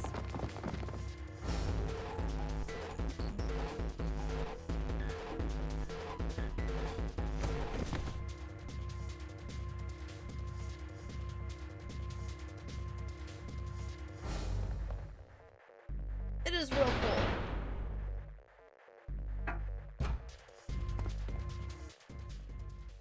Solving the mystery of this game is pretty cool.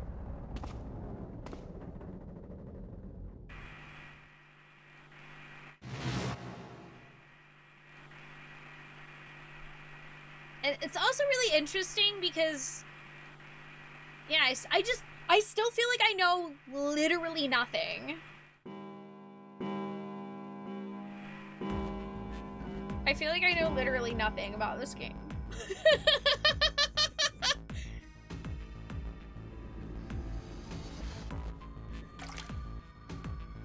I am curious. Hey, chat. If anybody happens to know, just in general, as long as it doesn't spoil anything anyway, like, how common is it to get the submarine ending your first time?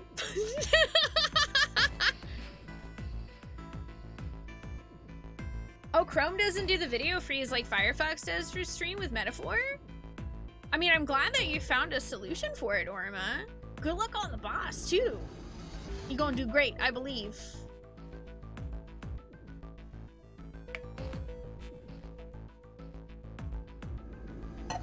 Yeah, I also took notes in case I need to remember any of the dialogue.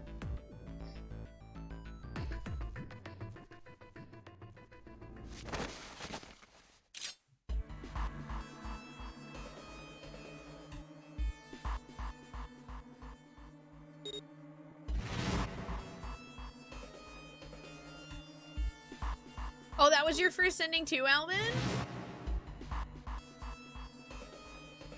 I mean, it seemed, I was like, this feels like something that would be more common to get, just because, like, I feel like more people would be really curious what going through door 3 actually does. And since it didn't look like there was any other thing. Oh, look, oh! Oh, look at this.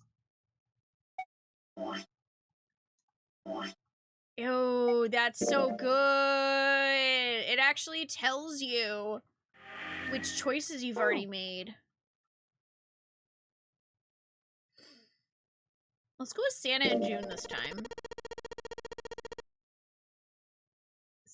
Yeah, Santa and June, you think you can give me a hand here? Haha! The pun was a little too on the nose, but the mood was still grim. Both Santa and June lifted their left hands silently. He verified, and she followed suit. Yeah, what a well thought out game, dude. It actually tells you the choices you've made. There's a fast forward button. Like, Big Cook's good. 5 plus 3 plus 6 equals 14. 1 plus 4 equals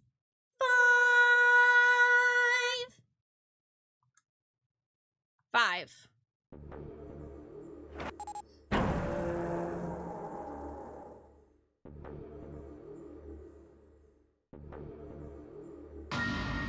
Okay, looks like it's the same thing here.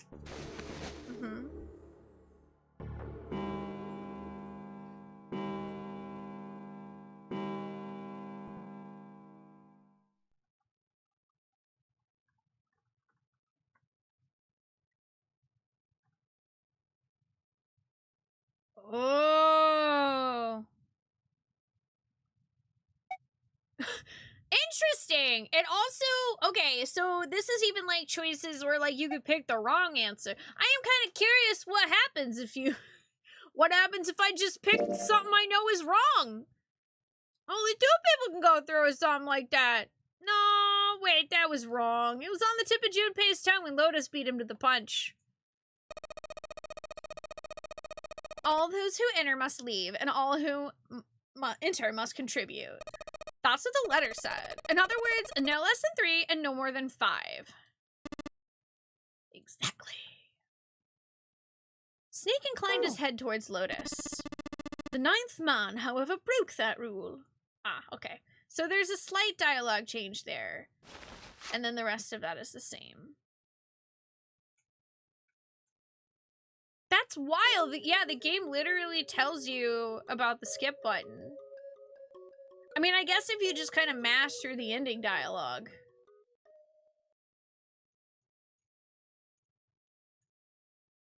I guess, okay, the only way that I can think of that making sense is like maybe they somehow missed it in the ending thing. And there's not, as far as I can tell, there's no visual on screen to let you know. Like how there's a visual here on the second screen that down on the D-pad is menu, but there's not anything on this screen that tells you, like, reminds you, hey, oh, hey, this button's fast forward. Oh, you really sure what it, yeah. Okay, there we go. I hit the wrong button.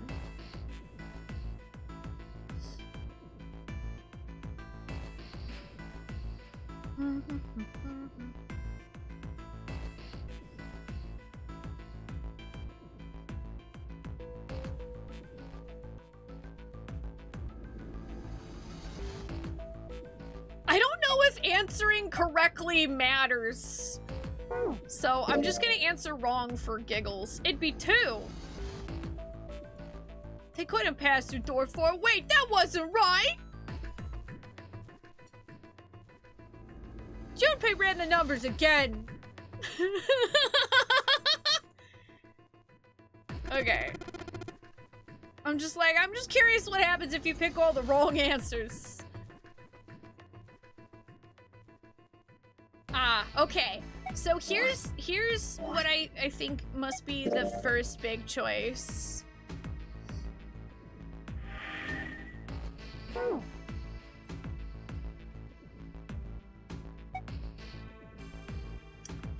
Let's see what's behind door 4. Because that's completely new. We've never been in door 4. He would go through door 4 with Lotus, Santa, and June. Why did Junpei even consider doing otherwise? He'd be there for June. For Akane Kurashiki. That seemed good. He felt it was the right choice to make. He made no shows of affection, but Junpei saw her as something more than just a friend from his childhood. He watched the other 4 walk towards their door. Ace, Snake, Clover, and 7. Junpei said nothing as they left. Before long, they had reached door 5. They talked to one another for a few seconds, saying things Junpei couldn't hear, and then laid their hands, one by one, on the scanner panel of the red.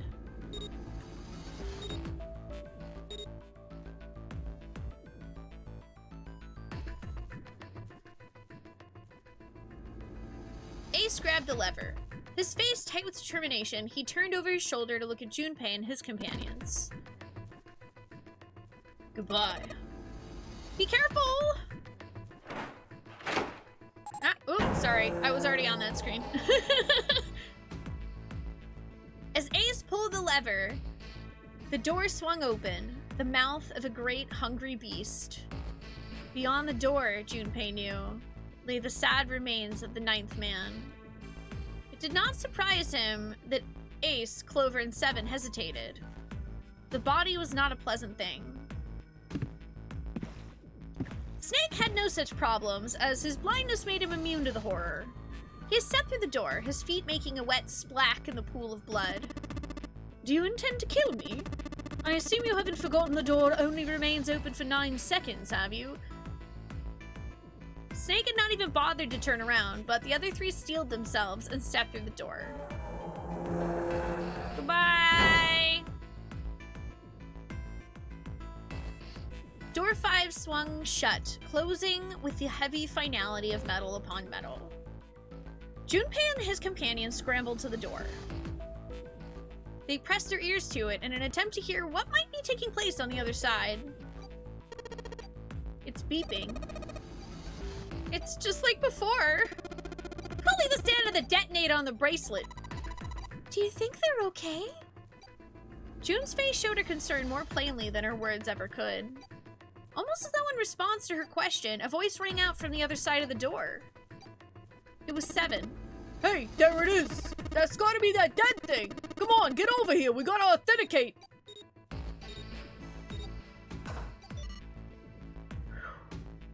The beeping stopped. The sighs of relief were audible even through the heavy door.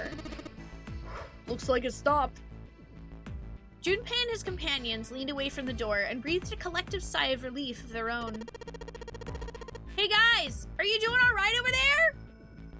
They'd heard Seven's voice, but it wouldn't hurt to be sure. Yep, we're fine! Despite their recent danger, Clover's voice was as bubbly as ever. Oh hey! I'm gonna tell you about this whole death thing, okay? Oh, yeah, I actually do know how this works. So, yeah, it's just like, yeah, it's the same. Well, we should probably move on now. You be careful out there. Roger that.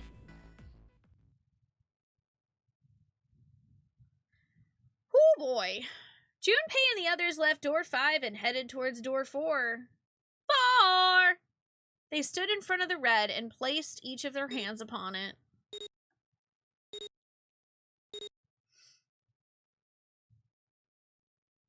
Four asterisks appeared on the screen. Junpei grabbed the lever and turned around.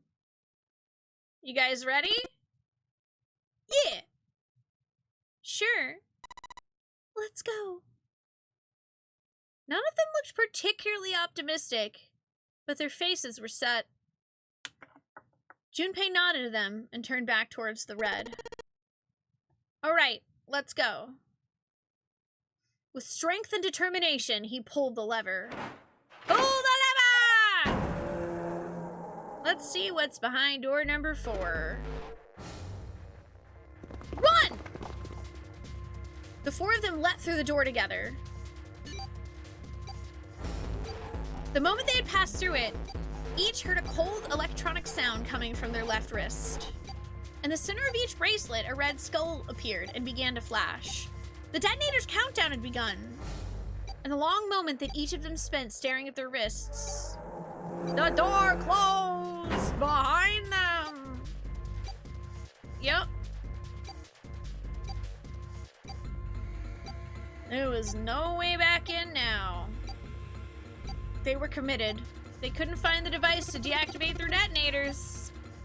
Where's the dead? I don't know. Don't give me that crap, start looking! They began to run! Eyes looking frantically! It's a long hallway! A big long hallway, a big long hallway, ba-doop-boop-bibbidi-boo. They're all identical doors. If they had taken the time to think, they would have likely discerned the doors led to cabins. Don't tell me the dead's in one of those rooms. Oh no! How many rooms do you think there are? Junpei was too frightened to count properly, but at his best guess, there were 7 or 8 of them. Ah, fuck! It wasn't time to count them to be sure. Junpei ran to the nearest door. He grabbed the knob and shook it hard. It wouldn't open. Cool, we're gonna die. It didn't feel locked, more like someone had hammered an iron plate over the other side of the door. Yeah. Why don't you guys try running to the end of the hallway? It's no good. Same here. It's not moving. June was the last to speak up. As Junpei looked in her direction, his eye caught something he hadn't noticed before. A small red light. It flashed at him dimly from the end of the hallway. That's it! Over there! Alright, we're running. I'm just... How many more seconds do we have? I don't know, man. Can you guys just go faster? Yeah. Guys, you're gonna explode if you don't hurry, okay? Please stop talking and... It's blinking. Just go do... Bro, just... Yeah, who would have thought it would have been at the other end of the hallway with all the other doors locked? I'm like, please don't die behind the first door. That would be a hilarious ending, but still. Everyone's fine now. I just wanted that beeping to stop. As they caught their breath, the 4 companions began to look around. And at the end of the hallway lay a heavy-looking set of double doors. And what was behind those doors? Would have to wait until next time. That's a future Spoonie problem.